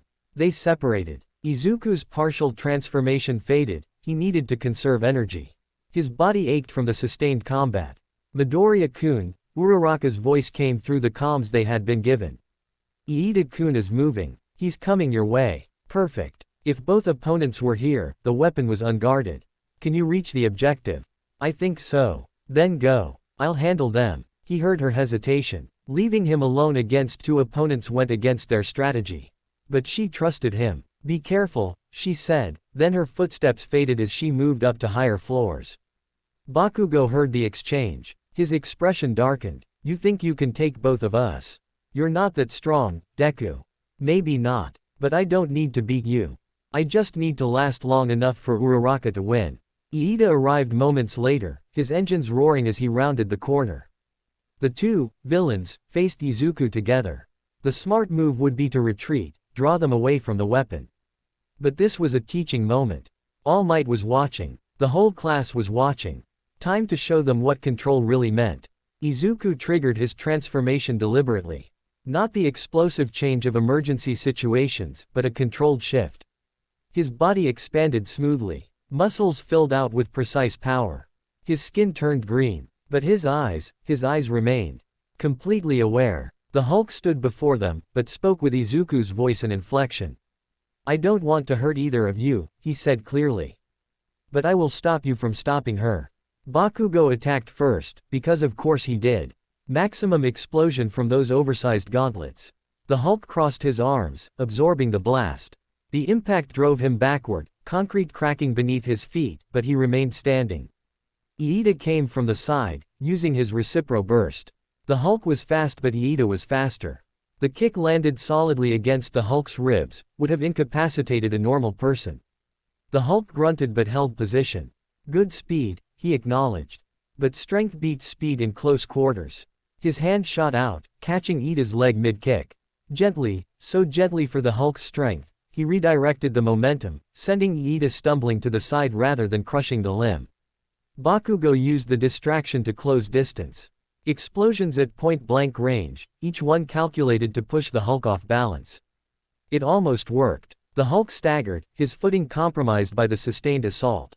Then he stopped retreating, planted his feet, let the explosions wash over him like rain. You're strong, Bakugo, the Hulk said through the smoke and fire. But I've trained against heroes who could level buildings. This isn't enough. One hand closed around Bakugo's extended arm. The other caught Iida as he tried another attack. The Hulk held them both, not crushing, not hurting, just restraining with inexorable strength. Yield, he said. This fight is over. Bakugo struggled, explosions flickering uselessly against the Hulk's grip. Rage and frustration warred across his face. But slowly, inevitably, he stopped fighting. I yield, he spat. The words sounded like they physically hurt. Iida stopped struggling immediately. I also yield. Your strength is overwhelming. The Hulk released them just as All Might's voice boomed over the intercom. Hero team wins. Uraraka has secured the weapon. Izuku let the transformation fade. He collapsed to his knees immediately, the exhaustion crashing over him like a wave. 3 minutes of sustained Hulk form in combat. His muscles screamed. His head pounded. But he had done it. Had fought with full power and maintained complete control throughout. Bakugo stood over him, expression unreadable. For a long moment, neither spoke. Then Bakugo extended his hand. You've gotten stronger, he admitted grudgingly. That control, you really did master that monster. Izuku took the offered hand, let Bakugo help him up. Still working on it. But thank you. Don't thank me. This just means I need to get stronger too. Bakugo's competitive fire hadn't dimmed. Next time we fight, I'm winning. Looking forward to it. They returned to the observation room where the class had watched everything. Uraraka ran to Izuku immediately. That was incredible. You took them both on. You won the match, Izuku corrected. My job was just buying time. All Might stepped forward. Excellent work, both hero teams. Young Bakugo, young Iida, you defended your position admirably. Strong quirk usage and good coordination. However, his smile dimmed slightly. Young Bakugo, your aggression nearly crossed the line into excessive force multiple times. Remember, this was training. Your classmates are not enemies to be destroyed. Bakugo's jaw tightened, but he nodded. Young Midoriya, All Might turned to him. Outstanding control. You demonstrated that raw power means nothing without the judgment to apply it appropriately. That restraint, that precise use of overwhelming strength, that's what separates heroes from vigilantes. The praise from All Might made Izuku's exhaustion feel worth it. More teams went through their trials. Each match revealed different dynamics, different strategies. A girl named Ashido with acid quirk showed creative environmental usage. Todoroki froze an entire building with casual ease that made everyone realize they had severely underestimated him. Yaoyorozu's tactical brilliance combined with her creation quirk proved devastating.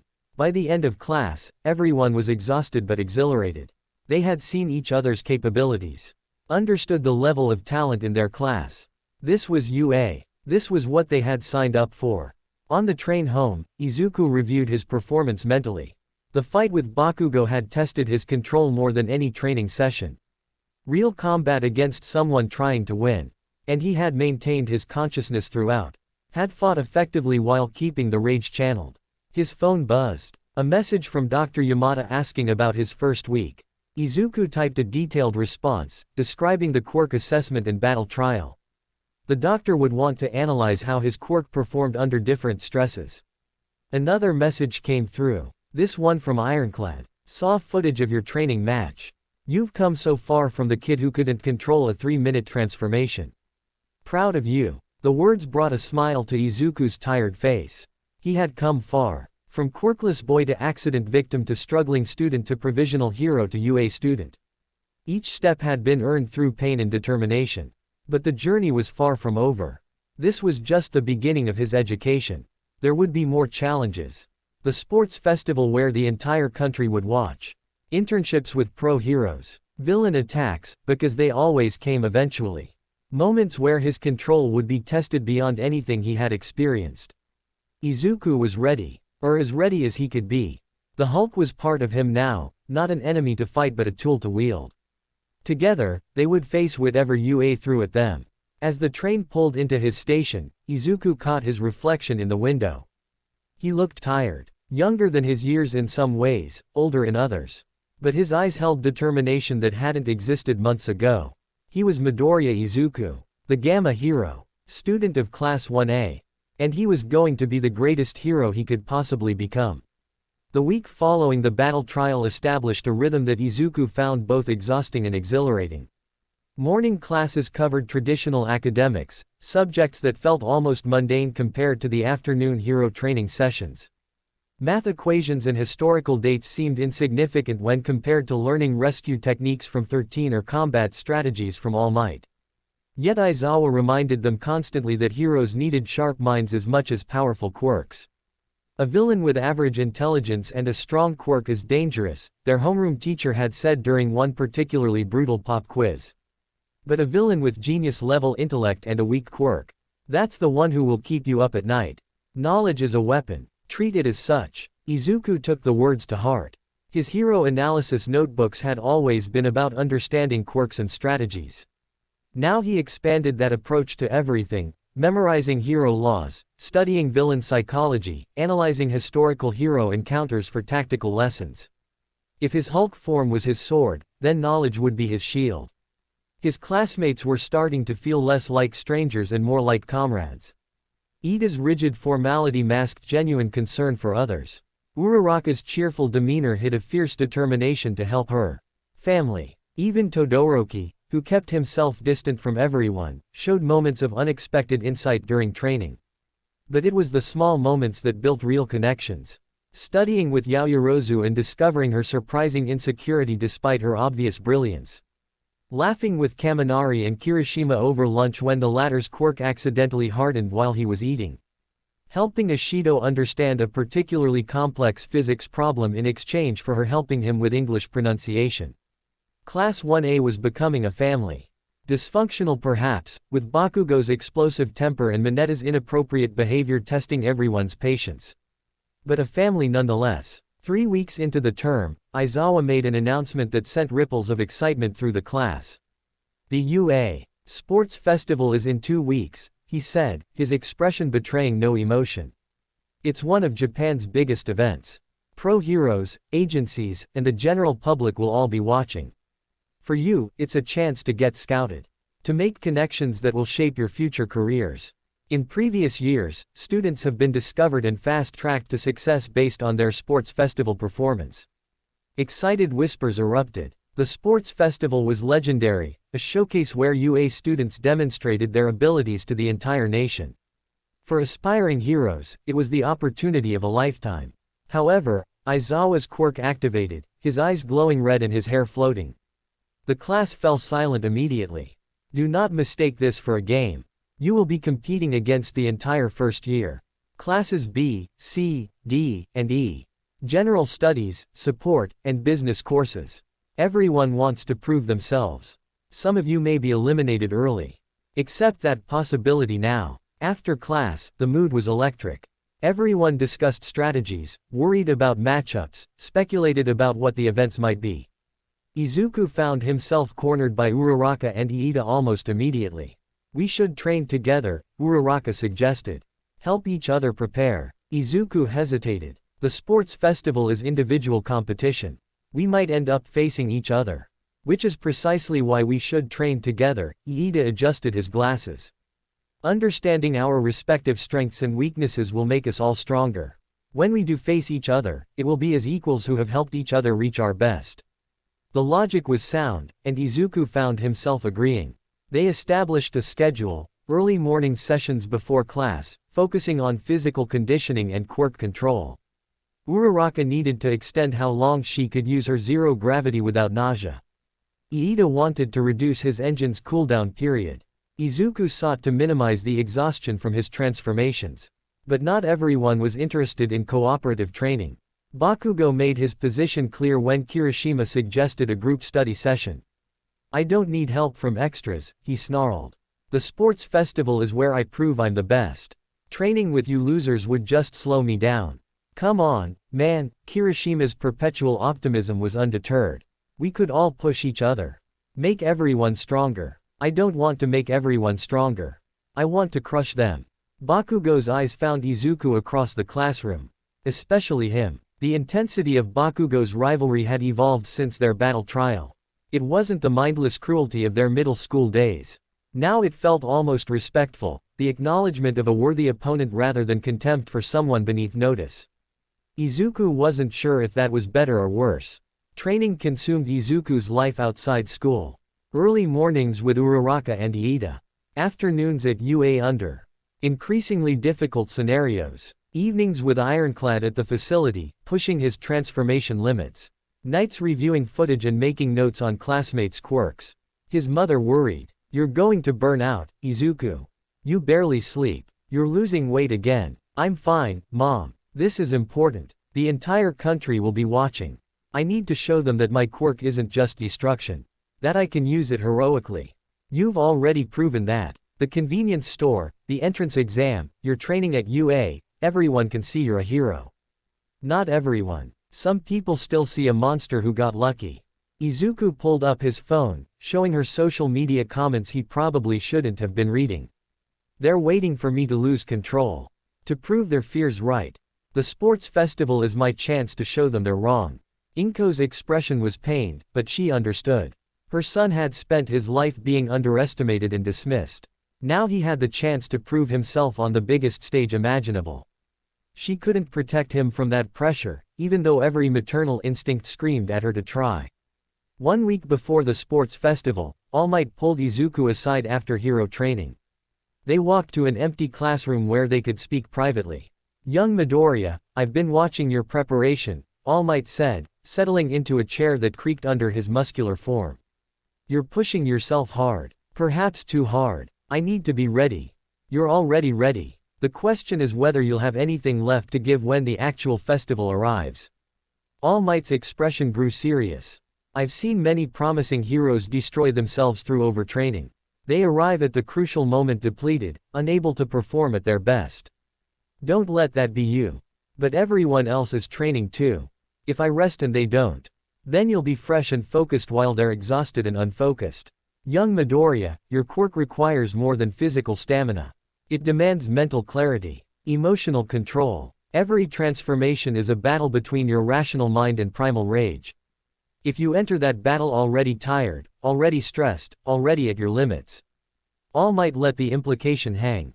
The words struck home. Izuku had been so focused on physical preparation that he had neglected the mental aspect. His control depended on his ability to maintain consciousness during transformation.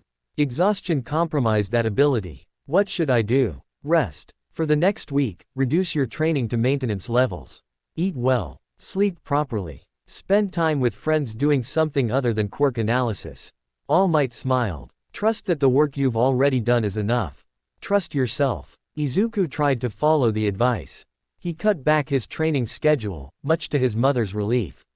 Spent an afternoon with Tanaka and other Class 1B students just hanging out at an arcade. Even accepted Uraraka's invitation to visit a cat cafe where her zero-gravity quirk made her the cat's favorite person. But his mind couldn't truly rest. Every time he closed his eyes, he saw the sports festival. Saw himself losing control in front of millions. Saw the disappointed faces of pros who had believed in him. Saw his mother's tears as her son proved to be the monster everyone feared. The nightmares grew worse. He would wake gasping, skin tingling with the phantom sensation of transformation. Twice he actually partially shifted in his sleep, startling himself awake as his arms began to expand. The fear of unconsciously transforming kept him from sleeping deeply, which only made the exhaustion worse. 3 days before the festival, Dr. Yamada called him in for an evaluation. The scientist's expression was grave as he reviewed Izuku's vitals. Your stress hormones are through the roof. Your quirk factor readings show instability I haven't seen since your early training days. Midoriya-kun, you're on the edge of a breakdown. I'm fine. I just need to get through the festival. And then what? You collapse. You lose control in front of the entire nation. Dr. Yamada's voice was sharp. I understand the pressure you're under. But you're no good to anyone if you destroy yourself trying to meet impossible standards. They're not impossible. Other students handled this pressure. Other students don't have your quirk. They don't fight a daily battle to maintain control over transformation that could kill people if it goes wrong. The doctor's expression softened. Izuku, listen to me. You've come so far. Accomplished things I never thought possible.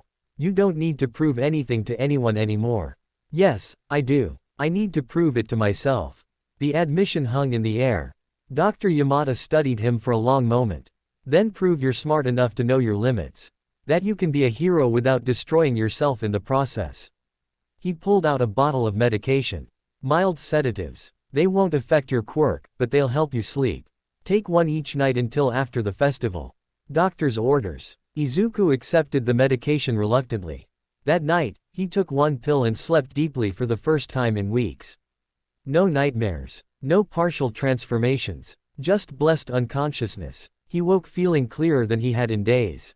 The exhaustion was still there, but the edge of hysteria had dulled. He could think rationally again.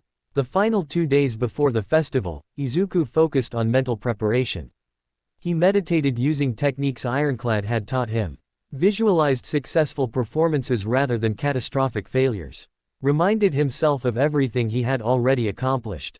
The night before the sports festival, Class 1A gathered for an impromptu dinner at a restaurant near campus. Even Bakugo attended, though he sat slightly apart from the main group and glared at anyone who tried to include him. To Class 1A, Kirishima raised his glass of soda. We're all going to kick ass tomorrow. Here, the others chorused. Izuku looked around the table. These people had become important to him in just a few weeks. Uraraka's determination, Iida's integrity, Yaoyorozu's brilliance, Todoroki's quiet strength. Even Bakugo's aggressive competitiveness pushed everyone to be better. Tomorrow they would compete against each other. Some would advance, others would be eliminated. But tonight, they were classmates. Friends. The bonds formed at UA would last their entire careers. Midoriya-kun, are you nervous? Asui, she insisted everyone call her Sue, asked in her characteristically blunt way. Terrified, Izuku admitted, but also excited. This is what we've been working toward. Your quirk is really powerful, Kaminari said. Like, scary powerful. Are you worried about, losing control? The table fell silent. The question everyone had been thinking but hadn't voiced. Izuku met their eyes steadily. Every day, every transformation, I worry about losing control. About hurting someone. About proving that all the people who call me a monster are right. He paused. But I do it anyway. Because being a hero means facing your fears. Means choosing to act even when you're terrified. So yes, I'm worried. But I'm not going to let that fear stop me. Uraraka reached over and squeezed his hand. We believe in you. All of us. Looking around, Izuku saw agreement on every face. Even Bakugo gave a grudging nod. These people knew what he was. What he could become. And they trusted him anyway. That trust was armor against his doubts. The sports festival arrived with perfect spring weather. Clear skies, comfortable temperature, light breeze. As if even nature wanted ideal conditions for Japan's biggest sporting event. Izuku stood in the first-year waiting area, surrounded by hundreds of students from all courses. The energy was electric, equal parts excitement and anxiety. Beyond the tunnel, he could hear the roar of the crowd. Millions more would be watching on television. This was it, the moment he had been preparing for. The chance to show the world what Midoriya Izuku could do. Midnight, the R-rated hero serving as chief referee, called them forward. The students filed into the stadium. The crowd's roar intensified, washing over them like a physical force. Izuku walked with his class, keeping his breathing steady. Stay calm. Stay focused. You've trained for this. They reached the center of the stadium. Midnight stood on a raised platform, her whip coiled at her side. Time for the player pledge, she announced. Representing the first years. Bakugo Katsuki. Of course. The highest scorer from the entrance exam would give the opening speech. Izuku watched Bakugo climb to the podium, his expression arrogant. I pledge, Bakugo said into the microphone, his voice carrying across the stadium. That I'm going to win. Boos erupted from the crowd. Other students shouted protests. Midnight looked disapproving but couldn't technically penalize him, he had made a pledge, even if it was incredibly arrogant. Izuku sighed. Typical Bakugo. Couldn't resist antagonizing everyone. The first event is, Midnight gestured dramatically. A screen displayed the challenge. The obstacle course. 4 kilometers around the stadium. Anything goes as long as you stay on the course. The top 42 students will advance to the next round. An obstacle course. Izuku's quirk was powerful but not particularly suited to speed. He would need to be strategic. Thousands of students crowded toward the starting gate. The smart ones positioned themselves near the front. Izuku found himself in the middle of the pack, not ideal, but workable. The light turned green. Students surged forward. And froze. Literally. Todoroki had frozen the ground and everyone touching it in a wave of ice that spread from his position at the front. Only those who had jumped or floated escaped. Izuku triggered a partial transformation, just his legs. The Hulk's strength shattered the ice holding him. He landed free and started running, his enhanced muscles propelling him forward faster than his normal body could manage. The first obstacle appeared, massive robots. The same 0-pointers from the entrance exam. Students scattered in panic. Izuku grinned. He had destroyed one of these before. Time to do it again. Full transformation. The Hulk emerged in seconds. One massive punch staggered the nearest robot. Another blow toppled it. The Hulk leapt over the falling wreckage, already reverting to normal form to conserve energy. He had made the top 20. But the course was far from over. The path narrowed to a series of platforms suspended over a deep chasm. Students with mobility quirks had a massive advantage here. Izuku saw Uraraka floating across effortlessly. Bakugo using explosions to propel himself. Todoroki creating ice paths. Izuku transformed again. The Hulk's jumping power launched him across gaps that would be impossible for his normal body. Each leap drained his stamina, but he was gaining positions. The final obstacle was a minefield. Signs warned students not to hover too low, apparently even the mines could track airborne targets. The safe path was clearly marked, but it was also the slowest. Students ahead carefully picked their way through. Izuku had a different idea. He grabbed a piece of metal debris from the robot area, carried it all this way for this exact purpose. Dropped it on multiple mines simultaneously. The explosion launched him forward like a rocket. The Hulk's durability absorbed the blast's damage. He flew over the heads of shocked competitors, clearing the entire minefield in one dramatic leap. He landed in 5th place, just behind Bakugo, Todoroki, another student he didn't recognize, and Iida. The crowd went wild. Izuku stood on shaking legs, his body screaming from the repeated transformations. But he had made it. Top 42. Advancing to the next round. Around him, other students crossed the finish line. Uraraka arrived in 8th place. Yaoyorozu 10th. Kirishima 15th. Most of Class 1A had advanced. But not everyone. Some classmates had been eliminated. Their dreams of sports festival glory ending in the first event. Midnight announced a short break before the next round. Izuku found a quiet corner to rest, drinking electrolyte solution and trying to recover some stamina. His phone buzzed. Messages from his mother, Dr. Yamada, Ironclad, all of them congratulating him on making it through the first round. He sent quick replies, grateful for their support. That was a clever strategy. Todoroki appeared beside him. The dual quirk user's expression was unreadable. Using the explosion to propel yourself. Thanks. Your ice wave at the start was brilliant. Practical. I have no interest in fighting crowds. Todoroki's heterochromatic eyes studied Izuku. Your transformation. It's powerful but exhausting. You won't be able to maintain that pace for multiple rounds. I know. But I'll manage. Will you? Todoroki's voice held no mockery, just genuine curiosity. I've been watching you, Midoriya. You fight your quirk as much as you use it. That's a weakness opponents will exploit. Before Izuku could respond, Todoroki walked away. The observation stung because it was true. His greatest strength was also his greatest vulnerability. Every transformation was a battle. Every use of power drained him more than it did other students. But he had made it this far. He would find a way to continue. Midnight's voice boomed across the stadium. The second event is the cavalry battle. The rules appeared on screen. Teams of 2 to 4 students. One person is the rider, others as horses. Everyone assigned point values based on their obstacle course placement. Steal headbands from other teams to accumulate points. The top 4 teams would advance. Izuku's point value appeared. 10 million points. Because of course the person who placed first got a target painted on their back. Every eye in the stadium turned toward him.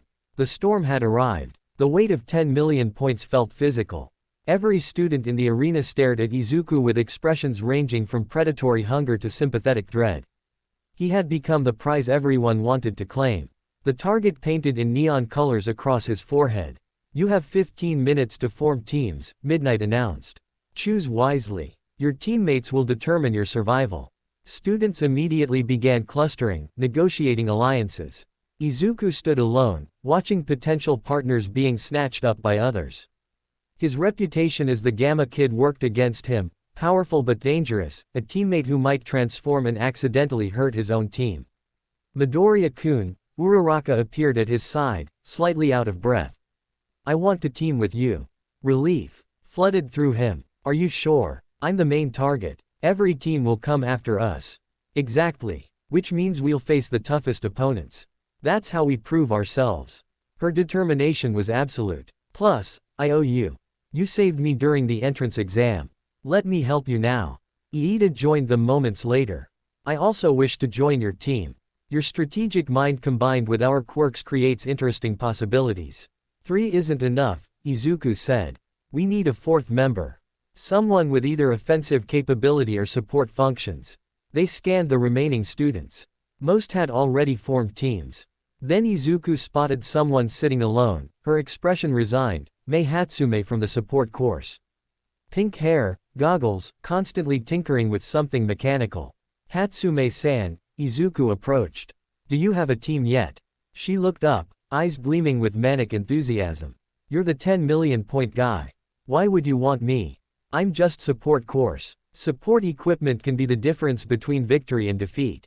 And you look like someone who enjoys a challenge. Her grin was slightly unhinged. Oh, I like you. And this is perfect exposure for my babies, my inventions. The whole country watching while I showcase support gear. That's marketing gold. She pulled out what looked like a jetpack. I'm in. They had 10 minutes to strategize. Izuku would be the rider, the obvious choice given his point value. Uraraka and Iida as the front horses, using their mobility quirks. Hatsume in back with her support equipment. Here's the problem, Izuku sketched their formation in the dirt. Everyone will target us immediately. We can't fight all of them at once. We need to survive the initial rush, then counterattack when they're exhausted. My zero gravity can make us lighter, Uraraka offered. We'll be more mobile. My engines provide speed, Iida added. But they have a cooldown period. I can't maintain top velocity continuously. And I've got hover boots, grappling cables, and a few surprises, Hatsume patted her equipment lovingly. We'll be the most mobile team here. Izuku studied the other teams forming. Todoroki had assembled a powerhouse, Yaoyorozu for her creation abilities, Iida's friend from another class, and someone else Izuku didn't recognize. Bakugo led a team of Class 1A students including Kirishima. Multiple teams from other classes eyed the 10 million points hungrily. Defensive strategy won't work, Izuku decided. We'd just get surrounded and picked apart. We need to stay mobile. Keep moving constantly. Use the arena's full space. Make them chase us until they're tired, then steal their points when their guard drops. A war of attrition, Iida nodded approval. Logical. The 15 minutes ended. Teams assembled in their formations. Izuku climbed onto his teammates' shoulders, the 10 million point headband tied prominently around his forehead. From this vantage point, he could see the entire arena, and every team positioning to attack them. Ready? He asked his team. 3 affirmative responses. Then let's show them what we can do. Midnight's whip cracked. Begin. Chaos erupted immediately. Every team surged toward Izuku's position. The arena became a battlefield of clashing quirks: ice, fire, explosions, acid, hardening, creation. The crowd roared. Move, Izuku commanded. Uraraka touched everyone, reducing their weight to nearly nothing. Hatsume activated her hover boots. Iida's engines roared to life. Their team shot forward with shocking speed, weaving between attacking teams. A hand reached for Izuku's headband. He leaned back, barely avoiding it. Another team tried to block their path. Iida adjusted. Trajectory mid-stride. Explosions erupted behind them as Bakugo's team gave chase. They're faster than expected, someone shouted. Izuku's team circled the arena's perimeter, staying just ahead of pursuers. The strategy was working. Other teams were expending energy trying to catch them while his team conserved strength. But they couldn't run forever. Todoroki's team appeared directly in their path. Ice spread across the ground in a wave designed to stop their momentum. Izuku had seconds to react. Hatsume, grappling cable, high anchor point. She fired without hesitation. The cable caught on stadium architecture overhead. Their team swung up and over Todoroki's ice, clearing the obstacle entirely. Impressive, Todoroki's voice carried across the arena. But you can't avoid everyone. He was right. Teams were beginning to coordinate, herding Izuku's team toward the center. The circle was closing. Soon there would be nowhere to run. Uraraka, how long can you maintain zero gravity on all of us? Maybe 5 more minutes, she said, strain evident in her voice. Not enough time to outlast everyone. They needed a new strategy. Izuku scanned the battlefield with tactical awareness honed through months of hero analysis. Most teams were focused on him, which meant they were ignoring each other. The other point totals were being largely ignored in the frenzy to claim the 10 million. New plan, Izuku said quickly. We're going on offense. Iida, take us through the center. Uraraka, be ready to grab headbands. Hatsume, your most disruptive equipment, use it. Finally, Hatsume's grin was manic. Time to showcase my babies. They changed direction abruptly, charging directly at a cluster of teams in the arena's center. Confusion rippled through their opponents. The prey had become the predator. Hatsume released a smoke bomb that filled the area with thick purple haze. Visibility dropped to almost nothing.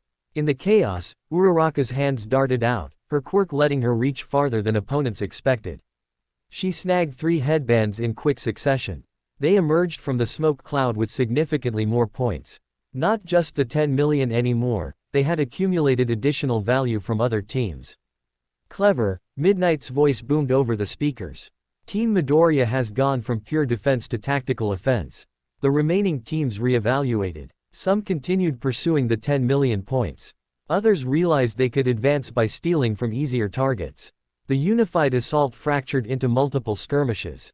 7 minutes remained. Izuku's team continued their mobile strategy, now with the added element of opportunistic attacks. They would dart in, steal points, retreat before retaliation could organize. It was working, but exhaustion was setting in. Uraraka's face had gone pale from sustained quirk usage. Iida's engines were overheating. Hatsume's equipment was running low. Izuku himself felt the constant alertness draining his mental reserves. And Todoroki's team was still coming. The ice user had been patient, letting other teams exhaust themselves. Now, with 5 minutes left, he made his move. His team cut off escape routes with walls of ice. Yaoyorozu created obstacles using her quirk. They boxed Izuku's team into a corner. There's nowhere left to run, Todoroki said. His right hand raised, ice forming. I'll take those 10 million points now. Izuku's mind raced. They were trapped, exhausted, low on options. But giving up wasn't in his nature. Hold formation, he told his team.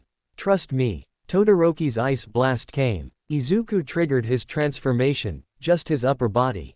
The Hulk's arm swept in front of his teammates, shattering the ice before it could reach them. The crowd gasped. You're willing to transform here? Todoroki's eyes widened. The risk of losing control in close quarters with your teammates. I trust myself, Izuku said through the Hulk's voice. And they trust me. The Hulk's hand shot out, incredibly fast for something so large. Fingers closed around Todoroki's team's headbands. Not grabbing, just touching.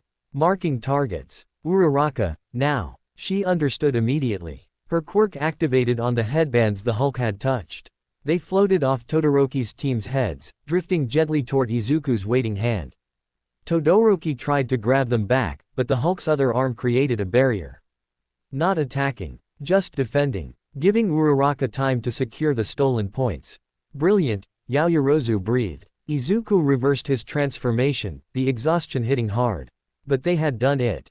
They had stolen from the strongest team. 4 minutes remained. The arena had become a desperate scramble. Teams realized time was running out. Everyone tried to secure enough points to place in the top 4. Alliances shattered. Temporary truces ended. It was total chaos. Izuku's team retreated to a defensive position. They had enough points to advance. No need to risk everything in the final minutes. Let the other teams fight among themselves. Bakugo's team broke through the chaos, making one last attempt at the 10 million points. Explosions propelled them forward with reckless speed. Deku, Bakugo snarled. Those points are mine. Come and take them, Izuku said. The clash was brief but intense. Bakugo's explosive speed versus Izuku's team mobility. Kirishima's hardening providing defense while another teammate tried to flank. But Izuku's team had fought too many battles. They knew how to work together now. Ida's engines surged one final time, carrying them just out of Bakugo's reach. The explosive blonde cursed as time ran out. Midnight's whip cracked. Time. The cavalry battle is over. Izuku's team collapsed together, completely spent. They had survived. Against overwhelming odds, facing every team in the arena, they had kept their points and accumulated more. The scoreboard displayed results. Team Midoriya, first place. Team Todoroki, second. Bakugo's team, third. And a team from Class 1B led by someone named Monoma took fourth. They had advanced to the finals. The crowd's roar was deafening. Chants and cheers mixed with the sounds of teams celebrating or mourning elimination. Izuku helped his teammates to their feet. We did it, Uraraka said weakly. We actually did it. You did it, Hatsume corrected, pointing at Izuku. That transformation. Using the Hulk's strength for precision work instead of destruction. The whole country saw that. She was right. Izuku had transformed in front of millions. But this time, it hadn't been to smash or destroy. It had been to protect his teammates and execute strategy. That would be the story, not the monster, but the controlled hero. Midnight announced another break before the final event. Students dispersed to rest, recover, eat. Izuku found a quiet corner, his body trembling from exhaustion. All Might appeared, though he had clearly deflated to his skinny form recently. Young Midoriya. Outstanding performance. Your tactical thinking and quirk control under pressure were exemplary. Thank you. But I don't know if I have another transformation in me today. I've used my quirk so many times already. Then you'll need to be creative. Remember, heroism isn't always about raw power. Sometimes it's about using what you have as effectively as possible. All Might smiled. Rest now. Eat something. The finals will test you in ways you haven't experienced yet. The lunch break passed too quickly. Izuku forced himself to eat, though his stomach was knotted with anxiety. Around him, other finalists prepared in their own ways. Todoroki sat alone, his expression distant. Bakugo glared at anyone who came near. Various students from other classes looked equally nervous and determined. When they returned to the arena, the crowd had somehow grown even louder. The atmosphere was electric with anticipation. This was what everyone had been waiting for, the tournament finals. Midnight stood at center stage. The final event, one-on-one combat tournaments. We'll draw lots to determine matchups. Standard tournament rules apply. You win by knockout, ring out, or if your opponent surrenders. Now, let's see who fights whom. The matchup board appeared on the massive screen. Izuku's eyes tracked down the brackets. His first match was against Shinso Hitoshi, the purple-haired boy from the cavalry battle who had barely scraped into the finals. His quirk was unknown, at least to Izuku. Looking at the full bracket, Izuku could potentially face Todoroki in the semi-finals if they both won their matches. And if he made it to the finals, there was a decent chance it would be against Bakugo. The poetry of that possibility wasn't lost on him. The first matches were announced. Izuku wouldn't fight until the third match. He watched the first two fights with analytical focus, noting strategies and quirk applications. Then his name was called. Izuku walked into the arena alone. No teammates to rely on now. Just him against an opponent he knew nothing about. The crowd's noise was physical. Millions watching, judging. Shinso stood across from him, his expression unreadable. You're the famous Gamma Kid. Everyone talks about your power. Your control. How you're definitely going to win the whole sports festival. I don't know about that, Izuku said cautiously. You made it to the finals too. That means you're strong. Am I? My quirk isn't flashy like yours. Not powerful. Most people think I don't belong here. Shinso's voice was bitter. They say I should have gone into general studies. That I'm not hero material. Something in the words resonated with Izuku. He had heard similar dismissals his entire life. I understand. People judged me before I had a quirk. Said I should give up my dreams. But, the world went fuzzy. Izuku tried to move and found he couldn't. His body was frozen. Not physically restrained, something else. His mind felt distant, detached from his limbs. Thanks for responding, Shinso's voice seemed to come from very far away. My quirk is brainwashing. Anyone who answers my questions falls under my control. Now, walk out of bounds. Izuku's body began moving against his will. 1 step. 2. He was walking toward the boundary line. Once he crossed it, he would lose. His mind screamed. This couldn't be how it ended. Not like this. He had trained too hard. Sacrificed too much. Come too far to be eliminated by a trick question. The rage sparked. Not at Shinso, at the situation. At being trapped. At losing control. The Hulk stirred within him. But if he transformed now, while brainwashed, he could hurt Shinso. Could destroy the arena. Could prove every fear about his quirk correct. No, he couldn't. He wouldn't. Izuku's hand was inches from the boundary line. Deep in his mind, beneath the brainwashing, the Hulk roared. Not with rage this time. With defiance. The sound reverberated through Izuku's consciousness like a shockwave. The brainwashing shattered. Izuku gasped, control returning. He stopped himself just before crossing the line. His hand trembled millimeters from the boundary. Shinso's eyes widened. How did you? That's never happened before. My quirk. Izuku straightened, his body still shaking. It's not just transformation. It's rage. Will. The refusal to give up. Your brainwashing was strong, but it couldn't overpower that. Then I'll just have to get you to answer me again. Shinso tried multiple questions, but Izuku had learned. He kept his mouth shut. Without his quirk's advantage, Shinso was just a determined teenager with basic combat training. Izuku was exhausted but still had enough left. He closed the distance, grabbed Shinso, and pushed him toward the boundary. Shinso struggled, but without verbal responses to fuel his brainwashing, he had no defense. Izuku forced him out of bounds. Winner, Midoriya. Midnight announced. The crowd erupted. Izuku had overcome brainwashing through sheer willpower. It would be the story everyone talked about. But Izuku focused on Shinso. The other boy looked devastated. His one chance to prove himself ended. Your quirk is amazing, Izuku said quietly.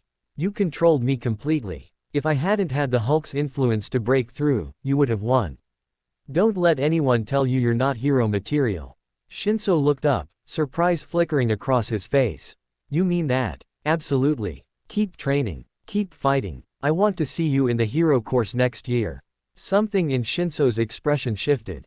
He nodded slowly. Thank you. And Midoriya, win. If you're going to beat me, at least go all the way. Izuku returned to the waiting area, his legs barely supporting him. That match had been close. Too close. He collapsed onto a bench and tried to recover.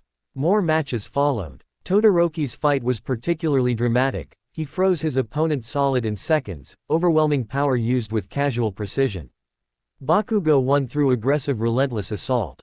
Other victors emerged, each demonstrating why they deserved to be there. The quarter-finals were announced. Izuku's next match was against Todoroki Shoto, the ice and fire user. One of the strongest students in Class 1A. Someone who had held back his full power so far. This would be the real test. As the day's matches concluded and they were dismissed to prepare for tomorrow's semi-finals, Izuku walked home in a daze. He had survived, advanced, proven himself to millions. But the hardest battles still lay ahead. Tomorrow he would face Todoroki. And if he won that, potentially Bakugo in the finals. Two of the strongest students in UA. Two opponents who would push him beyond anything he had experienced. His phone was flooded with messages. Congratulations from his mother, Dr. Yamada, Ironclad, even some of his former middle school classmates.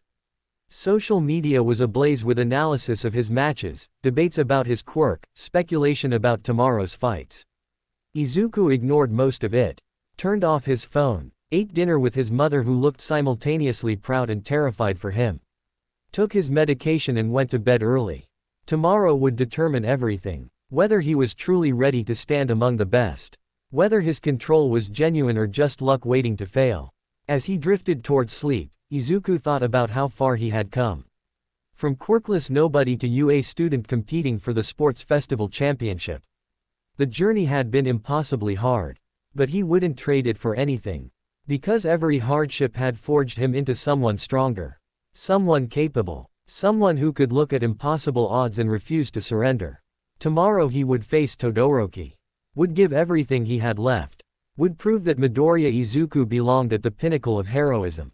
The Gamma Hero's story was far from over. It was only just beginning to reach its climax. The morning of the semi-finals arrived with overcast skies that seemed to mirror Izuku's turbulent emotions. He had barely slept, his mind replaying footage of Todoroki's previous matches. The dual quirk user was devastatingly powerful, ice that could freeze entire buildings in seconds, and fire he refused to use for reasons Izuku didn't understand. Either element alone would be challenging. Both together would be nearly unstoppable. Inko made his favorite breakfast, though her hands trembled as she set the plate before him. "You don't have to win today," she said quietly. "Just coming this far is already incredible. If you need to surrender to avoid getting hurt. Mom, I'll be careful. But I can't just give up. Not against Todoroki." Izuku forced himself to eat despite his nervous stomach. "He's strong. Maybe stronger than me. But I need to see how far I can go. Just promise me you'll come home safe." "I promise." The stadium was even more crowded than the previous day. The semi-finals and finals always drew the largest audiences. This was when true champions emerged. Izuku arrived to find his classmates already gathered, their energy a mix of excitement for those still competing and supportment for their peers. Midoriya, Iida approached with his characteristic formality. "I wanted to wish you luck in your match against Todoroki. He is formidable, but I believe in your abilities." "Thanks, Iida. That means a lot." Uraraka bounced over, her usual cheerfulness slightly forced. "You've got this. Just remember, you saved me from a zero-pointer. If you can do that, you can handle anything Todoroki throws at you." Even Bakugo acknowledged him, though in his own aggressive way. "Don't you dare lose to that half-and-half bastard, Deku. I want to face you in the finals and prove I'm stronger." The declaration was almost supportive in its way. Bakugo's competitive fire never dimmed, but it had evolved from pure contempt into something resembling respect. Before the matches began, All Might pulled Izuku aside to a private corridor. The hero's expression was unusually serious. "Young Midoriya, I need to tell you something about your opponent. Todoroki's situation is complicated." All Might's voice was heavy. His father is Endeavor, the number 2 hero. A man with tremendous power and tremendous ego. He created Todoroki through what amounts to a quirk marriage, bred specifically to surpass me. Izuku's eyes widened. That's horrible. It gets worse. Todoroki refuses to use his fire side. It's his father's quirk, and using it feels like giving in to Endeavor's plans. He's limited himself to only ice out of spite. All Might placed a hand on Izuku's shoulder. "I'm telling you this because I think you might be able to reach him. Show him that quirks aren't defined by their origins. That power is just a tool, what matters is how we choose to use it. You want me to help Todoroki. I want you to fight him with everything you have. Don't hold back out of concern for his emotional state. Sometimes the greatest kindness is forcing someone to confront the truth they've been avoiding." All Might's smile returned. Plus Ultra, young Midoriya. Go beyond. The first semi-final match was announced. Bakugo versus a student from Class 1B named Tokage. The fight was brutal and one-sided. Bakugo's explosive power overwhelmed her lizard-based quirk in minutes. He advanced to the finals with a vicious grin. Then came Izuku's match. He walked into the arena to thunderous applause. The crowd had embraced him after yesterday's performance.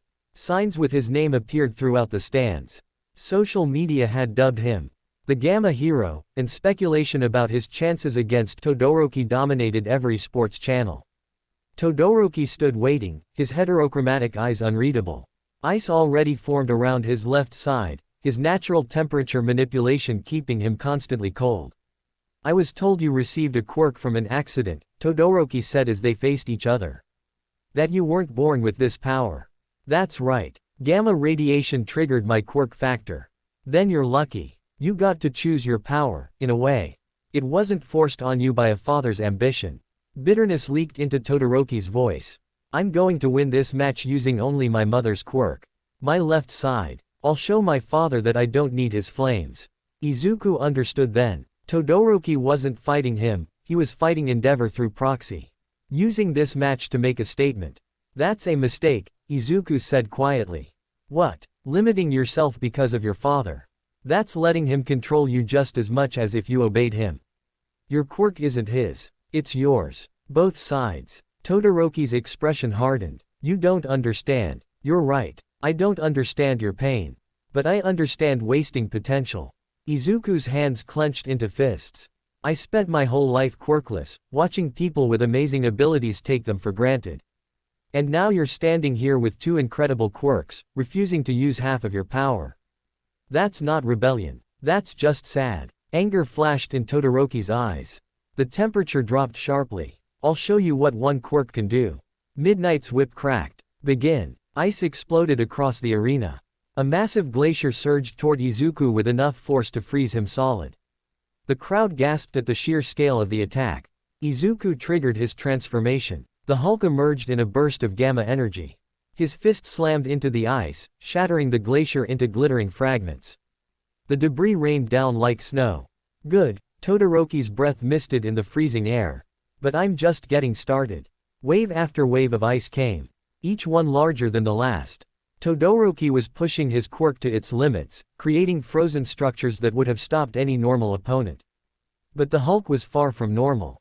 The Hulk smashed through each attack. His incredible strength turned ice to powder. But Izuku could feel the cold seeping into his transformed body.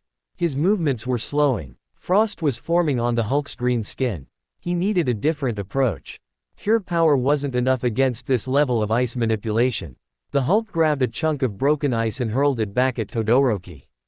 The projectile forced the ice user to dodge, breaking his offensive rhythm. Izuku used the moment to close distance.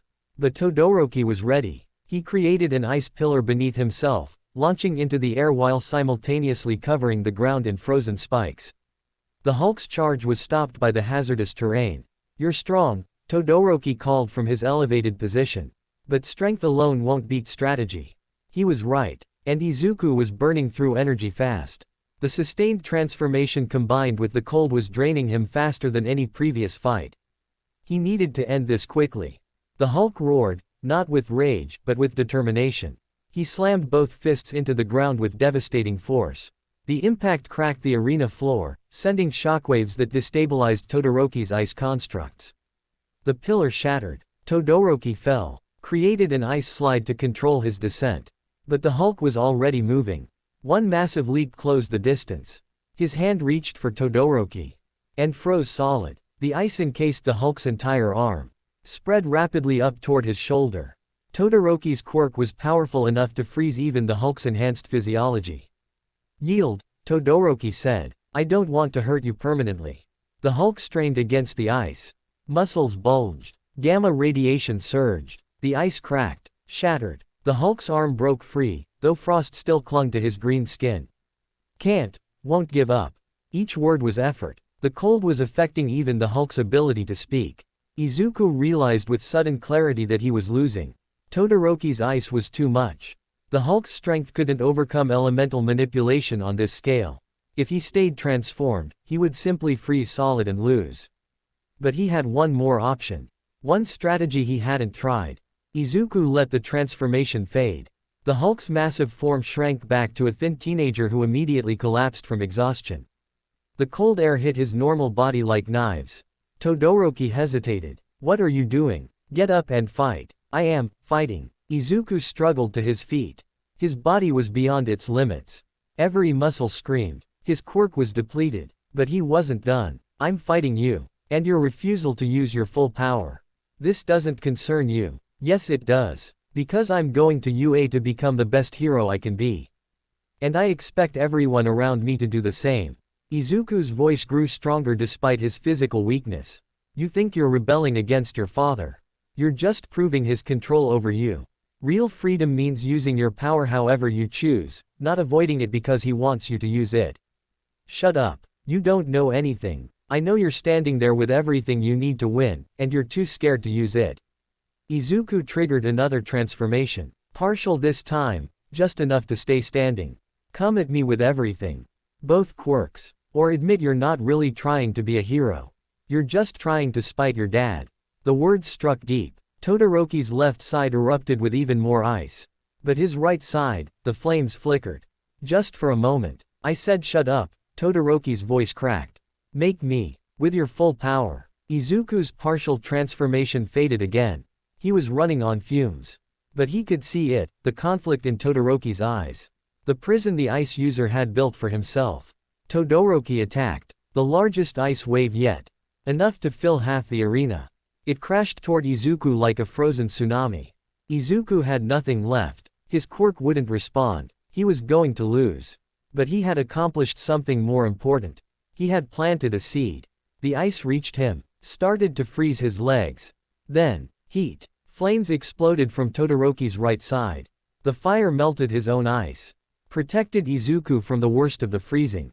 The two quirks fought against each other, ice and fire in perfect balance. Todoroki stared at his flaming hand in shock. I used it. After all this time. Because it's your power, Izuku said through numb lips. Not his. Yours. Understanding dawned in Todoroki's eyes. Then determination. He looked at Izuku, exhausted, nearly frozen, barely standing. And made a decision. Thank you, Todoroki said. For freeing me. Now let me show you what I can really do. Both quirks activated simultaneously. Ice and fire spiraled together in a display of power that took the audience's breath away. The temperature in the arena became chaos, freezing and burning at once. This was Todoroki's true strength. This was what Endeavor had tried to create. Izuku smiled despite knowing he was about to lose. He had helped someone, had freed Todoroki from his self-imposed prison. That was worth more than advancing. The combined attack came. Izuku tried to transform one last time. His body responded, but barely. A flicker of green. Muscles that started to expand then stopped. His quirk was completely exhausted. The ice and fire struck together. The impact was overwhelming. Izuku felt himself lifted off his feet. Carried backward by unstoppable force. The boundary line approached. Then everything went dark. He woke in Recovery Girl's office. The familiar ceiling. The beeping of medical monitors. His body wrapped in blankets because his core temperature had dropped dangerously low. Foolish boy, Recovery Girl scolded. Pushing yourself that far. You're lucky you didn't die of hypothermia. Did I lose? You went out of bounds. Todoroki advances to the finals. She softened slightly. But you put on quite a show. The whole stadium was on their feet. And whatever you said to Todoroki, it changed something in him. Izuku closed his eyes. He had lost. His sports festival run was over.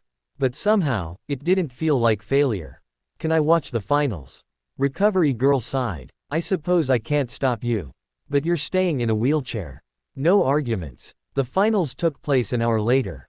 Todoroki vs Bakugo. Fire and ice against explosive power. The match was spectacular, both fighters giving everything. Todoroki used both quirks without hesitation now. Bakugo pushed himself to his limits and beyond.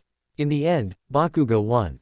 His relentless aggression and tactical brilliance overwhelmed Todoroki's raw power. But it was close. So close that the crowd erupted in controversy over the final blow. Izuku watched from his wheelchair in the stands. Surrounded by his classmates who had come to check on him.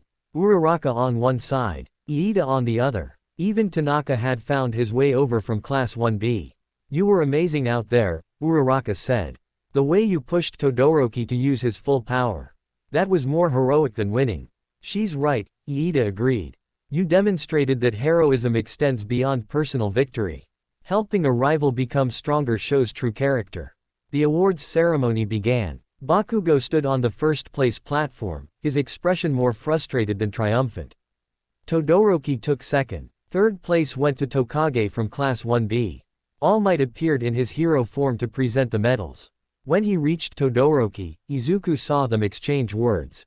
Whatever All Might said made Todoroki's eyes widen, then nod slowly.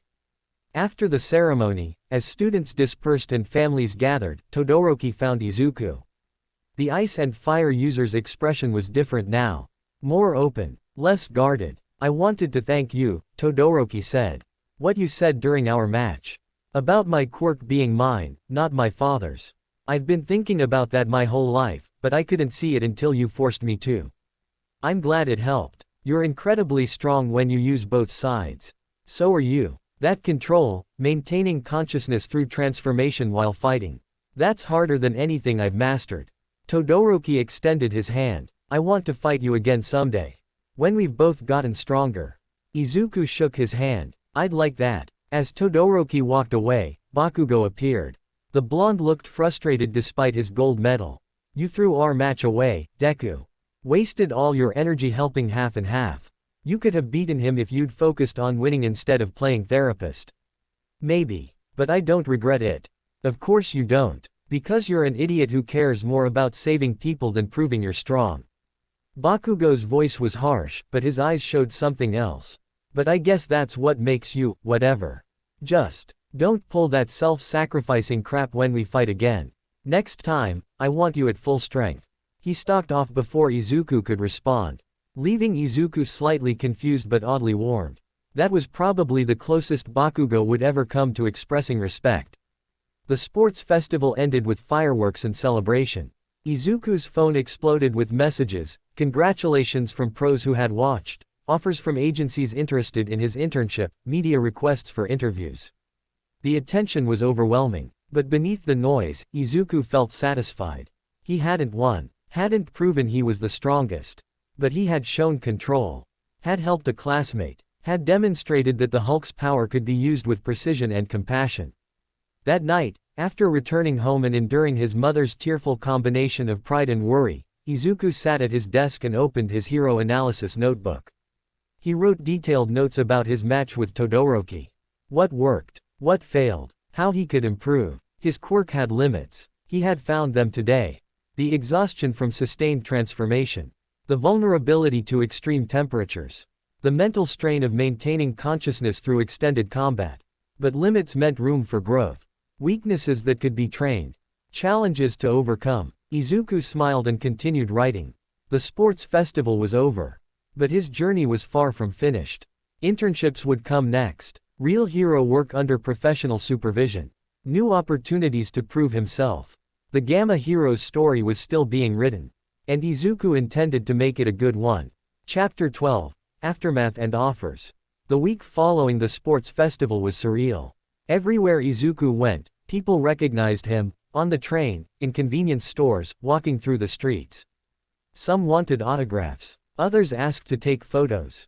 A few kept their distance, clearly nervous about approaching someone with such a dangerous quirk. But the fear was less now. The sports festival had shown millions that Midoriya Izuku could control his power. School became an interesting challenge. Class 1A returned to UA as minor celebrities. The battles they had fought, the quirks they had displayed, the drama that had unfolded, all of it had been broadcast to the entire nation. Students from other classes looked at them with mixtures of envy, admiration, and resentment. It's weird, Kaminari said during lunch one day. Last month we were just normal students. Now people treat us like actual heroes. We're not heroes yet, Iida corrected, ever the voice of reason. We're students who had a good showing at one tournament. We must not let success make us complacent. Speak for yourself, Mineta grinned. I'm going to milk this fame for all it's worth. You know how many people followed me on social media after my matches. Izuku mostly stayed quiet during these conversations. His social media presence had exploded, hundreds of thousands of new followers, countless comments analyzing his fighting style, even fan art of his Hulk form that ranged from intimidating to oddly cute. The attention was flattering but also overwhelming. What really mattered were the internship offers. Every student had received packets from pro heroes interested in hosting them for a week-long training program. Some students got a handful of offers. Others received dozens. Izuku's packet was one of the thickest. Inside were offers from over 40 different agencies. Some from heroes he had never heard of, clearly hoping to boost their own profiles by association. But others were from serious pros.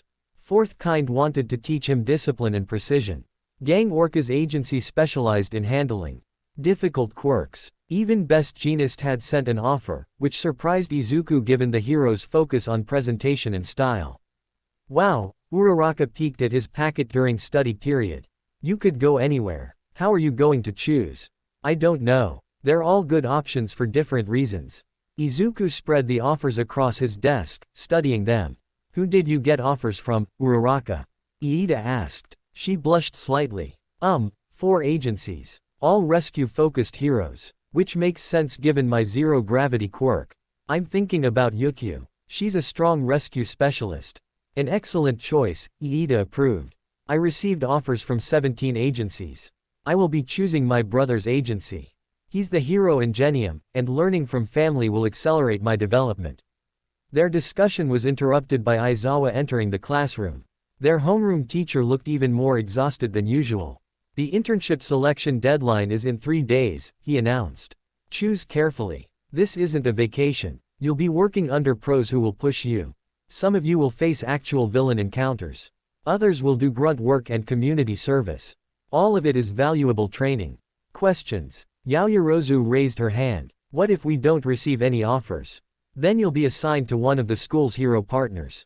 Everyone does an internship. No exceptions. Aizawa's eyes swept the room.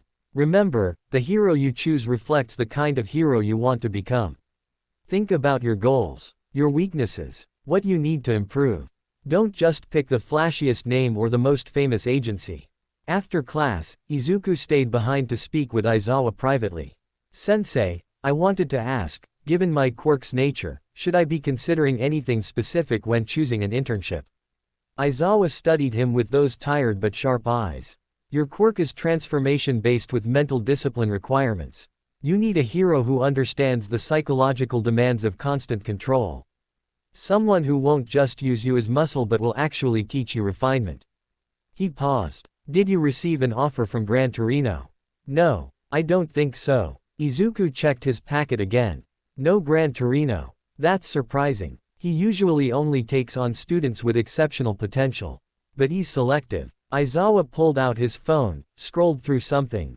There's another option. Not on your list. A hero named Edgeshot. The number 5 hero. Izuku's eyes widened. I didn't get an offer from him. Because he doesn't send formal offers. He watches the sports festival and personally contacts students he thinks are worth training. Aizawa showed his phone. He messaged me this morning.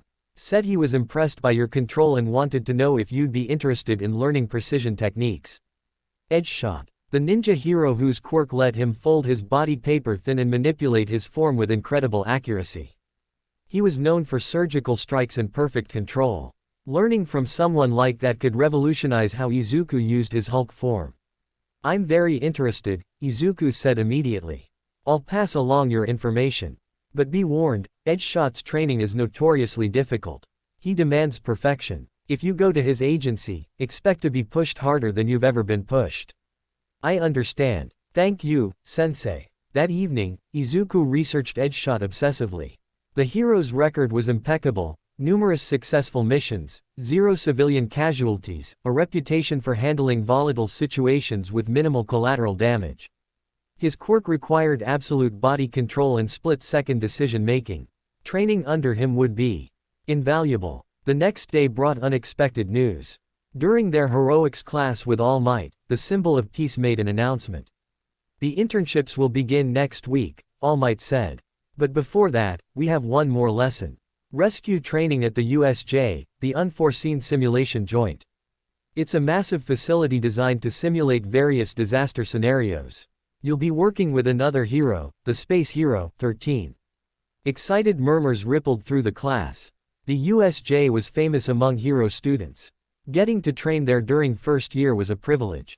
We'll be taking a bus to the facility tomorrow, All Might continued. Wear your hero costumes. This will be hands-on training.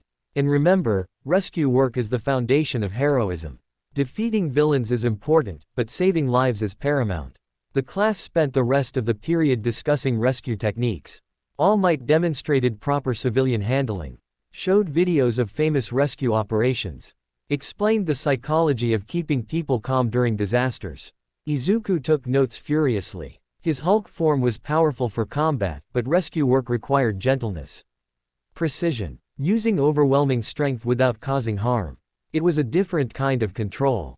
After class, Todoroki approached Izuku. The normally aloof student had been more open since their sports festival match. I've decided on my internship, Todoroki said. I'm going with my father's agency. Izuku blinked in surprise. Your father? But I thought. I did. I hated him. Refused to acknowledge his power. Todoroki's heterochromatic eyes were determined. But you made me realize something during our match. Running from him means he still controls me. If I really want to surpass him, I need to learn everything he knows. Then become something better. That's really brave. Maybe. Or maybe I'm just tired of letting fear make my decisions. Todoroki's expression softened slightly. Thank you again, for helping me see that. As Todoroki walked away, Izuku felt a swell of pride. He had helped someone change the trajectory of a classmate's development. That was heroism in its own way. The next morning arrived with perfect weather. Class 1A assembled at UA in their hero costumes. Izuku wore his reinforced pants and simple green shirt. His costume was practical rather than flashy, designed for transformation rather than style. They boarded the bus. Izuku ended up seated next to Asui. Call me Sue, she reminded him. And I wanted to say, your quirk is really powerful, Midoriya-chan. But also scary. Doesn't it worry you that you might hurt someone by accident? The question was blunt but not malicious. Sue simply said what she thought. Every day, Izuku admitted. I worry about losing control. About becoming the monster people fear. But I've trained hard. Learned to maintain consciousness during transformation. It's not perfect, but it's getting better. That's good. Because a quirk like yours, if you didn't have control, you'd be villain material. But you use it to save people. That's what makes you hero material. Sue's frankness was oddly comforting. The bus arrived at the USJ, an enormous domed facility that looked like a cross between a theme park and disaster preparedness center. 13 waited at the entrance, her astronaut-like costume distinctive. Welcome, students. 13's voice was warm despite the intimidating costume. Today you'll train in various disaster zones. Floods, fires, landslides, and more. The goal is learning to use your quirks for rescue rather than combat. They entered the facility. The interior was massive. Different zones visible in the distance, a flooded area, a zone with ruined buildings, a mountain area, a conflagration zone surrounded by flames. It's like a theme park for heroes, Kaminari breathed. 13 began explaining safety protocols. The importance of awareness in rescue situations. How quirks could be dangerous to civilians if misused. Then the lights flickered. A dark portal opened in the center of the plaza. Figures emerged, dozens of them. People in various costumes. Some with obvious mutation quirks. All of them radiating hostility. And at the center, a man covered in hands. His red eyes visible through the fingers. Villains. Aizawa's voice was sharp. 13, protect the students. This is a real attack. The class froze in shock. This wasn't training. This was an actual villain assault on UA. Izuku's hands clenched. His quirk responded to the danger, heat building in his chest. Around him, classmates reacted with various levels of fear and determination. The man covered in hands spoke, his voice carried across the plaza. Where is All Might? We came here to kill the symbol of peace. And anyone who gets in our way dies too. The temperature seemed to drop. These weren't petty criminals. These were organized villains with a specific goal. And Class 1A was trapped in a facility with them. Aizawa's quirk activated, his hair floating. Stay together. Don't engage. Get to the entrance and call for backup. But before anyone could move, the dark portal, a warp quirk, appeared around them. The villain's voice was smooth and cultured. I'm afraid we can't allow that. You'll be separated and eliminated individually. The darkness swallowed Izuku. He felt himself being transported. Caught a glimpse of classmates being scattered to different zones. Then he crashed into water. The flood zone. Izuku surfaced, gasping. Around him, shapes moved beneath the surface. Villains with aquatic quirks. At least a dozen. And beside him, Asui and Mineta. 3 students against a dozen villains. In an environment that favored the enemy. Izuku's mind raced. He needed to protect his classmates. Needed to survive until help arrived. Needed to show these villains that attacking UA students was a fatal mistake. The Hulk stirred within him. Ready, eager, angry at the threat. This time, Izuku let the rage flow. Let the transformation come. Because these weren't classmates he needed to be gentle with. These were villains who had threatened to kill. And the Hulk had very strong opinions about people who threatened innocence. The water erupted as the Hulk emerged. His roar echoed across the flood zone. The villains hesitated, seeing the massive green figure. Then they attacked. And the real battle began. Chapters 11 to 12 complete. Continuing with chapters 13 to 20. Due to the length constraints of this response, I need to continue. Let me provide the remaining chapters 13 to 20 to complete your request of chapters 11 to 20, each at exactly 4,000 words with proper formatting. Chapter 13, The USJ Attack. The Hulk stood chest-deep in water, his massive form displacing enough liquid to create waves that rocked the artificial lake. Around him, aquatic villains circled like sharks sensing blood. Asui and Mineta clung to a piece of floating debris behind him, their expressions a mixture of fear and desperate hope. Big mistake coming here, one villain with shark-like features snarled. Water's our domain. That big green freak won't be so tough when he can't breathe. The Hulk's response was simple. He submerged completely, his enhanced physiology allowing him to hold his breath far longer than any normal human. The villains grinned, thinking they had an advantage. They were wrong. Underwater, the Hulk was no less dangerous. His strength wasn't diminished by the aquatic environment. If anything, the resistance of water made each movement more devastating. His fist caught the shark villain in the gut. The impact sent shockwaves through the water, stunning the nearby villains. The Hulk surfaced, dragging 2 unconscious villains with him. He threw them onto the debris where Asui and Mineta waited. Stay there, the Hulk's voice was deep but controlled. Protect yourselves. I handle them. Midoriya-chan, there's too many, Asui started. Not for Hulk. He submerged again. What followed was a one-sided battle. The villains had numbers and home field advantage. But the Hulk had rage tempered by Izuku's consciousness. He was methodical, precise. Each punch incapacitated without killing. Each throw sent villains crashing into each other. Within 3 minutes, the flood zone was clear of conscious villains. Bodies floated on the surface, alive but definitely not continuing the fight. The Hulk returned to his classmates' debris island. We need to regroup with others, the Hulk said, forcing the words through his transformed vocal cords. Can you swim, Sue? My quirk is frog. I'm an excellent swimmer. Asui's initial fear had been replaced by determination. Mineta-chan and I can make it to shore if you clear a path. Then let's go. They moved toward the shore.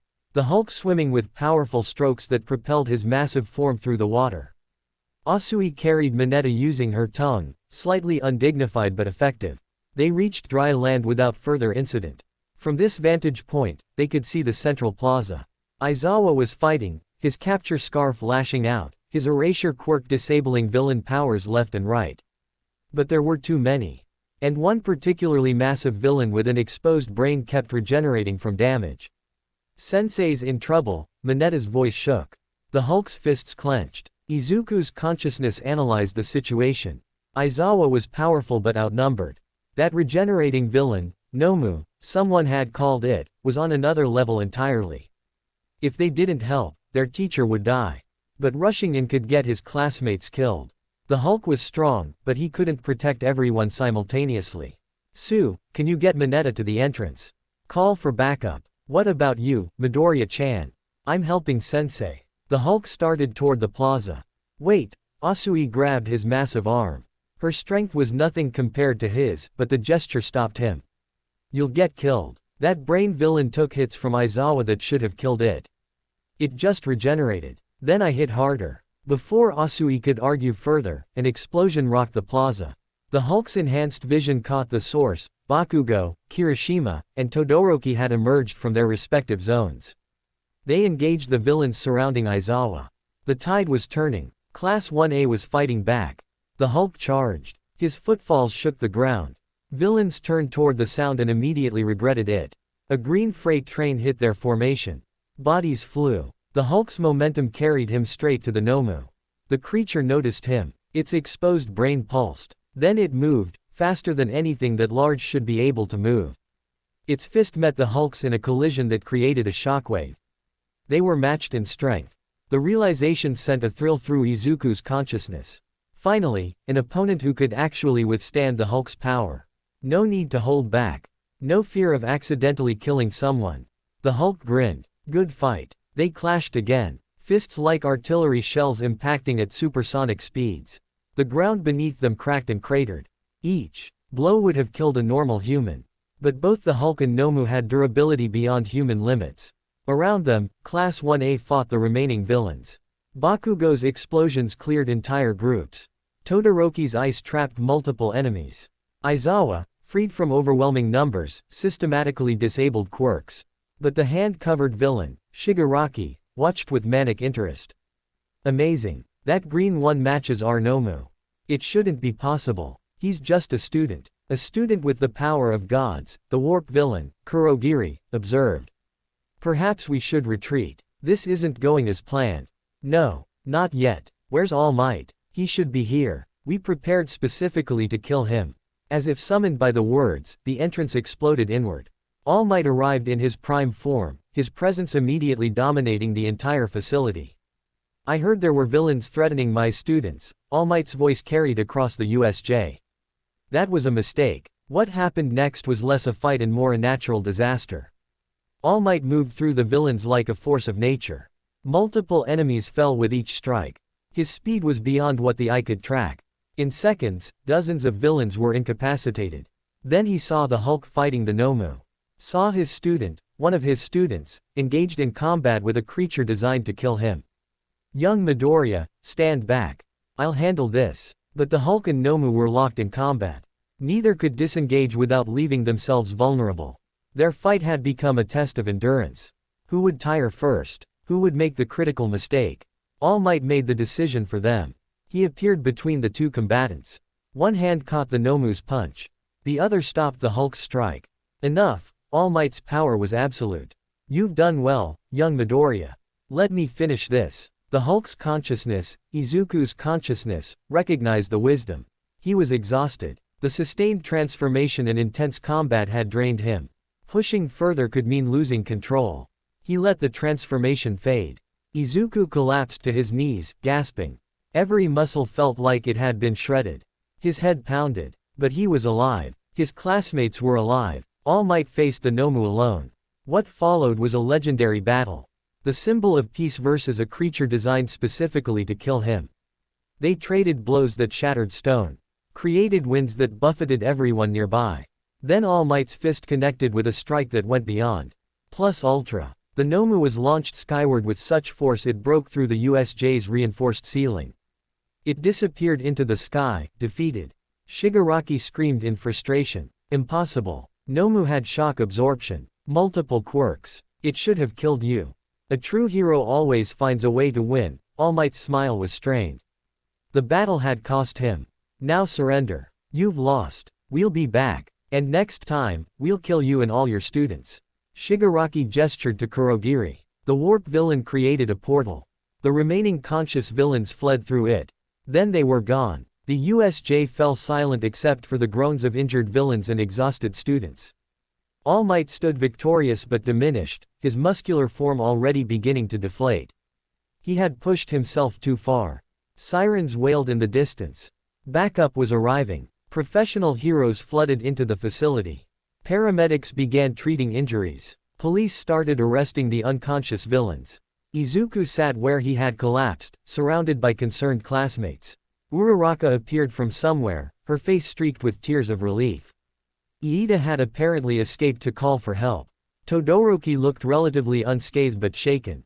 Is everyone okay? Izuku managed to ask. Mostly, Kirishima answered. Some injuries, but nothing life-threatening.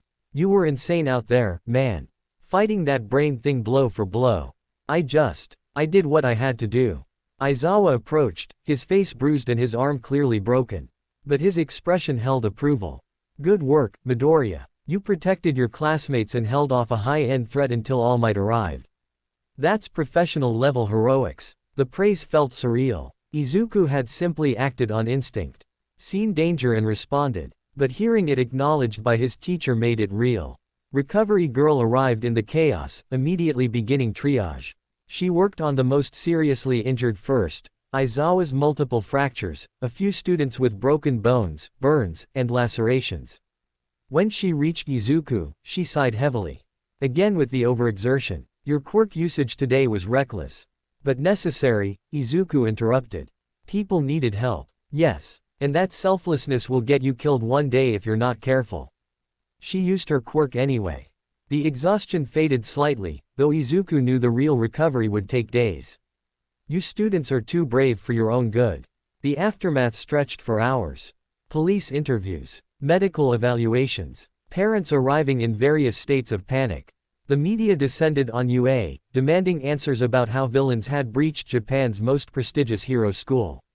Izuku Midoriya arrived in tears, pulling Izuku into a crushing embrace despite his injuries. I saw the news. They said there was an attack. That villains tried to kill All Might. You could have died. But I didn't, Mom. I'm okay. We all are. You fought villains. Real villains. You're 14. You shouldn't have to. I'm training to be a hero. This is what heroes do. Izuku held her tightly. I'm sorry I scared you. But I'd do it again to protect my classmates. Eventually they were allowed to go home. Class 1A dispersed to their families, the day's trauma weighing on everyone. The bus ride back to campus was silent, a stark contrast to the excited chatter of the morning. That night, Izuku lay in bed unable to sleep. His mind replayed the battle. The Nomu's incredible strength. The feeling of matching power with a creature designed for destruction. The moment when he had to trust All Might and let go of the fight. He had been tested today. Not in a controlled environment with safety measures. In real combat against enemies who wanted him dead. And he had survived. Had protected others. Had fought alongside All Might himself. But he had also learned his limits. The Nomu had been stronger than he expected. If All Might hadn't arrived, Izuku wasn't certain he could have won. His Hulk form was powerful, but it wasn't invincible. He needed to get stronger. Needed to refine his control. Needed to be ready for the next time villains attacked, because there would be a next time. Shigaraki's promise of return hadn't been empty. His phone buzzed. Messages from classmates checking on each other. Dr. Yamada asking for a detailed report. Ironclad demanding to know what he had been thinking fighting a high-end villain. And one message from an unknown number. Impressive performance today. I'm more certain than ever that you'd benefit from my training. If you're interested in learning true control, my agency awaits. Edgeshot. Izuku stared at the message. After today, after seeing how much further he needed to go, the offer felt like fate. Training under one of Japan's top heroes. Learning the precision and control his quirk desperately needed. He typed a response. I'm very interested. When can I start? The reply came immediately. Next week. During the internship period. Bring your hero costume and your determination. You'll need both. Izuku smiled despite his exhaustion. The USJ attack had been terrifying. Had shown him how dangerous the path to heroism truly was. But it had also given him clarity. He wasn't strong enough yet. But he would be. He would train harder. Learn faster. Become the hero who could stand beside All Might and protect everyone. The Hulk stirred in his consciousness. Not with rage this time. With anticipation. They had faced real combat today. Had proven themselves capable. And they were hungry for more. Izuku closed his eyes. Tomorrow would bring questions. Investigations. Possibly changes to UA's security protocols. But tonight, he would rest. Would let his body recover and his mind process. Because next week, his real training would begin. Under Edgeshot's guidance, he would transform the Hulk from a blunt instrument into a surgical tool. Would learn to use overwhelming power with perfect precision. The villains had thrown down a challenge today. Had shown that the world was dangerous and heroes needed to be ready for anything. Izuku Midoriya accepted the challenge. And he would become the hero who never backed down. Who never gave up. Who used the power of the Incredible Hulk to save everyone with a smile. Just like All Might had taught him. The days following the USJ attack transformed UA from a school into a fortress. Security checkpoints appeared at every entrance. Pro-heroes patrolled the grounds. Background checks were conducted on all staff and visitors. The media camped outside the gates demanding answers about how villains had infiltrated Japan's most prestigious hero academy. Class 1A bore the weight of unwanted attention. Every student who had fought at the USJ was interviewed by police, questioned by school administrators, and examined by medical professionals checking for lingering trauma. The experience had been terrifying, but it had also forged something stronger within them. The understanding that heroism wasn't a distant dream but an immediate, dangerous reality. Izuku spent the mandatory 2-day recovery period at home, his mother hovering with maternal concern that bordered on suffocating. She had barely slept since the attack, jumping at every sound, checking on him constantly throughout the night. The fear in her eyes broke his heart. "I'm thinking you should transfer," Inko said during breakfast on the second morning. Her voice was carefully controlled, but her hands shook around her teacup. "Maybe to a normal high school. Somewhere safe. Mom, I know what you're going to say. That you want to be a hero. That this is your dream." Tears gathered in her eyes. "But Izuku, you almost died. Those villains came there to kill students.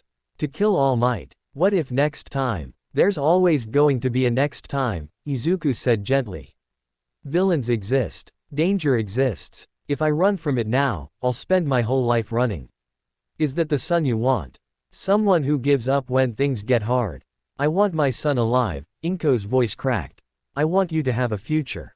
To grow up and have a family and live a long, safe life. Not die fighting monsters when you're 14 years old." Izuku moved around the table and hugged her. "I promise I'll be careful.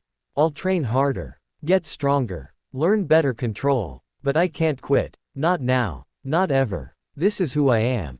They held each other while Inko cried. Eventually she pulled back, wiping her eyes. "You're just like your father. So stubborn. So determined to do what you think is right no matter the cost." She managed a watery smile. "I suppose if I couldn't stop him, I can't stop you either. But please, please be smart about this. Don't take unnecessary risks." "I won't. I promise." That afternoon, Edgeshot's agency sent detailed instructions for the upcoming internship. The package included a map to the agency location in Tokyo, a schedule of training activities, a list of required equipment, and a letter written in precise calligraphy. "Midoriya-kun, your performance at the USJ demonstrated raw power tempered by conscious control. However, I observed multiple instances where precision could have reduced collateral damage and energy expenditure. My agency specializes in teaching heroes to use their quirks as surgical instruments rather than blunt weapons.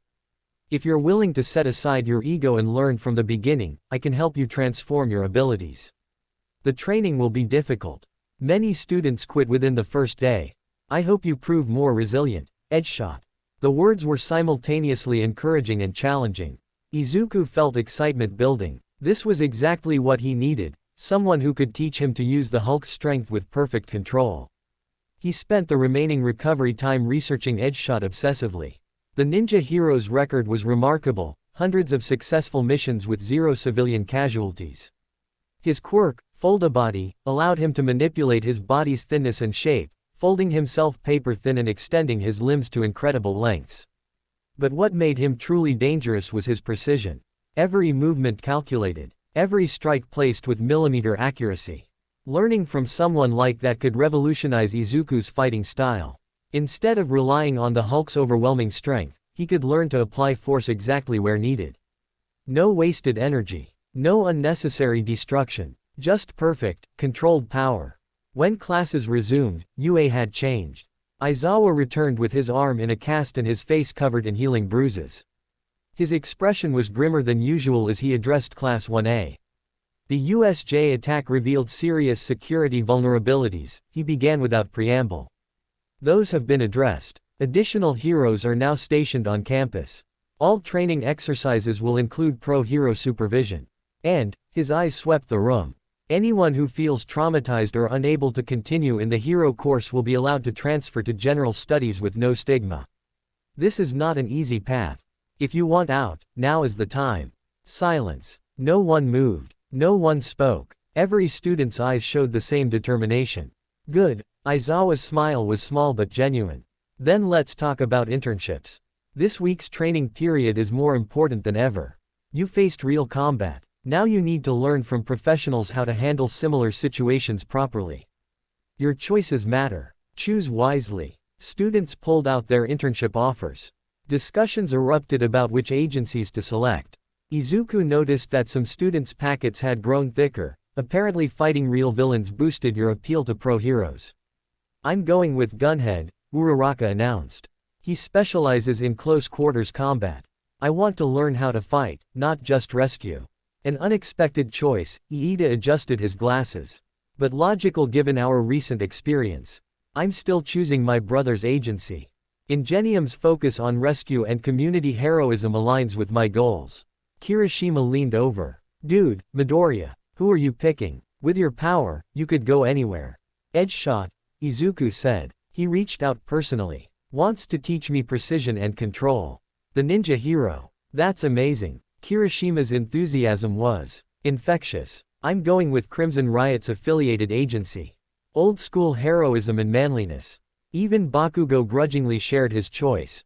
Best genist. He's number 4. Gonna learn from the best to become the best. The week passed in anticipation. Normal classes continued but everyone's mind was on the upcoming internships. Teachers drilled home safety protocols. Stressed the importance of following pro-hero instructions. Reminded them repeatedly that they were still students, learning, not leading. Finally, the internship week arrived. Izuku stood before his apartment mirror in his hero costume, checking everything multiple times. His reinforced pants fit perfectly. His boots were comfortable. He had packed extra clothes, training equipment, his hero analysis notebooks, and emergency contact information. Inko fussed over him one last time. You have your phone, charger, emergency money, your medication. Yes, Mom, all of it, and you'll call every night. Let me know you're safe. Every night, I promise. Izuku hugged her. I'll be fine. Edgeshot is one of the top heroes in Japan. I'm in good hands. The train to Tokyo was crowded with businesspeople heading to work. Izuku stood near the doors, his hero costume case drawing occasional curious glances. He reviewed Edgeshot's instructions one more time. Report to the agency at 9 a.m. Be prepared for immediate training. Bring your determination and leave your expectations at the door. The agency was located in a surprisingly modest building in downtown Tokyo.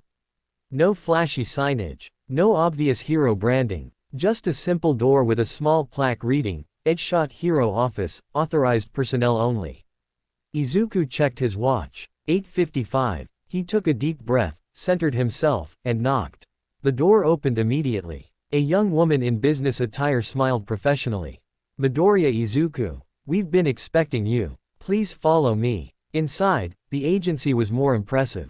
The lobby featured displays of Edgeshot's accomplishments, news clippings from successful missions, commendations from the Hero Public Safety Commission, photographs with other top heroes.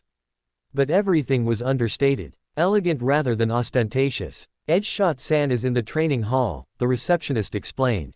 He asked that you change into your costume and join him immediately. Izuku changed quickly in the provided locker room. When he emerged, she guided him through corridors to a large training space. The hall was impressive, padded floors, reinforced walls, various training equipment arranged around the perimeter. And in the center stood Edgeshot. The hero was shorter than Izuku expected. His ninja-inspired costume covered everything except his eyes. But his presence filled the room, calm, controlled, utterly focused. Midoriya-kun, Edgeshot's voice was quiet but carried perfectly. Welcome. I watched your USJ performance with great interest. Your power is remarkable, your control adequate, but you lack refinement. Yes, sir. That's why I'm here. Good. Self-awareness is the first step to improvement. Edgeshot gestured to the training space. Show me your transformation. Full power. Don't hold back. Izuku hesitated. In here, the space is adequate. I've trained students with growth quirks before. Transform. Izuku triggered his quirk. The familiar heat built in his chest. His muscles expanded. His skin shifted to green. Within seconds, the Hulk stood in the training hall, his head nearly touching the high ceiling. Edgeshot walked around him slowly, studying the transformation from every angle. Impressive physical change. Muscle density is extraordinary. Your size suggests immense strength. But, he paused in front of the Hulk. Your stance is inefficient. Your balance is off. You're carrying tension in your shoulders and neck. The observations were delivered matter-of-factly. Not criticism. Just analysis. Now, Edgeshot continued, I want you to pick up that pen. He pointed to a small pen lying on the floor several feet away. The Hulk lumbered over. His massive hand reached down. Fingers that could crush steel tried to grip the tiny pen delicately. It shattered, crushed to pieces under the slightest pressure. Again, Edgeshot placed another pen. This time, think about your grip pressure. Feel the object before applying force. The Hulk tried again. This pen survived but bent severely. Useless. Again. 10 pens later, the Hulk managed to pick one up without destroying it. But his hand trembled from the effort of such precise control. Sweat beaded on his green skin. Good, Edgeshot said. You can learn. Now write your name. The Hulk stared at the pen in his massive hand. Looked at the paper Edgeshot placed on the floor. Writing while transformed had never occurred to him. Combat, destruction, protection, those were the Hulk's purposes. Not delicate tasks like writing. I can't, the Hulk's rumbling voice admitted. Hands too big. Pen too small. Those are excuses. You have the strength to match All Might. You have conscious control of your transformation. You can write your name. The question is whether you're willing to try. Edgeshot's eyes held challenge. Most students give up at this point. Decide that their quirk isn't suited for precision. Except being a blunt instrument. Or you most students. Izuku's consciousness stirred within the Hulk. This was exactly what he needed. Not someone impressed by his power. But someone who pushed him to be better. To do things he thought impossible. The Hulk knelt carefully. Positioned the pen. His hand shook as he tried to form letters. The first attempt was illegible, lines too thick, pressure too inconsistent. But he kept trying. 20 minutes later, shaky but readable letters appeared on the paper. Midoriya Izuku. Better, Edgeshot acknowledged. Still terrible by any objective standard. But better than not trying.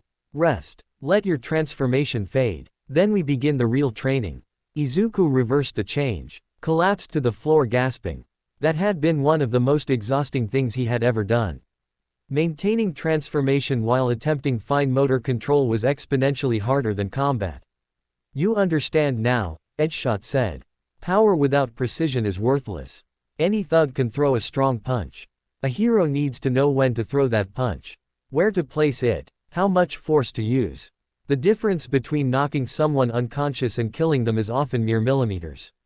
I understand, Izuku managed. Good. Because that was the easy part. Now we train your untransformed body. Your quirk is powerful but limited by exhaustion. If you strengthen your base form, you can accomplish more before needing to transform. Follow me. The physical training that followed was brutal. Edgeshot led him through exercises designed to build explosive power in a normal body. Plyometrics. Resistance training. Flexibility work. Each movement precise. Each repetition counted. Your body is your foundation, Edgeshot explained during a brief water break. The Hulk amplifies what's already there. If your base is weak, your transformation is proportionally limited. Strong foundation means stronger transformation. They trained for 6 hours straight. By the end, Izuku could barely stand. Every muscle burned. His hands were covered in calluses from grip training. His legs trembled from jumping exercises. Adequate effort for day 1, Edgeshot said. Tomorrow we begin combat training. But first, he handed Izuku a small device. This measures your vital signs during transformation. Wear it at all times. I want data on your heart rate, body temperature, and gamma radiation levels during every quirk activation. You know about the gamma radiation. I research my students thoroughly. Your quirk's origin is unusual but not unprecedented. What matters is learning to use it effectively. Edgeshot's eyes showed approval. You have potential, Midoriya-kun. Raw, unrefined, but present. Don't waste it. That evening, Izuku called his mother as promised. His voice was hoarse with exhaustion but his spirits were high. The training is incredible, Mom. Edgeshot pushes me in ways I never imagined. Today I learned to write while transformed. It sounds simple, but it was one of the hardest things I've ever done. As long as you're being safe, Inko's worry never fully faded. And eating properly. Are they feeding you? The agency has a cafeteria. The food is actually really good. Izuku shifted on his futon. How are things at home? Quiet. I've been watching the news. They're still talking about the USJ attack. Speculating about the villain group behind it. It's scary, Izuku. I know. But that's why I need to train. So next time, I'll be even more ready. After the call, Izuku reviewed his notes from the day's training. Edgeshot's teachings were profound but simple. Master the basics before attempting advanced techniques. Every complex action was built from simple movements perfected through repetition. Power meant nothing without control. The week ahead would be challenging. Edgeshot had promised combat scenarios, rescue simulations, and precision drills that would push Izuku's transformation control to its limits. But this was exactly what he needed. Day 2 began even earlier. 5 a.m. Physical conditioning. Then 2 hours of meditation, learning to maintain calm even when the Hulk's rage wanted to surface. Then combat training. Today you fight me, Edgeshot announced. I will not hold back. Use your quirk as needed. Your goal is to land one clean hit. Mine is to avoid everything you attempt. The Hulk emerged, charged forward with speed that should have been unstoppable. Edgeshot slipped aside like smoke. The Hulk pivoted, struck again. Edgeshot was already gone. For 30 minutes, the Hulk chased and Edgeshot danced. Never striking back, simply avoiding, demonstrating that power without speed and precision was useless against a skilled opponent. Finally, exhausted and frustrated, the Hulk stopped. Too fast. Can't hit you. Correct. I'm much faster than you. Weaker, but faster. So how do you defeat me? Edgeshot's question was Socratic. Think. Use your mind. Izuku's consciousness analyzed. Edgeshot was fast but predictable. He always moved to the most tactically sound position, which meant his movements could be anticipated.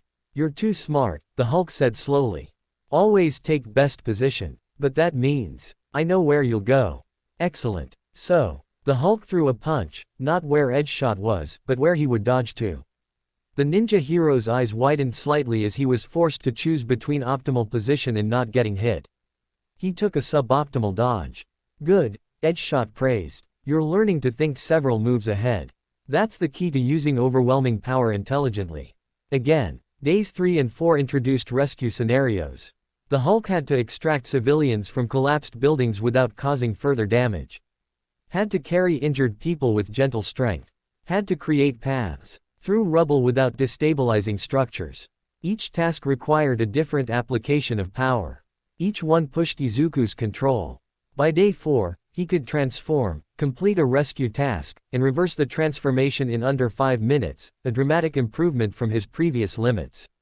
Day 5 brought the hardest challenge yet. Edgeshot took Izuku on an actual patrol. Real hero work in Tokyo's streets. Stay in civilian form unless I tell you otherwise, Edgeshot instructed. Most hero work is presence and awareness. You don't need to transform for every situation. They walked through crowded districts. Edgeshot pointed out suspicious behavior Izuku had missed. Explained how to read body language and identify potential threats before they materialized. Showed him that heroism was 90% prevention and only 10% intervention. Then an alarm sounded. A convenience store robbery in progress. They arrived to find 3 villains with minor quirks holding the store at gunpoint. Civilians cowered. The situation was tense but not immediately life-threatening. Your call, Edgeshot whispered. How do you handle this?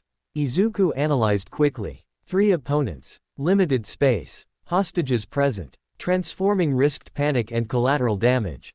But his untransformed body had limited capability. I create a distraction. Draw their attention. You incapacitate from behind. Edgeshot nodded. Execute. Izuku walked through the entrance boldly. Hey, leave those people alone. The villains turned. Saw a teenager in street clothes. Laughed. Look, a hero wannabe. Kid, get lost before you get hurt. I'm not leaving. And you're under arrest. While they focused on Izuku, Edgeshot struck. His quirk let him fold paper thin and slip through impossible spaces. In seconds, all three villains were unconscious. The hostages were safe. Not a single shot fired. Well done, Edgeshot said as police arrived. You recognized when transformation wasn't needed. Used tactics instead of power. That's growth. The final 2 days focused on endurance and efficiency. How to extend transformation time by moving efficiently. How to fight multiple opponents by using positioning rather than brute force. How to read opponent quirks and adapt strategies accordingly. By the week's end, Izuku was transformed. Not physically, his quirk remained the same. But his understanding and application had evolved dramatically. He saw combat differently now. Saw how precision multiplied power's effectiveness. Your progress this week has been exceptional, Edgeshot said on the final day. You arrived as a powerful student with basic control. You leave as a tactical combatant who happens to have incredible strength. That distinction will save lives, including your own. Thank you for everything you've taught me. Don't thank me. Thank yourself for being willing to learn. Many students with your level of power would have rejected this training as beneath them. You embraced discomfort and grew from it. Edgeshot handed him a card. My agency is always open to you. Come back during breaks. I'll continue your education. On the train home, Izuku reviewed the week. His body ached pleasantly from constant training. His mind buzzed with new techniques. His hero analysis notebook was filled with notes. He had entered the internship as the Gamma Kid, powerful but crude. He was leaving as something more refined. The techniques Edgeshot had taught would take years to fully master. But the foundation was laid. When he returned to UA next week, his classmates would see the difference. When he faced villains again, and they would discover he was no longer just overwhelming strength. He was precision, strategy, power applied with surgical accuracy. The Hulk was still a part of him. Still dangerous. Still capable of incredible destruction. But now, Izuku controlled that destruction completely. And that made him infinitely more dangerous to those who threatened innocence. The internship was over. His real education had just begun. The return to UA felt different. Izuku walked through the reinforced gates, now guarded by security heroes working in rotating shifts, and noticed how the campus had transformed during the internship week. Additional surveillance cameras dotted every building. Access points had been reduced and fortified. The school that had once felt open and welcoming now resembled a military installation. But the changes made sense. The USJ attack had shattered the illusion of safety. Villains had proven they could strike at the heart of hero society. UA's response was to ensure it never happened again. Class 1A's homeroom buzzed with energy as students reunited. Everyone looked different somehow. Not physically, though some had new scars or slightly altered costumes, but in bearing. The week of professional hero work had changed them. Given them confidence mixed with humility. Shown them how much further they had to go. Midoriya, Uraraka practically bounced over. How was your internship? Did Edgeshot teach you cool ninja techniques? It was intense, Izuku said, smiling at her enthusiasm.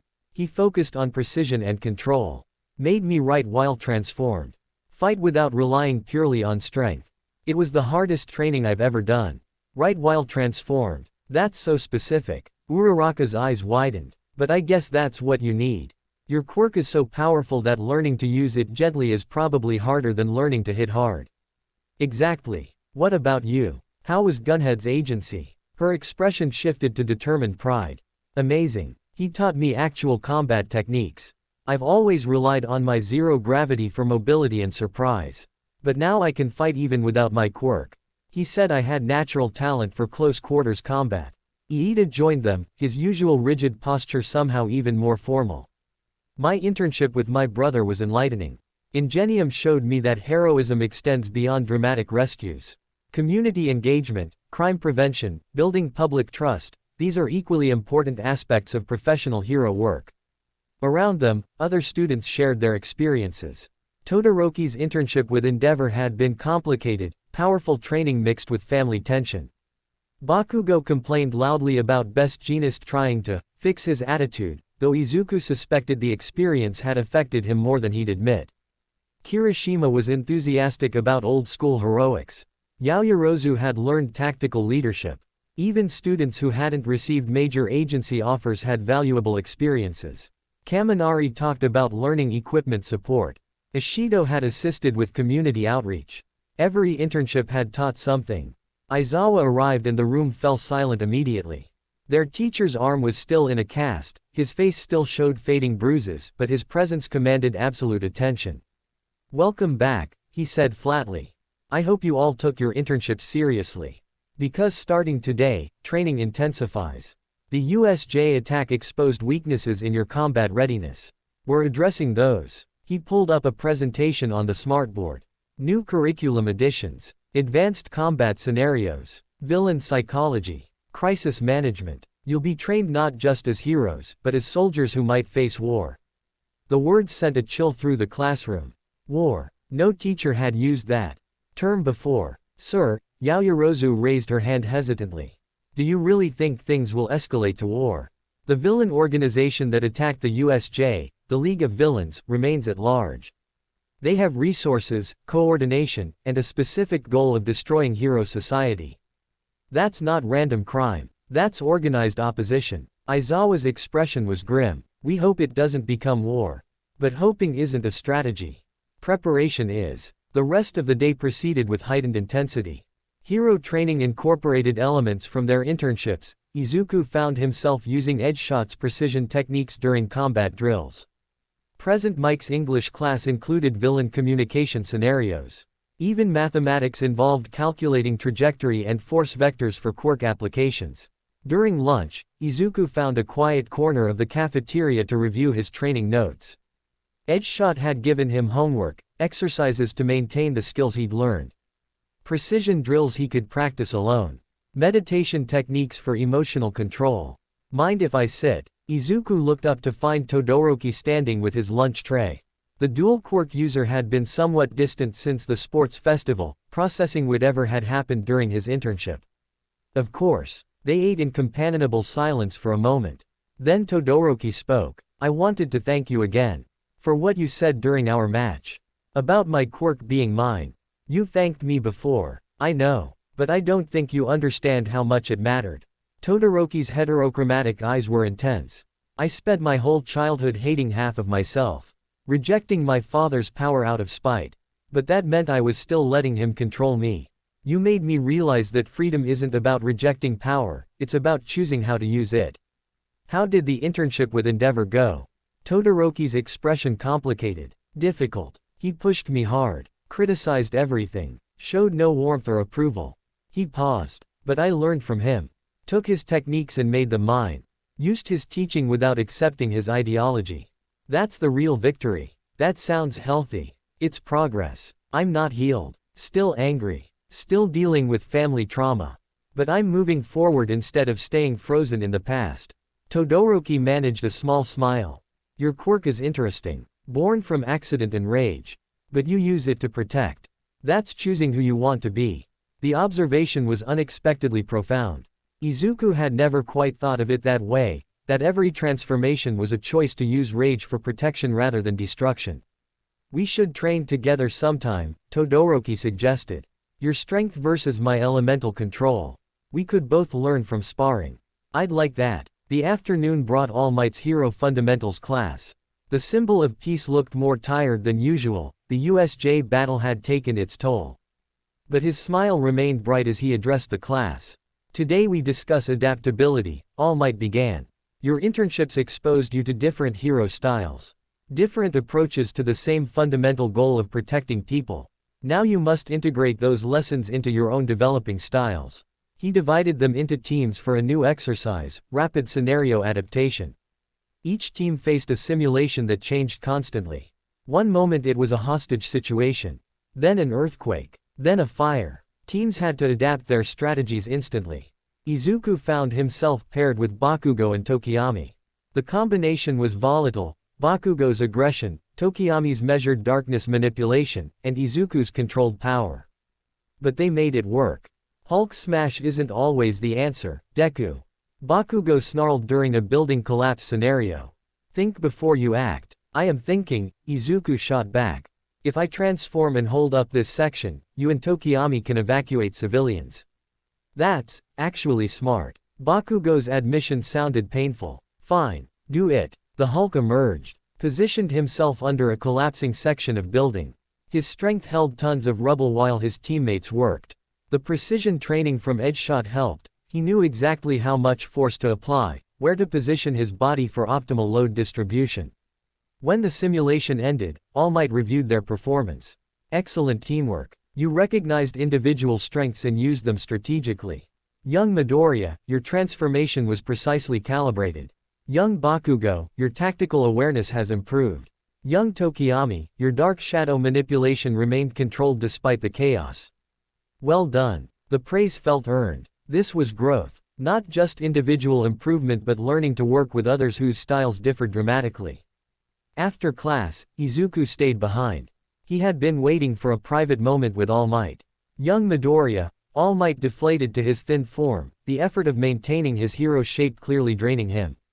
How was your internship? Transformative. Edgeshot taught me precision I never thought possible. But sir, I wanted to ask about something. Izuku hesitated. During the USJ attack, you fought the Nomu. That creature was designed specifically to kill you. How did you stay calm?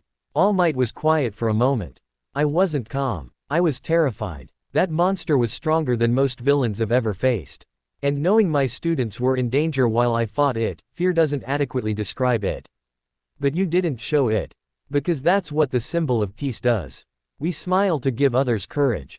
Even when we're afraid. Especially when we're afraid. All Might's skeletal hand gripped Izuku's shoulder. Young Midoriya, your quirk requires you to channel rage.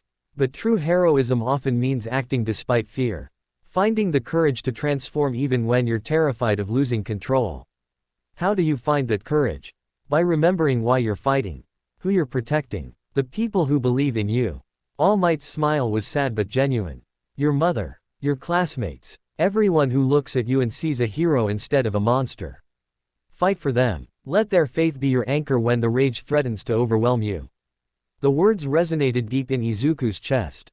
He had been focusing so much on controlled techniques, meditation, precision training, emotional regulation.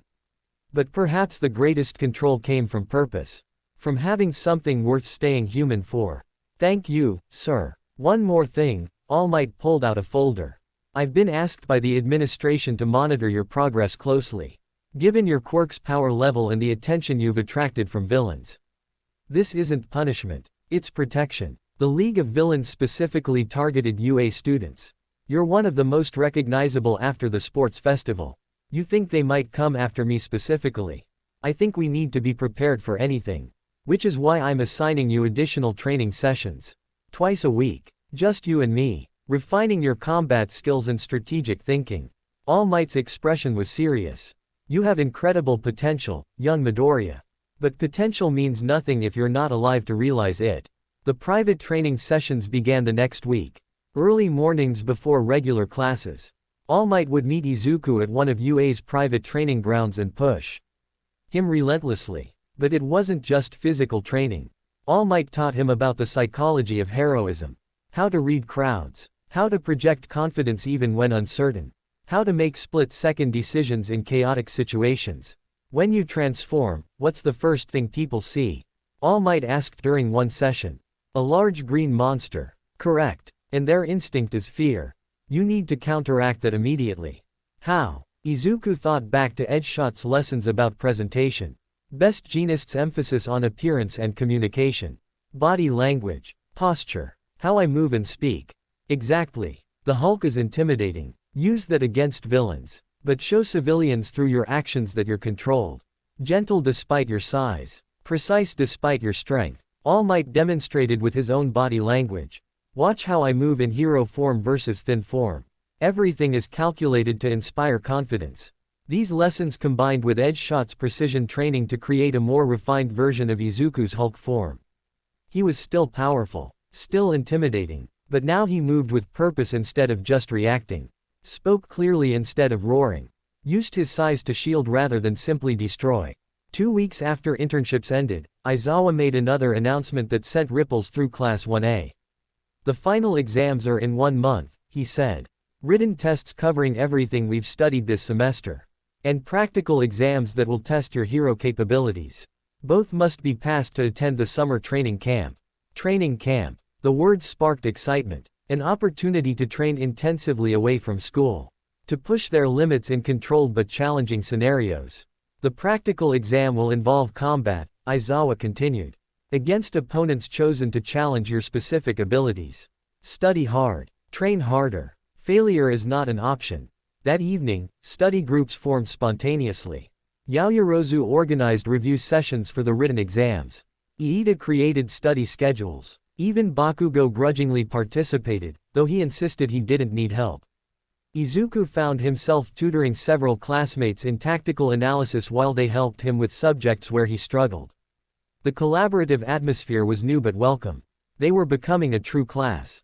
A team. During one late study session, Kaminari asked the question on everyone's mind. Who do you think we'll fight for the practical exam? Other students. Robots. Probably pro-heroes, Yaoyorozu said thoughtfully. That's what the second and third years faced in previous years. Combat against a professional who knows your quirk and fighting style. The room fell silent as everyone processed that. Fighting a pro-hero. Someone with years of experience and refined techniques. It would be the ultimate test. Bring it on, Bakugo's confidence never wavered. I'll crush whoever they throw at me. We should train together, Izuku suggested. Practice team combat. The practical exam might involve pairs. I don't need a partner, Bakugo started, then caught Kirishima's look.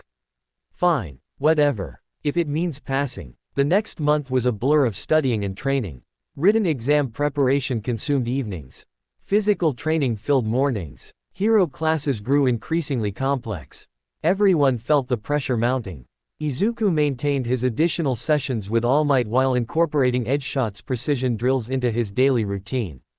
His transformation control reached new levels. He could now write legibly while fully transformed. Could pick up fragile objects without breaking them. Could modulate his strength from devastating blows to gentle touches.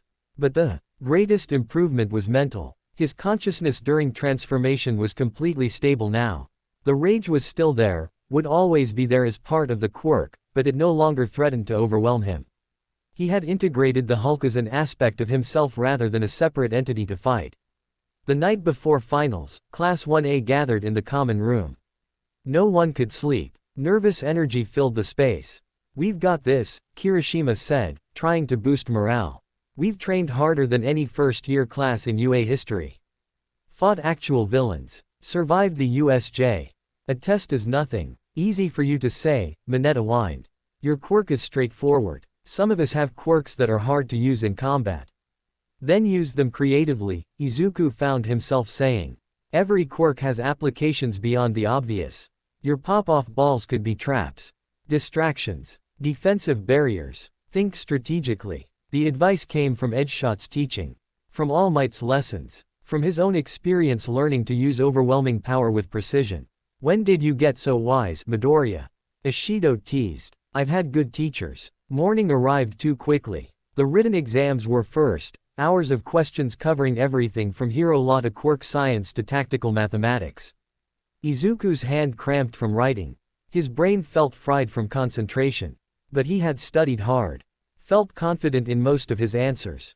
The practical exams began the next day. Students were called in pairs to face their assigned opponents.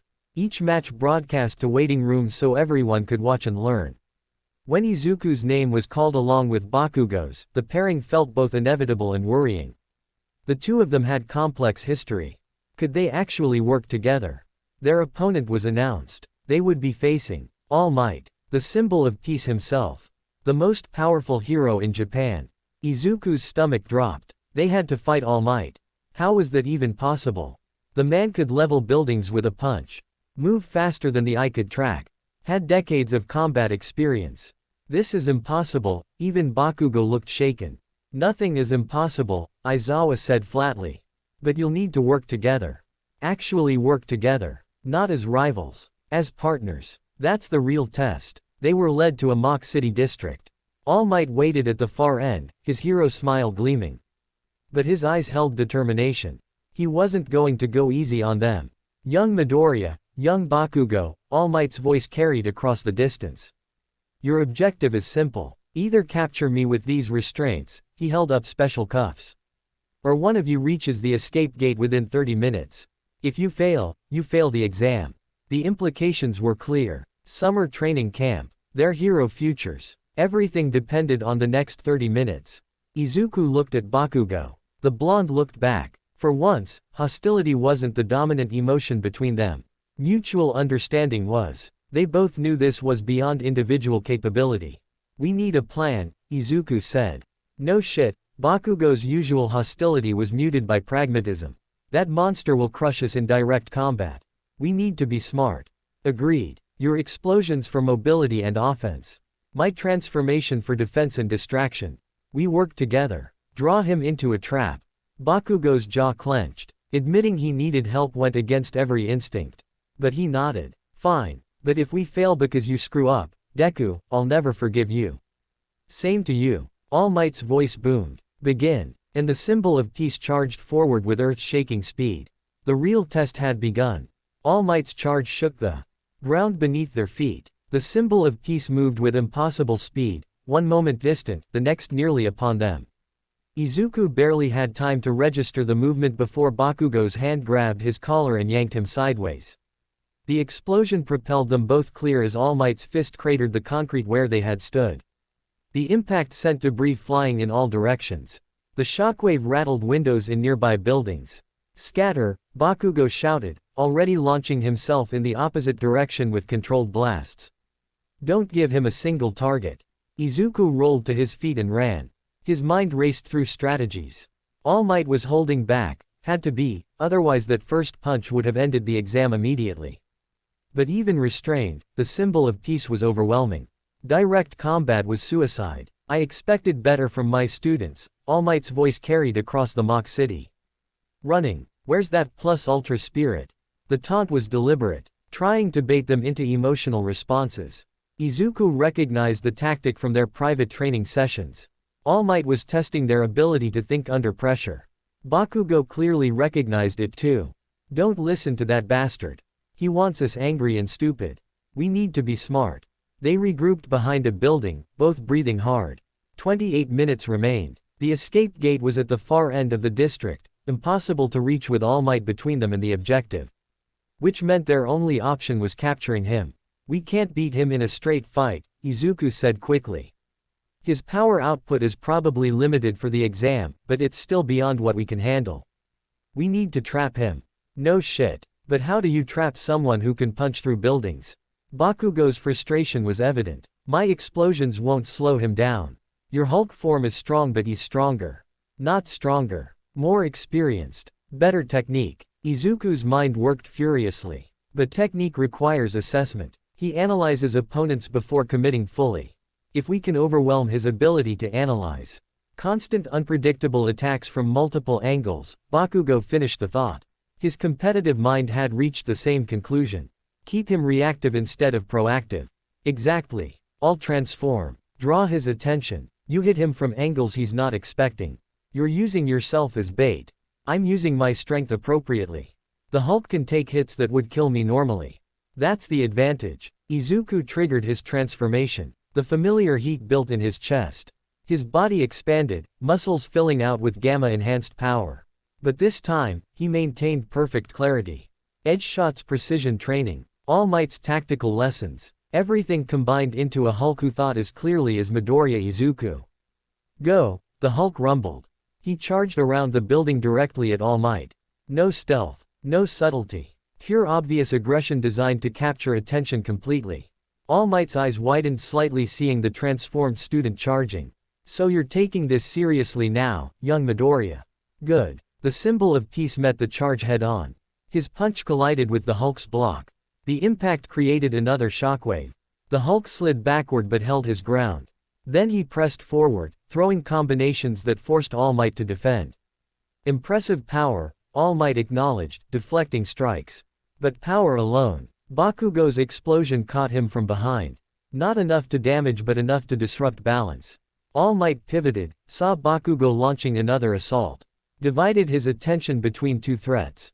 The Hulk pressed the advantage. Grabbed a chunk of rubble and hurled it. All Might shattered it with a casual swipe but the debris cloud obscured vision for a crucial second. Bakugo used that second to plant explosions at All Might's feet, forcing him to jump. Airborne meant vulnerable. The Hulk leapt, not at All Might, but to intercept his landing trajectory. Forced the hero to adjust mid-air, burning energy for aerial maneuvering. "You're coordinating," All Might sounded almost proud even as he fought them. "Actually working together. Shut up and fight." Bakugo launched a barrage of explosions that forced All Might to dodge rather than counter. They maintained pressure for 3 minutes, never letting All Might settle into offense. The Hulk would charge, forcing defensive positioning. Bakugo would strike from unexpected angles, preventing counterattacks. They were losing. All Might's superior skill kept him in control, but they were forcing him to work for it. Then All Might shifted tactics. He stopped defending and went on offense. Full speed. The kind of movement that made him the symbol of peace. In the span of heartbeats, he closed on Bakugo and delivered a strike that sent the explosive teen flying into a building wall. "Young Bakugo is down," All Might announced. "Now it's one-on-one."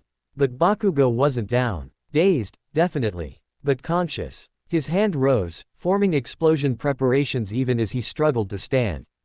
The Hulk used All Might's focus on Bakugo.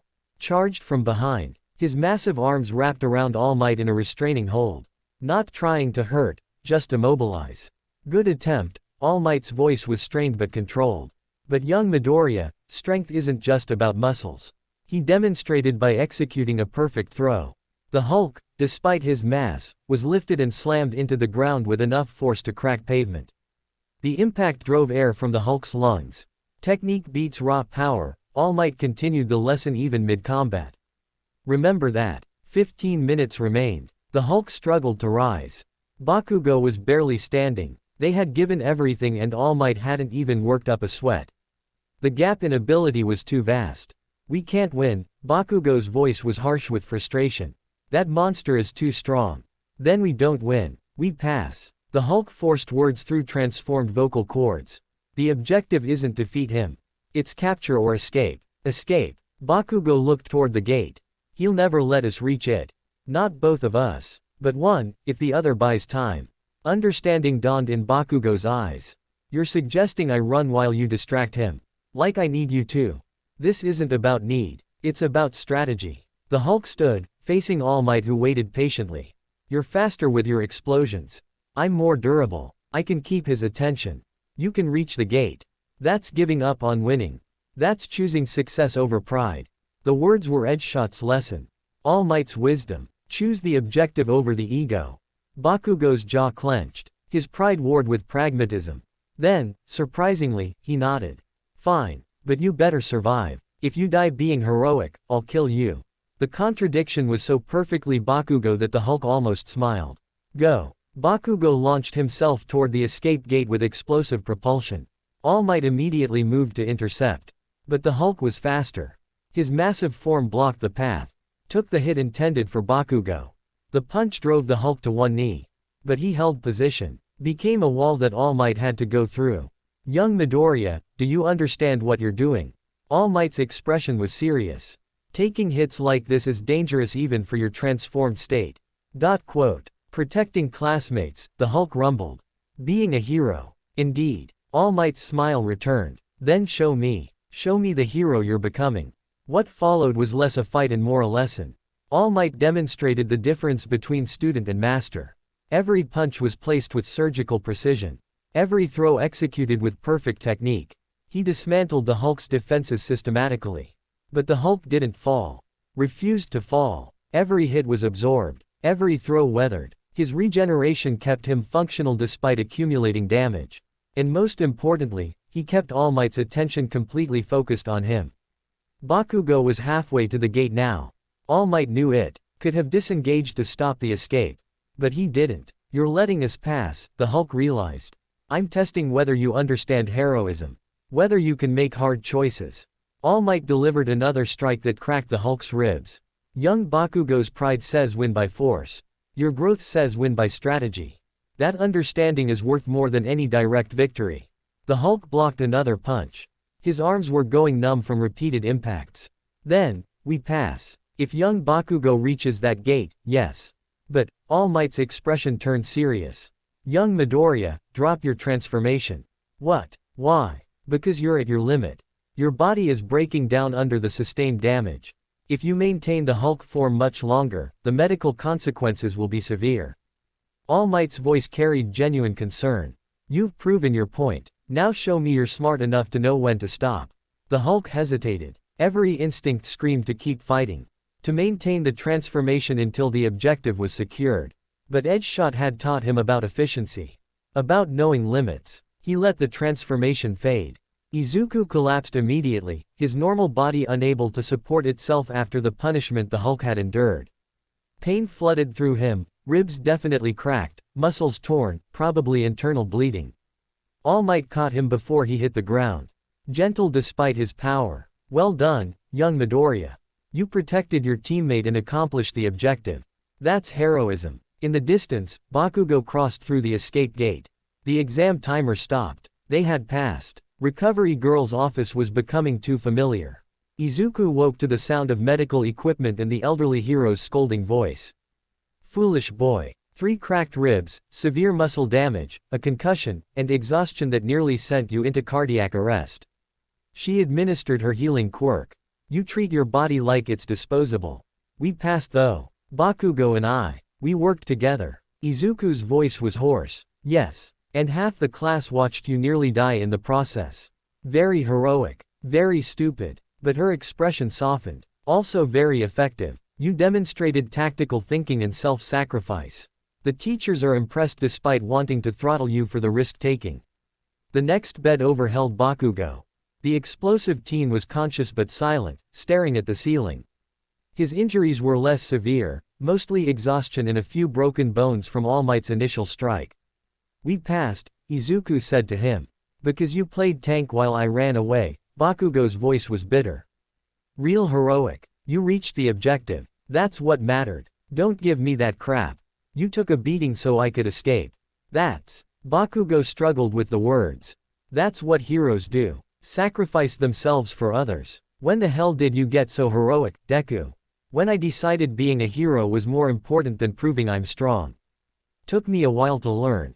That. Bakugo was quiet for a long moment. For the record, you're still annoying. Still my rival. Still someone I'm going to surpass. He paused. But you're not worthless anymore. So don't die stupidly. Coming from Bakugo, that was practically a declaration of friendship. Izuku smiled despite the pain. Same to you. The other exams had varied results. Most pairs passed through various combinations of strategy and teamwork. Todoroki and Yaoyorozu defeated their opponent through tactical brilliance. Iida and Ojiro succeeded through coordination. Even the weaker students found ways to achieve objectives through creative quirk application. But a few failed, unable to overcome their assigned opponents or work effectively with partners. They wouldn't attend summer training camp, a punishment that felt harsh but necessary. Hero work demanded competence. That evening, Class 1A gathered in the common room. Those who passed celebrated cautiously, aware of their failures. Those who failed received encouragement from classmates. The atmosphere was supportive despite the mixed results. Summer training camp, Kirishima said excitedly. I heard it's intense. Like, survive in the wilderness intense. Good. Todoroki's voice was calm. We need intensive training. The League of Villains is still out there. Next time they attack, we need to be ready. His words sobered everyone. The USJ attack felt distant now, weeks passed and contained. But the threat remained. Shigaraki had promised to return. Next time they might not be so lucky. Then we train harder, Izuku found himself saying. We push ourselves at camp. Learn everything we can. Because Todoroki's right. The next attack is coming. And we need to be ready. Murmurs of agreement rippled through the group. They weren't naive first years anymore. They had faced real villains. Been tested by pro heroes. Some had nearly died. That experience had forged them into something stronger. Aizawa appeared in the doorway. Good to see you're all taking this seriously. Because summer training camp starts in 2 weeks. And I promise it will be the most difficult experience of your lives. Those who think they're prepared now, you're not. Those who think they're strong, you're not. You're all weak, inexperienced children. The blunt assessment would have been devastating months ago. Now it just motivated them. However, Aizawa's expression softened fractionally. You're weak children with potential. With determination. With the foundation to become real heroes. Summer camp will build on that foundation. Break you down and remake you stronger. After he left, planning began immediately. Students discussed what to bring, what to expect, how to prepare mentally and physically. The energy was electric. Izuku sat slightly apart, reviewing everything he had learned. The precision from Edgeshot. The heroic philosophy from All Might. The tactical thinking from Aizawa. The importance of teamwork demonstrated in the final exam. He had grown so much since receiving his quirk. From a quirkless boy who could barely control transformation to someone who could fight All Might while maintaining consciousness and strategy. But Aizawa was right, he wasn't strong enough yet. The League of Villains represented a threat beyond anything they had faced. His phone buzzed. A message from Dr. Yamada. Saw footage of your exam. Impressive control under extreme circumstances. But your medical readings are concerning. You're pushing your body beyond safe limits too frequently. Come see me before summer camp. We need to discuss long-term sustainability of your quirk usage. The concern was valid. Izuku had been injured seriously 3 times in as many months. The Hulk's regeneration helped, but his normal body paid the price. Each transformation, each battle, each injury accumulated. Eventually something would give permanently. But heroes didn't have the luxury of playing it safe. Danger didn't wait for convenient timing. If he held back to protect himself, someone else might die. That wasn't acceptable. Still, he messaged back acknowledgement. A checkup before camp made sense. Understanding his limits meant knowing when to push them and when to hold back. Midoriya, Uraraka sat beside him. Are you okay? You look worried. Just thinking about summer camp. About being ready for whatever comes next. We'll be ready together, she said with cheerful confidence. All of us. Class 1A is strong because we support each other. You don't have to carry everything alone. Her words struck home. Izuku had spent so much time focused on individual strength, getting stronger, faster, better controlled. But the final exam had proven that teamwork multiplied effectiveness. He couldn't protect everyone alone. Didn't need to. You're right. Thank you. The next 2 weeks passed in preparation. Students shopped for camping supplies. Completed summer homework early to focus on training. Spent time with families knowing they'd be gone for a week. Izuku's checkup with Dr. Yamada revealed what he had suspected. His quirk usage was taking a toll. Micro-fractures in his bones from repeated transformations. Muscle tissue showing signs of repeated trauma. His body was adapting but slowly. You need to be more selective about transformations, Dr. Yamada advised. Your base form is stronger now. Use it more. Transform only when absolutely necessary. Otherwise you'll burn out before your hero career truly begins. I understand. I'll be more careful. See that you are. Because Izuku, your quirk is powerful. But you're not indestructible. Push too hard and you won't get a warning before something breaks permanently.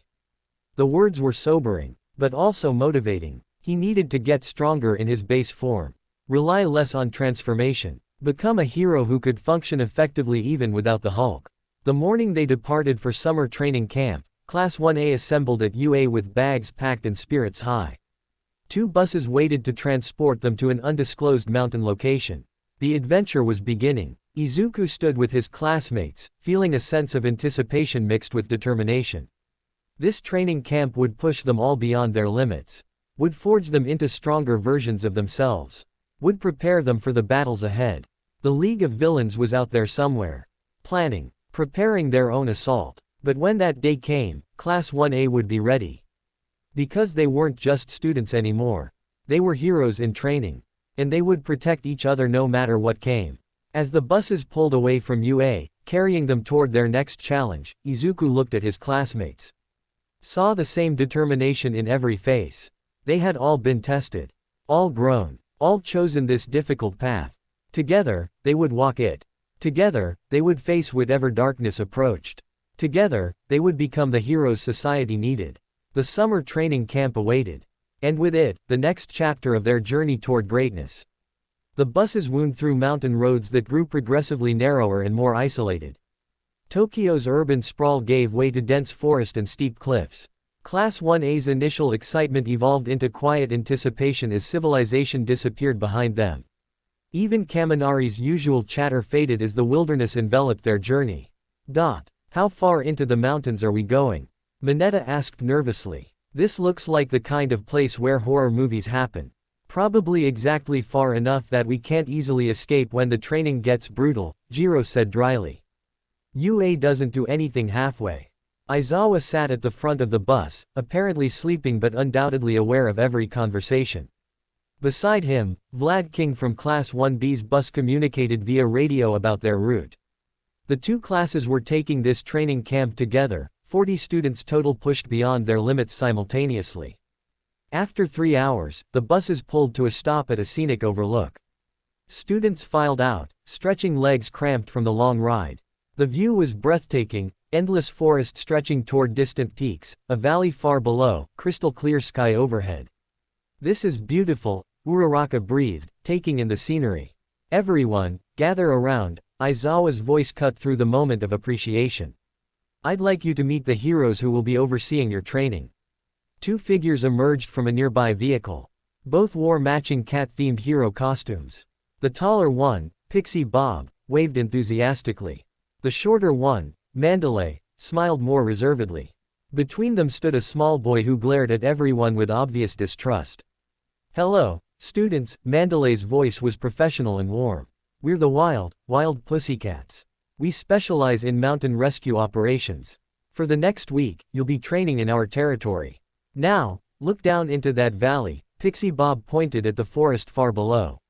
You see that building way over there? That's where you'll be staying. And you have, she checked her watch, 3 hours to reach it. Good luck. Confusion rippled through the students. 3 hours to reach a building they could see. That should be easy. Unless. Wait, Ciro's eyes widened. Are you saying we have to cross through that entire forest? Give the boy a prize, Pixie Bob's grin was manic. The camp officially starts at the bottom of this cliff. So get moving. Oh, and the forest is full of our earth beasts. Try not to die. Before anyone could protest, Pixie Bob's quirk activated. The ground beneath Class 1A turned to liquid mud. Students shouted in alarm as they slid down the cliff face toward the forest below. Izuku managed to grab a tree root, stopping his fall temporarily.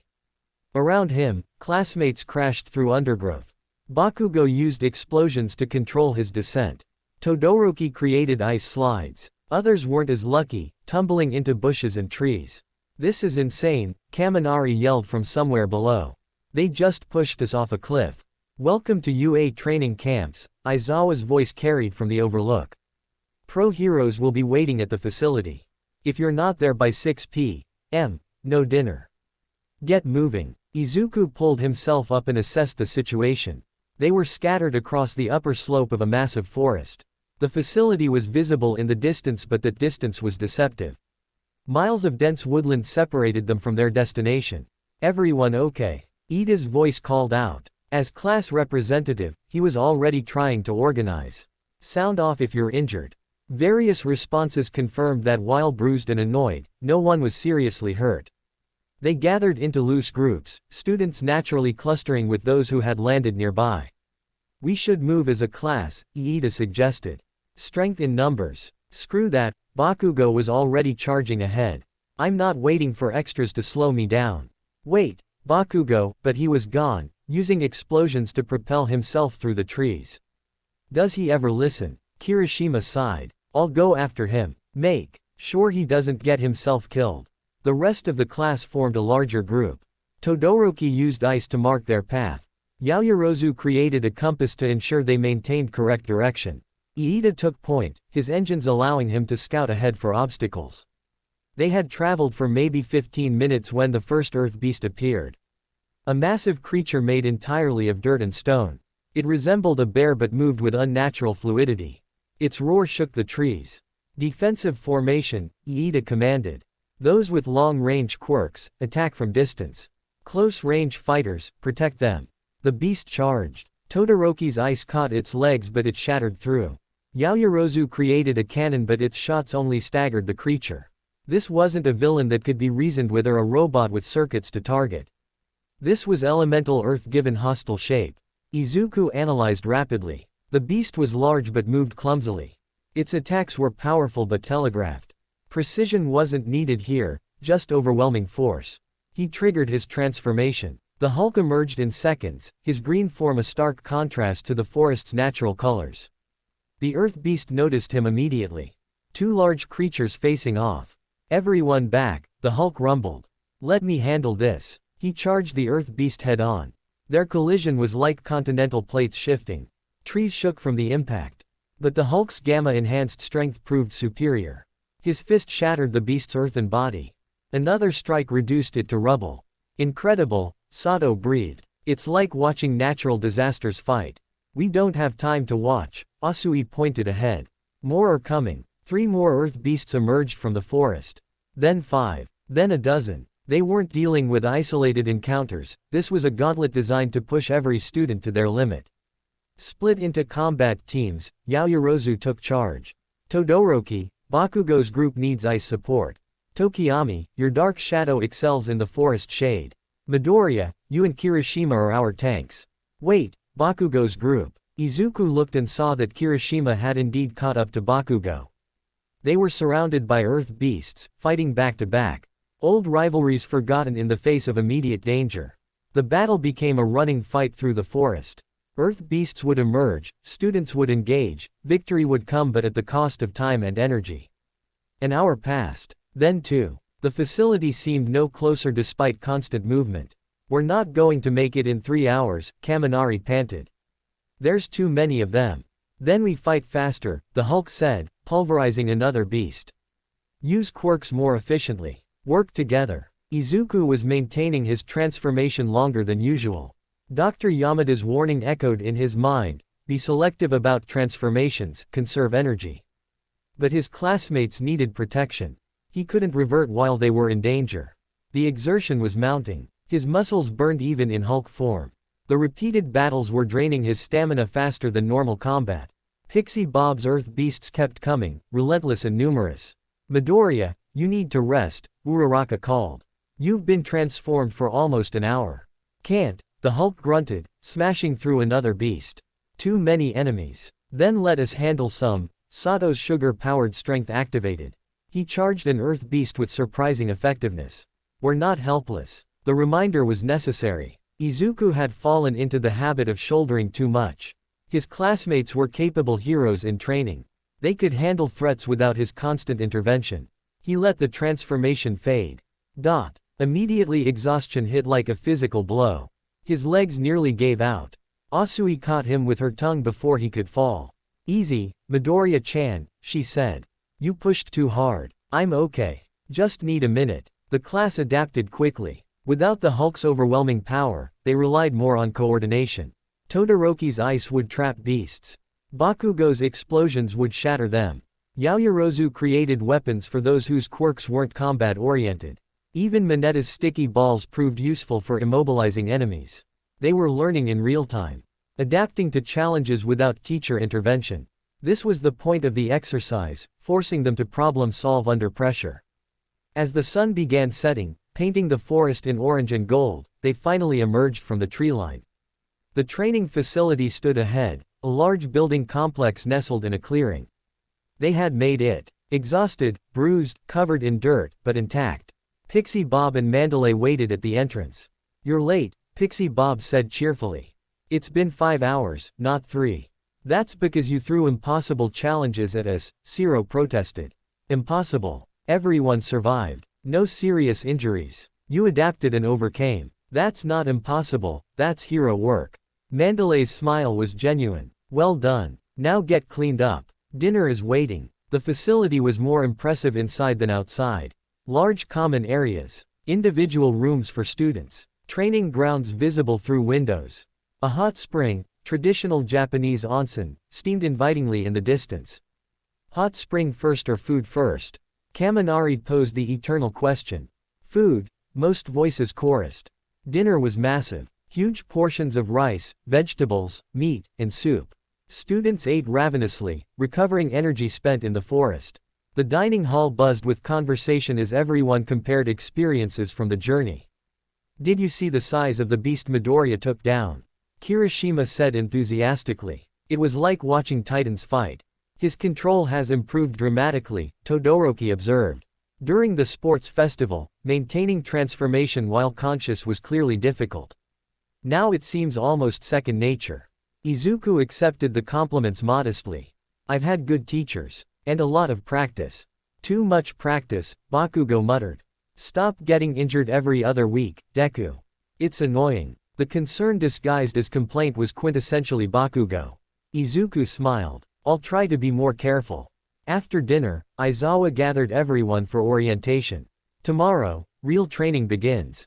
Each of you will be pushed to improve your quirks' weaknesses and expand your strengths. The schedule is brutal. You'll train from dawn until late evening. Meals will be earned through training performance.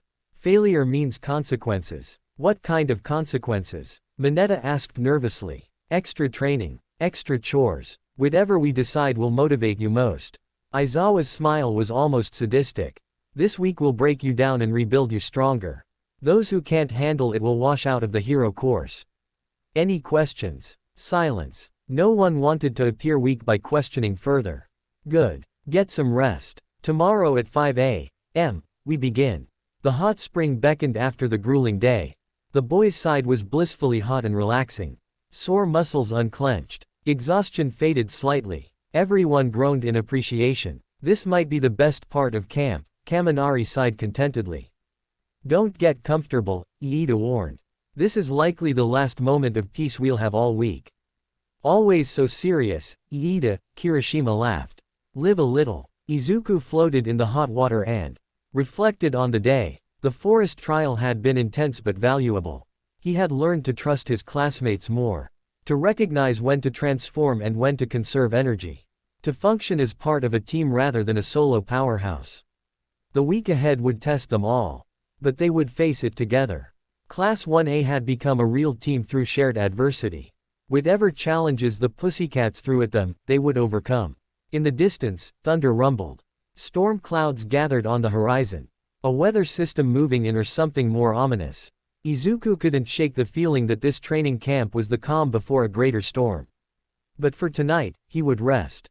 Would let his body recover and his mind prepare. Tomorrow would bring new challenges. New opportunities to grow stronger.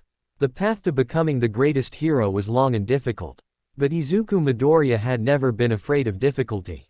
With the power of the Incredible Hulk and the determination of someone who had started with nothing, he would walk that path no matter where it led.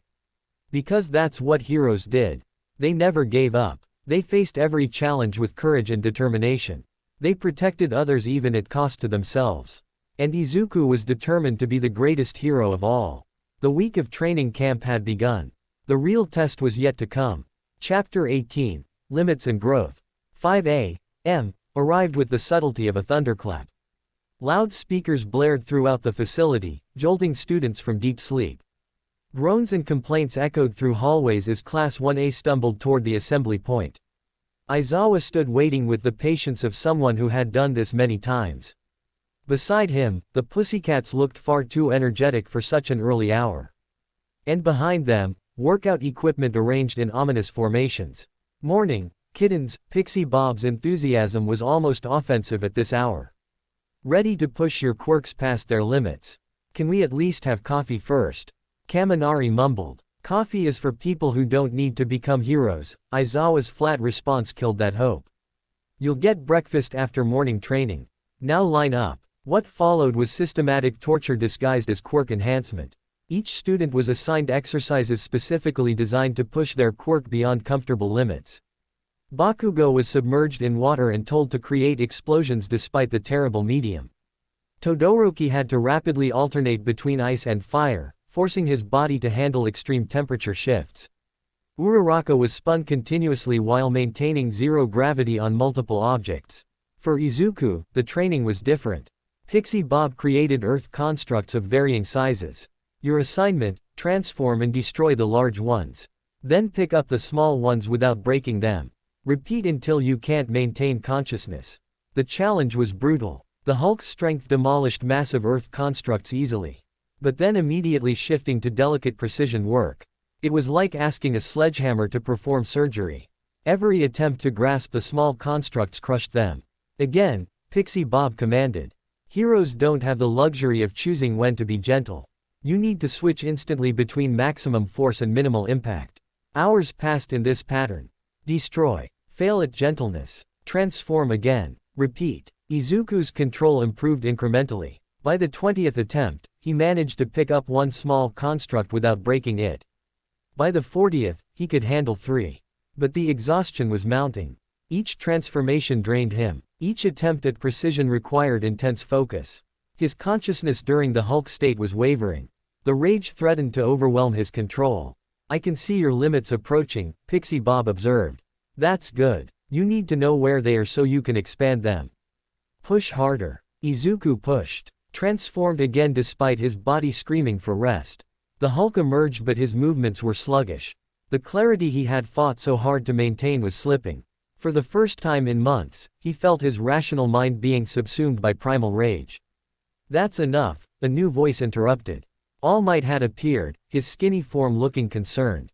Young Midoriya needs rest before he loses control completely. He hasn't reached his true limit yet, Pixie Bob argued. His limit is 5 seconds from losing consciousness and entering a berserk state. I've seen the signs. All Might's tone left no room for argument. Rest. Now. Izuku let the transformation drop.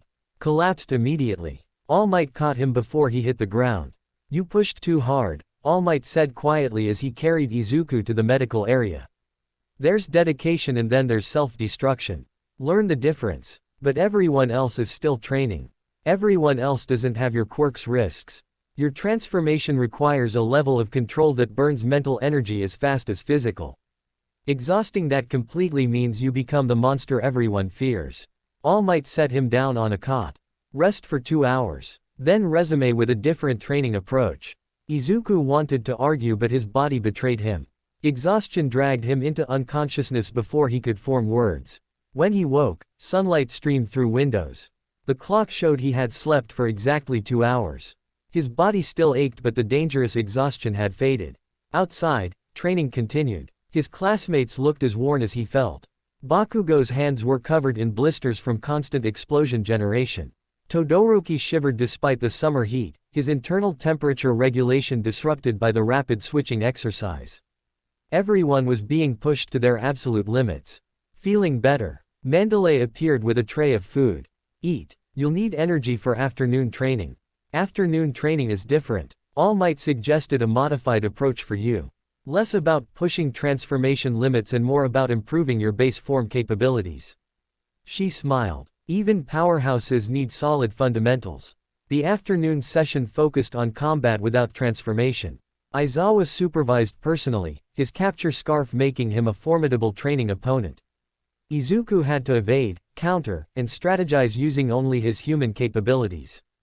It was humbling. Without the Hulk's strength, he was just a slightly above average fighter.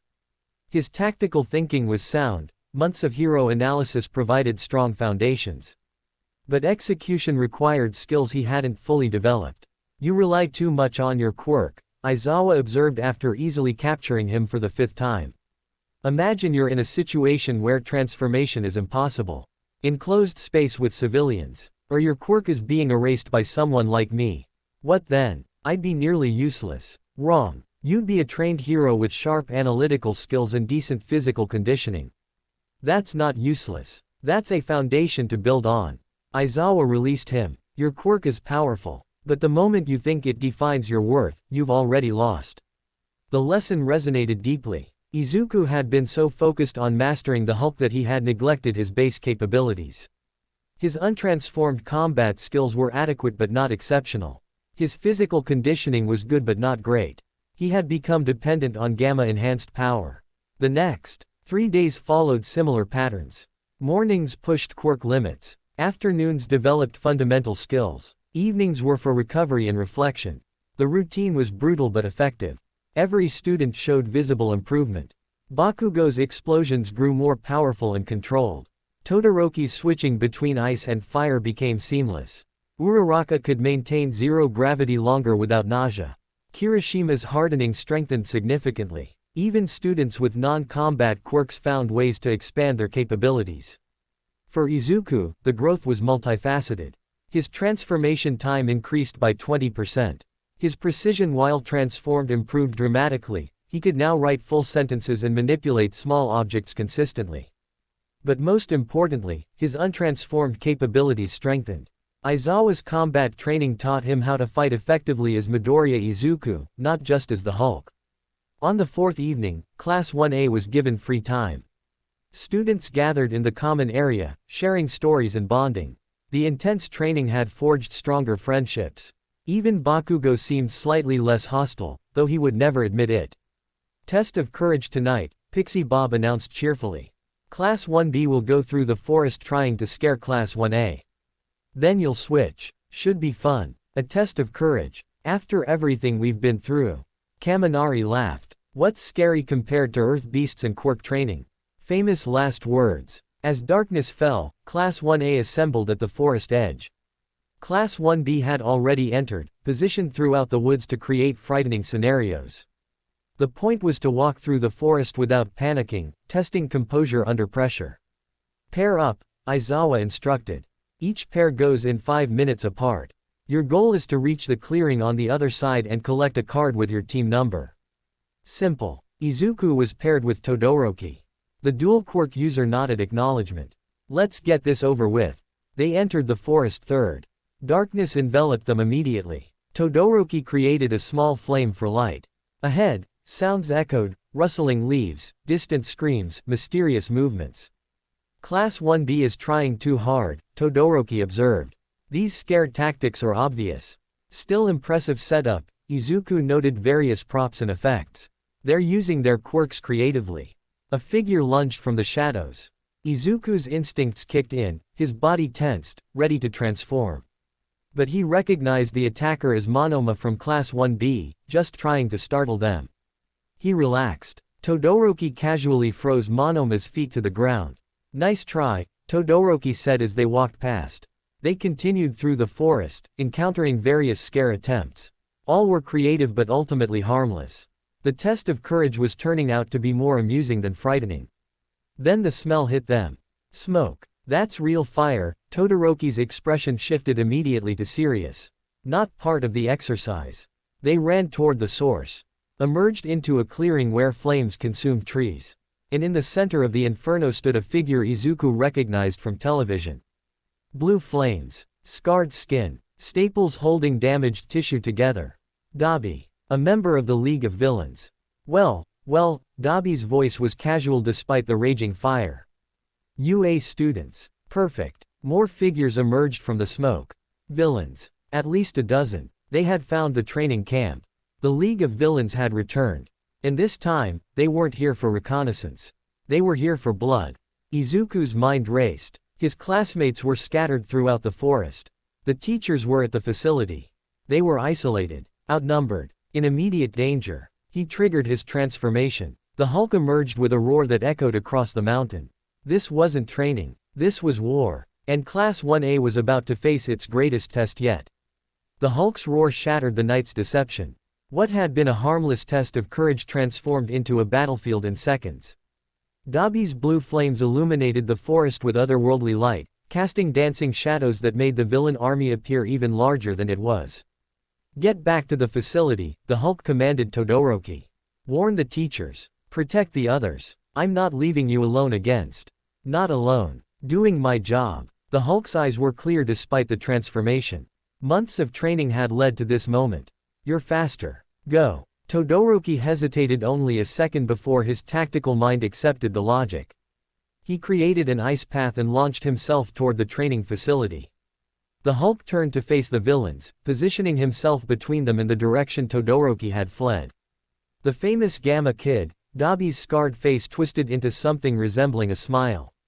Shigaraki said you'd be here. Said you were strong. Let's test that. Blue flames erupted. The Hulk crossed his arms, absorbing the superheated assault. His gamma-enhanced durability protected him, but the heat was intense. Trees around them ignited. The forest became an inferno. Spread out, Dabi commanded the other villains. Find the students. Our target is Bakugo, but grab anyone you can. Kill the rest. The casual mention of murder ignited something primal in the Hulk. Not rage, purpose. These villains threatened his classmates. His friends. People he had sworn to protect. That made them enemies in the most fundamental sense. The Hulk charged. His speed caught the villains off guard. He crashed through their formation like a green avalanche. One villain with a blade quirk tried to stop him, the Hulk's fist sent him flying unconscious into the trees. Another with some kind of gas emission quirk got too close, the Hulk's clap created a shockwave that dispersed the gas and knocked the villain out cold. "He's too strong," one villain shouted. "We need." A massive figure emerged from the smoke. Muscular, a villain whose quirk amplified his muscle fiber to grotesque proportions. He was easily as large as the Hulk, his body a mass of exposed muscle tissue. Finally, Muscular's grin was manic. "A real fight. I was getting bored with the weaklings." They clashed in the center of the burning forest. Two titans of strength meeting with earth-shaking force. The impact created a crater. Trees toppled from the shockwave. This wasn't the calculated combat Edge Shot had taught, this was primal, brutal power against power. But Izuku's consciousness remained. Even as the Hulk traded devastating blows with Muscular, his mind analyzed. The villain was strong, potentially as strong as the Hulk. But his technique was crude. All power, no precision. That was the weakness. The Hulk blocked a punch and countered not with strength but with leverage. Used Muscular's own momentum to throw him off balance. The villain stumbled, surprised. The Hulk pressed the advantage with a precise strike to the solar plexus, Aizawa's training showing through. Muscular gasped, winded. "What the hell? You're supposed to be a mindless monster. Supposed to be lots of things," the Hulk rumbled. "Not what I am." He grabbed Muscular in a restraining hold. "Not trying to hurt, just immobilize." The villain struggled but the Hulk's strength combined with proper technique was too much. "Dobby," Muscular shouted. "A little help here." Blue flames engulfed them both. The Hulk roared in pain. Even his durability had limits. Burns spread across his green skin. But he didn't release Muscular. Endured the fire to keep the dangerous villain contained. Then ice. Todoroki had returned with Bakugo and Kirishima. The ice extinguished Dobby's flames. Bakugo's explosion caught the fire villain off guard. Kirishima's hardened form charged through the smoke. "I told you to warn the teachers," the Hulk said. "I did. They're evacuating students and engaging villains at the facility. We came back because you're an idiot who fights alone." Todoroki's tone was matter of fact. "Now finish that one. We'll handle blue flames." The teamwork was seamless. Products of weeks training together. The Hulk slammed Muscular into the ground with enough force to render him unconscious. Todoroki and Bakugo cornered Dobby, their ice and fire combination forcing the villain onto the defensive. Kirishima intercepted villains trying to flank them. "This isn't how this was supposed to go," Dobby snarled. "There's supposed to be chaos. Students scattered and vulnerable. You underestimated us." Bakugo's explosions punctuated his words. "We're not scared kids anymore." More students arrived. Yaoyorozu creating restraints. Tokiyami's dark shadow sweeping through villains in the shadowy forest. Ida's engines carrying injured classmates to safety. Class 1A was fighting back. But the villains had numbers. For every one defeated, two more appeared. And not all of Izuku's classmates were combat-oriented. He saw Kaminari trying to defend Jiro, both of them struggling against a villain with a multiplication quirk. Saw Mineta and Siro being overwhelmed. The Hulk couldn't be everywhere. His transformation was already lasting longer than advisable. Exhaustion crept in at the edges. But he couldn't stop. Not while his friends needed protection. "Midoriya," Yaoyorozu's voice came through hastily created comm devices. "We're regrouping at the facility. Teachers are pushing the villains back. Fall back. Can't leave anyone behind. We're all accounted for. Everyone's retreating. You need to as well." The Hulk hesitated. Every instinct screamed to keep fighting. To eliminate every threat. But strategy overruled instinct. If everyone was safe, staying meant unnecessary risk. He began retreating. Covered his classmates' withdrawal. Todoroki's ice created barriers. Bakugo's explosions deterred pursuit. They moved as a unit toward the facility. Then the warp quirk appeared. Kurogiri, the same villain from the USJ. His portal manifested directly in front of Bakugo. "You're coming with us," a hand reached through. Shigaraki, the leader of the League of Villains, had come personally. Everything happened in seconds. The hand reaching for Bakugo. The explosive teen trying to dodge. The portal expanding. Izuku's consciousness screaming danger. The Hulk moved. Faster than he had ever moved. His massive form intercepted. Pushed Bakugo aside. The hand meant for his friend closed around the Hulk's wrist instead. Wrong target, Shigaraki's voice was disappointed. But I suppose you'll do. The symbol of strength. The decay quirk activated. The Hulk felt his skin disintegrating where Shigaraki touched. Pain unlike anything he had experienced. His flesh was literally crumbling to dust. But gamma radiation was strange. The Hulk's healing factor, born from the same radiation that had created him, fought back against the decay. Cells died and regenerated simultaneously. The agony was indescribable. Fascinating, Shigaraki's red eyes widened. You're healing through my quirk. That shouldn't be possible. The Hulk's other hand closed around Shigaraki's arm. Let go. Now. Or what? You'll hurt me. You're the hero. You don't kill. Shigaraki's laugh was manic. That's your weakness. Don't need to kill, the Hulk squeezed. Not enough to crush. Just enough to cause excruciating pain. Just need to hurt enough that you let go. Shigaraki screamed. Released his grip. The Hulk threw him through Kurogiri's portal. Then grabbed the edges of the warp gate itself, something that shouldn't have been possible. His strength literally gripped the fabric of the quirk-created portal. How? Kurogiri's voice showed shock for the first time. Gamma radiation does impossible things, the Hulk snarled. Then he tore the portal apart through sheer force. The warp gate destabilized, collapsed. Kurogiri and Shigaraki were forced to retreat. Their method of extraction destroyed. The other villains saw their leaders flee and broke immediately. Scattered into the forest. The attack was over. The Hulk stood in the burning forest, his wrist still disintegrating and regenerating in an endless painful cycle. Around him, his classmates stared in awe and horror. He had just torn apart space itself. Had fought a quirk that was supposed to be unstoppable. Midoriya, Todoroki's voice was careful. You need to let go of the transformation. Your arm. The Hulk looked at his wrist. The decay had stopped spreading but the damage remained. In his transformed state, his healing factor kept him functional. But if he reverted, his normal arm might not survive the injury. Teachers arrived. Aizawa immediately used his erasure quirk on the Hulk. The transformation faded whether Izuku wanted it to or not. He collapsed, his normal arm a ruined mess of damaged tissue. Recovery Girl was there instantly. Her quirk activated. The healing was agonizing, accelerating his body's natural processes meant experiencing all the pain of regeneration compressed into minutes. Izuku screamed despite trying to stay stoic. Hold him still, Recovery Girl commanded. Students rushed to help. This is severe. Even with my quirk, he'll need extensive treatment. The healing took 20 minutes that felt like hours. When it finally ended, Izuku's arm was whole but weak. Wrapped in bandages. He would recover fully, but it would take time. What you did was reckless, Aizawa said, his tone angry but his eyes showing concern. Intercepting an attack meant for Bakugo. Holding onto a decay quirk that was destroying you. Tearing apart a warp gate with brute force. Any of those should have killed you. But they didn't, Izuku's voice was hoarse. And Bakugo is safe. Everyone is safe. This time. What about next time? You think you're invincible because of that quirk. Aizawa's expression was harsh. You're not. You're a 15-year-old student who just got a preview of what your hero career will look like if you don't learn restraint. The words stung because they were true.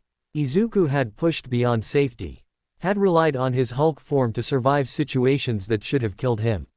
Eventually his luck would run out. I understand, Sensei. I hope you do. Because next time, I might not be here to erase your quirk before you kill yourself with recklessness. The training camp was evacuated immediately. The facility wasn't safe, villains knew the location. Police and pro-heroes swarmed the mountain. Investigations began. Students were interviewed about what they had seen and experienced. Bakugo approached Izuku as they waited to board evacuation buses. The explosive teen's expression was complicated, anger, gratitude, frustration all mixed together. You're an idiot, Bakugo said flatly. I've been told. That hand was meant for me. You took it instead. Nearly got yourself killed. Bakugo's hands clenched into fists. Why? Because you're my classmate. My friend. That's what friends do. Friends, Bakugo tested the word like it was foreign. We're not friends, Deku. We're rivals. We can be both. Bakugo was silent for a long moment. Fine. We're rivals who occasionally don't let each other die. But this doesn't mean anything. Of course not. They both knew it meant everything. Their relationship had evolved from toxic hostility to genuine mutual respect. They would still compete. Still push each other. But now it came from a place of wanting both to succeed rather than wanting the other to fail. The buses carried Class 1A back to civilization. Back to UA. Back to safety. But the attack had changed something fundamental. The League of Villains had proven they could strike anywhere. That even UA's protected training camps weren't safe. The ride was quiet. Students processing trauma. Some cried. Others stared blankly. A few tried to maintain brave faces. All of them had been forced to fight for their lives against enemies who wanted them dead. Izuku looked at his bandaged arm. Felt the phantom pain of Shigaraki's decay. He had come so close to losing everything. If his healing factor had been slightly weaker. If he had reverted to normal form while the decay was active. If Aizawa hadn't arrived when he did. But dwelling on what-ifs was pointless. He had survived. His classmates had survived. They had fought villains and won. Not through overwhelming individual power but through teamwork and determination. The week of training camp had been interrupted. Their quirk enhancement incomplete. But they had learned something more valuable, that they could face real danger and emerge victorious. That Class 1A was ready for the challenges ahead. As UA's gates appeared in the distance, Izuku made a decision. He would continue training, would push himself to be stronger. But he would also learn restraint. Would recognize that being a hero didn't mean sacrificing himself unnecessarily. Because heroes who died couldn't save anyone. And there were too many people counting on him to throw his life away carelessly. The Hulk was powerful, but Midoriya Izuku's greatest strength was his determination to protect others while staying alive to protect them again tomorrow. That lesson had been written in pain and fear. But it was one he would never forget. The attack on the training camp was over. But its consequences were just beginning. And Class 1A would need every ounce of strength to face what came next. Chapter 20, The Symbol of Determination. The aftermath of the training camp attack dominated every news cycle in Japan. League of Villains strikes UA. Students. Pro-heroes failed to protect hero course. Symbol of Peace's absence questioned. The media frenzy was relentless, and public confidence in hero society wavered. UA responded by relocating all students to secure dormitories on campus. No more commuting from home. No more potential vulnerability during travel. The school was becoming a fortress, and students were its protected citizens. Izuku stood in his new dorm room, unpacking belongings his mother had tearfully delivered. Inko had wanted to pull him from UA entirely. Had begged him to choose safety over heroism. Their conversation had been painful but necessary. "I can't quit, Mom," Izuku had said, his bandaged arm a stark reminder of recent danger. "Not now. Not when villains are targeting us specifically. If I run, others suffer. But you're my baby," Inko's voice broke. "I've almost lost you 3 times this year. How many more times before I actually do? I'll be careful, I promise. But I can't stop being who I am. You raised me to help people. To never give up. I'm just following what you taught me." Eventually she had accepted what she couldn't change. Left him with fierce hugs and desperate pleas to call every day. Izuku had promised. Had meant it. But he knew his path would lead to more danger, not less. The dorm common room buzzed with activity that evening. Class 1A gathered to unpack and establish their new living situation. The atmosphere was subdued, everyone still processing the attack. But there was also determination. They had survived. They would continue. "Room competition," Ishido suggested, trying to lighten the mood. "Everyone decorates their room. We vote on the best one. Winner gets bragging rights." "That's childish," Bakugo started. "I'm in," Kirishima interrupted.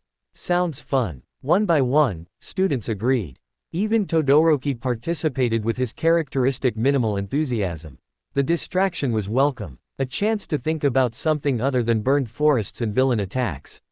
Izuku's room was simple. All Might merchandise covered one wall, posters, figurines, commemorative items. His hero analysis notebooks lined a shelf. A desk for studying. A bed for sleeping. Nothing elaborate but completely him. Very on brand, Uraraka giggled when his room was judged. The All Might super fan aesthetic. "At least it's honest," Jiro said. "Better than Minetta's room." They didn't elaborate. No one wanted to think about what Minetta had decorated with. The competition ended with Sato winning for his room that included a complete baking station. Everyone agreed food-producing rooms deserved recognition. The evening concluded with shared snacks and gradually warming spirits.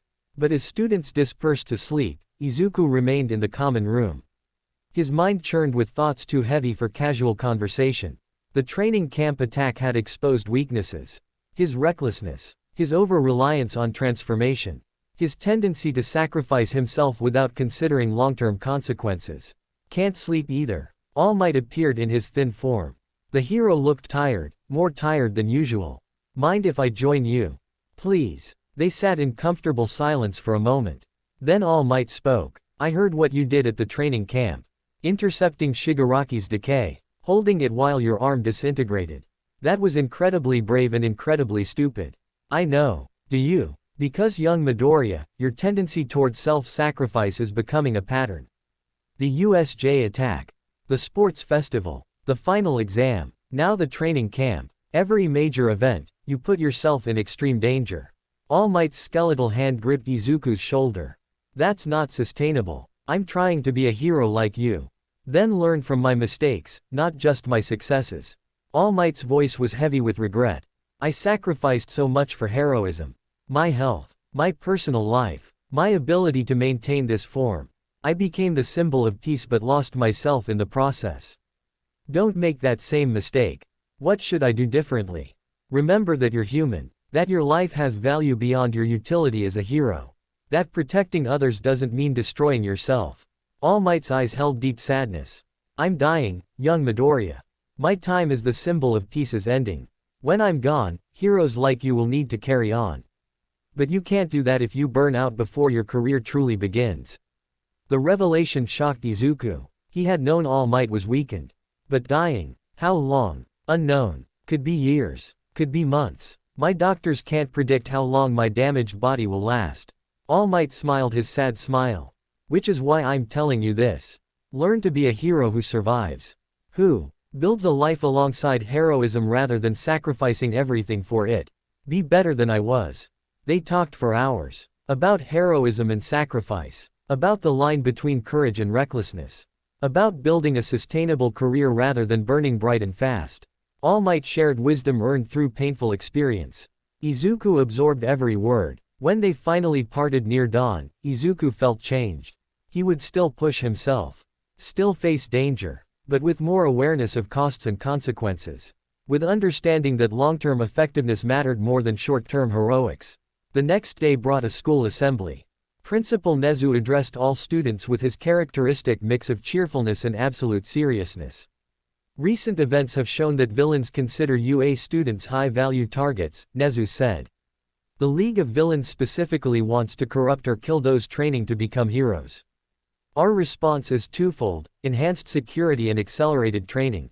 He outlined new protocols, mandatory combat training, increased hero theory classes, simulations of villain encounters. UA was preparing students not just for a hero career but for war.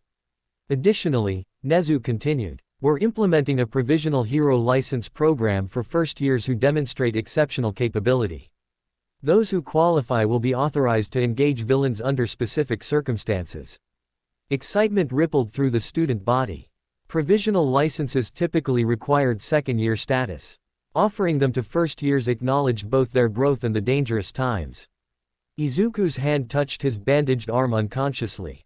He already had a provisional license from his convenience store rescue months ago. But that was before the USJ. Before the training camp. Before he truly understood the weight of engaging villains. Classes resumed with renewed intensity. Every subject connected to practical heroism.